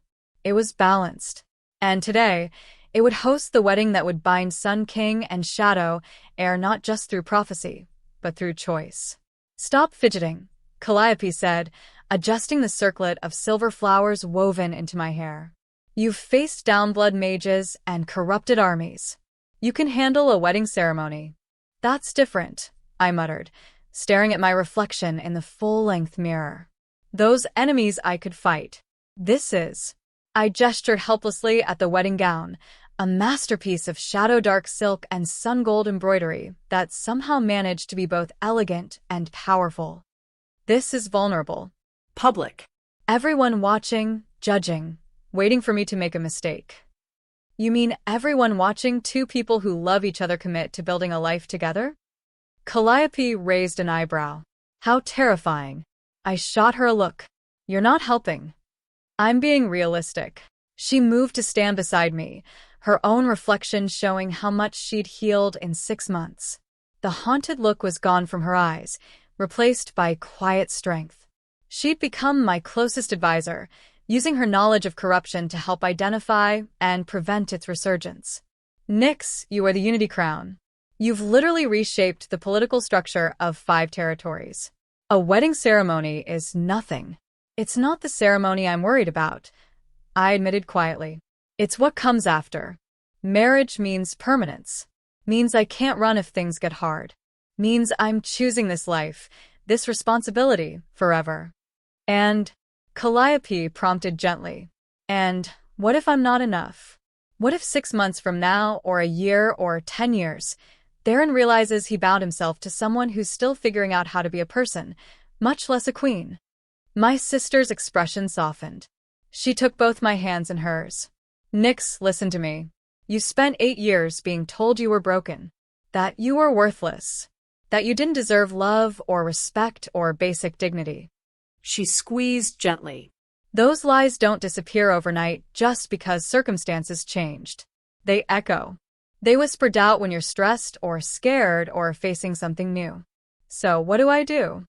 My voice came out smaller than I intended. You remember the truth. Calliope's grip tightened. You're the Shadow Heir who healed corrupted bloodlines, who wore the Unity Crown and survived, who rebuilt an entire government structure from the ground up. You're brilliant, fierce, compassionate, and strong. She smiled. And Theron knows all of that. He's not marrying you despite your perceived flaws. He's marrying you because of who you actually are, complexities, doubts, and all. A knock interrupted before I could respond. It's time. Serena's voice came through the door. Everyone's assembled. I took a deep breath, feeling the Unity Crown settle more comfortably on my head. 6 months of wearing it had taught me its rhythms, its needs. It required constant balance, not just between shadow and sun magic, but between confidence and humility, strength and gentleness, action and patience. Much like marriage, I supposed. Ready? Calliope asked. No, I admitted. But I'm going anyway. Her smile was proud. That's my sister. The first temple had been rebuilt exactly as the ancient text described, a circular structure open to the sky, its walls carved with symbols in both the Old Tongue and Sun script. 7 pillars supported the domed roof, each representing one of the major territories. And in the center, where the altar once stood, was a circle of moonstone and sunstone woven together like clasped hands. The wedding would take place in that circle. Every seat in the temple was filled. Council members sat in the front rows, all 7 territories represented now, including the 3 new members who'd replaced Kellen's faction. Behind them, pack representatives from across the territories. And behind them, the common wolves, hundreds of them, come to witness the union that would seal the restoration of balance. But I only had eyes for Theron. He stood in the center of the moonstone-sunstone circle, wearing ceremonial armor that somehow managed to be both practical and elegant. His dark hair was pulled back, revealing the strong lines of his face. And his silver eyes. They tracked me from the moment I entered, filled with such open love and wonder that my breath caught. "You're beautiful," his thought came through the crown bond. "You're biased," I sent back, but warmth flooded through me. "Absolutely. And I plan to stay that way for the rest of our lives." The oracle waited at the circle's edge, her shifting eyes bright with joy. She'd agreed to perform the ceremony, a significant honor, as she rarely involved herself in political events. "We gather today," she began as I reached the circle and took Theron's offered hands, to witness the binding of 2 souls. 2 bloodlines. 2 halves of a whole that was broken 300 years ago and is finally being made complete. Her voice carried across the temple, magically amplified, so even those outside could hear. But this is more than a political union. More than the fulfillment of prophecy. This is 2 wolves who've chosen each other. Who've fought for each other. Who's proven that balance isn't just an ideal, it's a choice you make every day. She turned to Theron. "Alpha King Theron Ravenclaw, do you swear to stand beside Zephyra Nightwhisper as her equal partner? To value her wisdom as you would your own strength? To remember that ruling together means neither dominates, but both enhance?" "I do," Theron said, his voice steady and sure. "I swear on my bloodline, on the sun itself, that I will be her partner in all things. In triumph and hardship.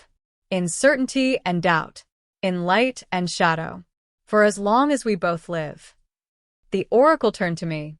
"Shadow Heir Zephyra Nightwhisper, do you swear to stand beside Theron Ravenclaw as his equal partner? To temper his fire with your darkness? To remember that ruling together means trusting him as you would trust yourself?" 8 months ago, I would have hesitated. I would have questioned whether I deserved to make such a promise. But now, wearing the Unity Crown, feeling Theron's warmth through our bond, surrounded by wolves we'd fought beside and protected, "I do," I said clearly. "I swear on my bloodline, on the shadows themselves, that I will be his partner in all things. In peace and conflict. In growth and challenge. In darkness and light. For as long as we both live." The oracle smiled.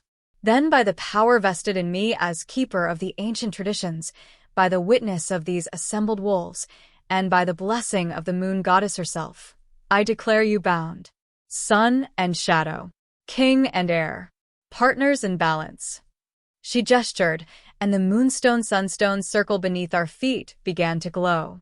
Not with harsh light or deep darkness, but with something in between. Something that was both and neither, perfectly balanced. "Seal your vows," the oracle instructed. Theron pulled me close and kissed me, and the world exploded into light and shadow dancing together.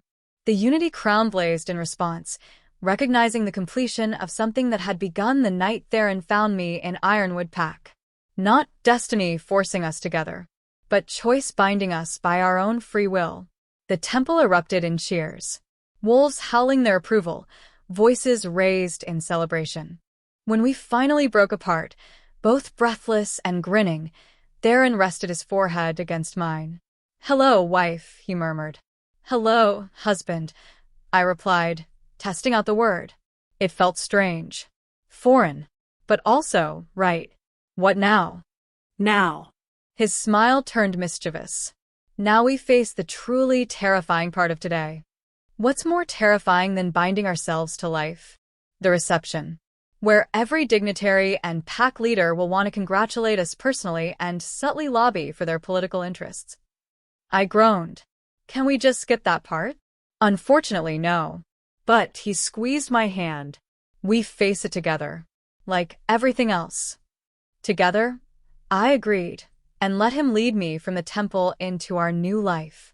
The reception was held in the gardens surrounding the first temple, acres of carefully cultivated land where shadow flowers that bloomed at night grew alongside sun blossoms that opened at dawn. Lanterns floated overhead without visible support, held aloft by gentle magic that neither burned nor froze. Everything in Luminera was designed this way: balanced, thoughtful, intentional. Alpha King, Shadow Heir. A voice interrupted our moment of peace. We turned to find Lorcan, the Borderlands representative, approaching with a nervous expression. I wanted to offer my congratulations. And my apologies. Apologies for what? Theron asked, though I could feel through the bond he already knew. For not supporting you sooner. For being one of the voices questioning the Shadow Heir's legitimacy when you first arrived. Lorcan met my eyes directly. I was wrong. And I wanted you to know that I've spent the past 6 months trying to make amends by fully supporting every reform you've proposed. You have, I acknowledged. Your territory has actually been one of the most progressive in implementing the new council oversight procedures. Because I saw what corruption did to wolves like Ciro, like Kellen. His jaw tightened. I don't want to become that. Don't want the Borderlands to be remembered for standing on the wrong side of history. Then help us build a better future, Theron said. That's all we're asking. Not perfection. Just honest effort toward balance. Lorcan bowed deeply. You have my word. He left, and I leaned against Theron's side. That's the 5th apology we've received tonight. Wolves are adaptable. When they see which way the wind is blowing, they adjust their sails. His arm came around my waist. Some do it out of genuine belief in what we're building. Others out of self-interest. But as long as the outcome is the same, supporting balance over corruption, I'll take it. Pragmatic. Realistic. He pressed a kiss to my temple. We can't change hearts and minds overnight. But we can create systems that make corruption harder and accountability easier. Eventually, the culture will catch up to the structure. Movement at the garden's edge caught my attention. A group of the freed wolves, the ones we'd liberated from Sylpha's corruption, had gathered near one of the shadow flower beds. They'd chosen to stay in Luminera, many of them taking positions in the new city guard or administrative offices. The young male who'd spoken so powerfully at Sylpha's execution, his name was Darian, though he went by Dari now to distance himself from painful associations, noticed me watching and raised his glass in a toast. I returned the gesture, feeling the weight of responsibility settle more comfortably on my shoulders. These wolves were counting on us. Not just the freed ones, but every wolf who'd suffered under the old system. Every wolf who'd been told they were less than because they didn't fit neat categories of powerful or weak, pure-blooded or common. We'd promised them something better. And we'd spend the rest of our lives delivering on that promise. Speech time, Calliope announced, appearing at my elbow. The oracle says it's traditional for the newly married rulers to address their guests. Of course it is, I muttered, but let Theron guide me to the raised platform at the garden center. The crowd quieted as we took our positions. Hundreds of faces looking up at us, some friendly, some neutral, some still skeptical. But all of them are listening. Thank you, I began, my voice carrying across the garden through the same magic that held the lanterns aloft. Thank you for being here, for witnessing this union, for supporting the restoration of balance even when it meant changing everything you'd known for 3 centuries. I paused, gathering my thoughts. 8 months ago, I was nobody, a broken omega in a pack that treated me like disposable labor. I'd been told my entire life that I was worthless, that the mark on my collarbone was a curse, that I would never amount to anything. The crowd was silent now, hanging on every word. Then the Alpha King found me, and everything changed. Not because prophecy forced it to, but because I made a choice. I chose to trust him. Choose to fight for something better. Chose to believe that maybe, just maybe, I was worth more than I'd been told. I looked at Theron, saw pride and love shining in his silver eyes. But I couldn't have made that choice alone. I needed allies. Friends. Family. I gestured to Calliope, to the Oracle, to Xavian, and the other council members who'd supported us.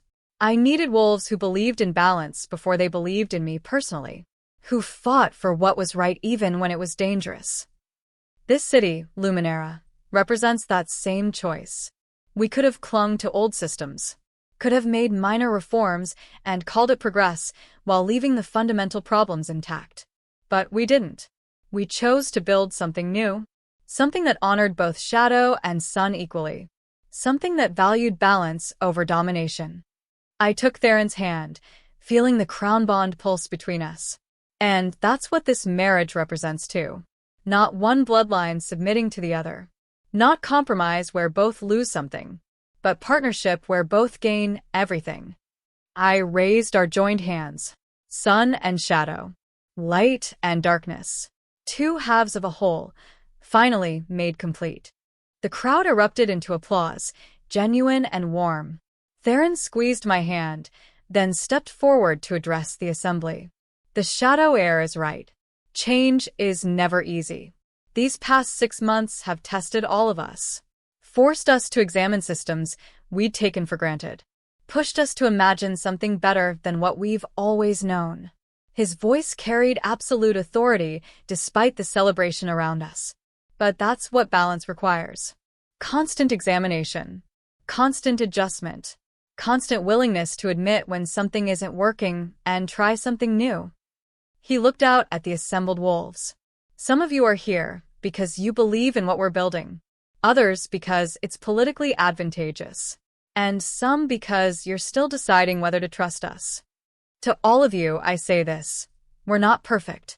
We'll make mistakes. We'll stumble. We'll have moments when the old ways seem easier or safer or more comfortable. His grip on my hand tightened, but we'll keep choosing balance. Keep fighting for a world where every wolf, regardless of bloodline or status or history, has a chance to thrive. So, thank you for being here. Thank you for giving us a chance. And thank you for being part of something unprecedented in our lifetime, a government built on partnership instead of domination, on balance instead of control. He raised his own glass. To balance. To unity. To the future we're building together. To balance, the crowd echoed, voices raised in harmony. As the celebration resumed around us, I leaned into Theron's side and let myself feel it. Joy. Pure, uncomplicated joy at being exactly where I belonged, with exactly who I loved, doing exactly what mattered. Happy. Theron murmured against my hair. Terrified, I admitted. But yes, happy. Good. He kissed me softly. Because this is just the beginning. 3 years later, I stood on the balcony of our chambers in the first temple, watching the sun rise over Luminera. The city had grown significantly. New districts added, population doubled, trade routes established with territories that had previously been isolated. But more than physical growth, the culture was changing. Children grew up learning both shadow techniques and sun practices. Wolves who'd never possessed strong magic found roles in the new government that valued wisdom over raw power. The council operated with unprecedented transparency, their meetings open to public observation and their decisions subject to review. It wasn't perfect. There were still wolves who clung to old hierarchies. Still territories that implemented reforms slowly or incompletely. Still moments when I wondered if we'd bitten off more than we could chew. But it was better. Measurably, demonstrably better than the system we'd inherited. You're up early. Theron's voice came from behind me. His arms slipped around my waist, pulling me back against his chest. Couldn't sleep. Too much on my mind, I admitted. The Northern Territories are pushing back against the new council oversight requirements. They're claiming it infringes on their autonomy. Let me guess, they want the benefits of being part of the unified territories without the accountability that comes with it. Exactly. I sighed. Sometimes I miss the days when problems could be solved by simply defeating the bad guys in combat. No, you don't, Theron said, amusement coloring his voice. You thrive on this. The negotiations, the political maneuvering, finding compromises that actually work instead of just kicking problems down the road. He was right. I did thrive on it. 3 years of ruling had taught me that governance was its own kind of battle, one that required patience, strategy, and the willingness to lose small fights to win larger wars. The Northern delegation arrives tomorrow, I said. We need to be ready to address their concerns without compromising the oversight principles. We will be. His lips brushed against my neck. But right now, can we just enjoy the sunrise? Just be Zephyra and Theron instead of Shadow Heir and Sun King for a few minutes. I turned in his arms, studying his face. 3 years of partnership had only deepened my love for him. I knew what he was saying now, the way his jaw tightened when he was worried, the slight smile that meant he was plotting something, the softness in his eyes that appeared only when we were alone. Just Zephyra and Theron, I agreed. I think we can manage that. We stood together in comfortable silence, watching the city wake below us. Vendors opening their stalls. Wolves heading to work in the new administrative buildings. Children running through streets that had been corrupted wasteland just 4 years ago. Do you ever regret it? I asked quietly. Binding yourself to me? Taking on all this work, all this responsibility? Never. His response was immediate and certain. You. Never. I echoed and meant it. The Unity crown sat on its stand inside our chambers. I only wore it for formal occasions now, having learned to channel its power without constantly wearing it. But I could feel its presence, feel the balance it represented humming through my bloodline. Sun and shadow. Light and darkness. 2 halves of a whole, working together to build something that would outlast them both. Theron, I said after a long moment. Thank you. For seeing me when I was invisible. For believing I was worth more than I'd been told. For standing beside me instead of above me. He pulled back just enough to meet my eyes. Thank you for trusting me when you had every reason not to. For teaching me that strength isn't about domination. For being exactly who you are instead of who anyone expected you to be. We kissed as the sun fully broke the horizon, bathing Luminera in golden light. And in that moment, I understood what the first Sun King and Shadow Heir must have felt all those centuries ago. Hope. Not naive hope that everything would be easy or perfect, but grounded hope that despite challenges and setbacks and the hard work ahead, we were building something worth fighting for. Something balanced. Something beautiful. Something whole. The cursed girl from Ironwood Pack was gone, transformed into the Shadow Heir, who wore the Unity crown and ruled beside her Sun King. But more than titles or crowns or political accomplishments, I'd become something even more precious. Myself. Fully. Completely.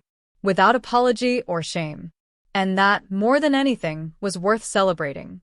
10 years later, the Luminera Academy stood at the edge of the restored territories, a sprawling complex where young wolves came to learn governance, diplomacy, and the principles of balanced leadership. I walked its halls with a clipboard, reviewing applications for next year's class. 500 applicants for 200 spots. Every year the academy grew more prestigious, more sought after. Mama, a small voice echoed down the corridor. I barely had time to brace before a 7-year-old whirlwind crashed into my legs. Our daughter, Aloan, named for my mother, looked up at me with eyes that shifted between silver and amber, depending on which power she was channeling. She'd been born with both bloodlines active, the first wolf in recorded history to naturally possess both shadow and sun magic. The healers had worried it would tear her apart. Instead, she'd taken to it like she'd been made for balance. Which I supposed she had been. Shouldn't you be in lessons? I asked, trying to look stern and failing completely. Master Xavian said I could take a break after I made the training dummy catch fire and freeze at the same time. She beamed with pride. He said that's what balance looks like. Was he right? He was absolutely right. I crouched down to her level.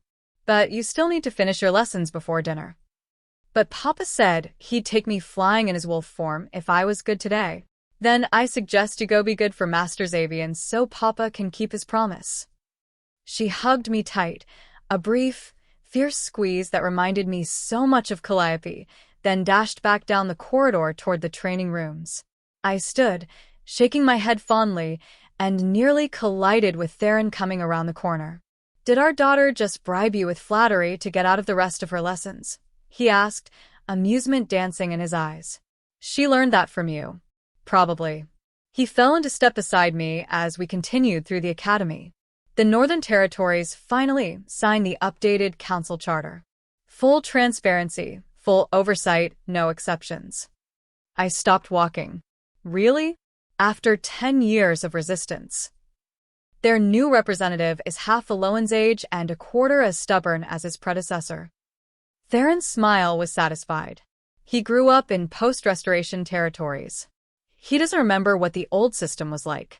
To him, balance is normal. I searched for words. That's everything we've been working toward. The next generation accepts balance not as a radical change, but as the foundation of how things work. Which means we succeeded. He pulled me into a quiet alcove, away from students passing in the halls. 10 years ago, we promised to build something new, something balanced. And we did it, Zephyra. We actually did it. Tears pricked my eyes. Happy tears, I realized. Not grief or fear or overwhelm, just pure joy at seeing the fruits of our labor. We had help, I said. Calliope manages the corruption prevention programs. The Oracle trained new seers in the old ways. Xavier runs the academy. Dari leading the reformed city guard. All of them follow the example we set. Theron cupped my face gently. Give yourself credit, my love. You started as a broken Omega and became the Shadow Heir who changed the world. That's worth celebrating. We changed it, I corrected. Sun and Shadow. Together. Together, he agreed, and kissed me. When we emerged from the alcove, we found Calliope waiting with crossed arms and an amused expression. Are you two seriously sneaking around the academy like teenagers? She shook her head. You're supposed to be dignified rulers. We can be both, I said primly. Dignified rulers who also happen to still be deeply in love after 13 years together. 14 if you count the time before we were married, Theron added. I'm not counting the time you spent being stubborn and refusing to admit your feelings, I said. That was you. Was not. Was too. Calliope groaned. You're both impossible. Anyway, I came to tell you that Aloan just set the training yard on fire. Again. Master Xavier says she's exploring the boundaries of balanced destruction, but I think she's just showing off. That's definitely my daughter, Theron said proudly. Our daughter, I corrected. And we should probably make sure she doesn't burn down the academy before dinner. We walked together through halls filled with students learning to value balance over domination, wisdom over raw power, partnership over hierarchy. We'd built this. From the ashes of 3 centuries of corruption and genocide, we'd built something beautiful. Something that would outlast us. Something that gave every young wolf, regardless of bloodline or background, a chance to thrive. The Unity Crown rested in the first temple now, waiting for the day when Aloan would be old enough to wear it. She'd inherit not just power, but the responsibility to maintain balance. To continue what we'd started. But that was years away. For now, we had a daughter to stop from accidentally destroying academy property, territories to govern, and a balance to maintain. Not a perfect balance, that was impossible. But a real one. Honest. Messy. Beautiful in its imperfection. And as I walked beside Theron and Calliope toward the training yards, I felt something I'd never imagined feeling as a frightened Omega scrubbing floors in Ironwood Pack. Complete. Not because I'd found my mate or claimed my birthright or fulfilled a prophecy, but because I'd found myself. And that was the greatest victory of all. The end. Zephyra Nightwhisper began as a wolf who believed she was broken. Through courage, love, and the unwavering support of those who saw her worth, She became the Shadow Heir who restored balance to a fractured world. Her journey teaches us that the labels others place on us, broken, worthless, cursed, are not truth. They're just stories told by wolves who fear what they don't understand. Your mark, whatever it may be, is not a curse. It's a crown waiting to be claimed. Balance is not weakness. It's the foundation of true strength. And you are never, ever broken. You're just waiting for the moment when you'll finally recognize your own power. Thank you for following Zephyra's journey from outcast to queen. If her story of transformation, resilience, and finding love in the midst of chaos resonated with you, subscribe to Wild Alpha Tales for more stories of wolves who refuse to stay broken, who fight for balance in a world built on domination, and who prove that destiny is something you claim, not something that claims you. Drop a comment sharing your favorite moment from Zephyra's journey, or tell us, what mark have you been told is a curse that you're learning to see as a crown? Until next time, may you find your balance, claim your power, and never let anyone convince you that you're less than extraordinary.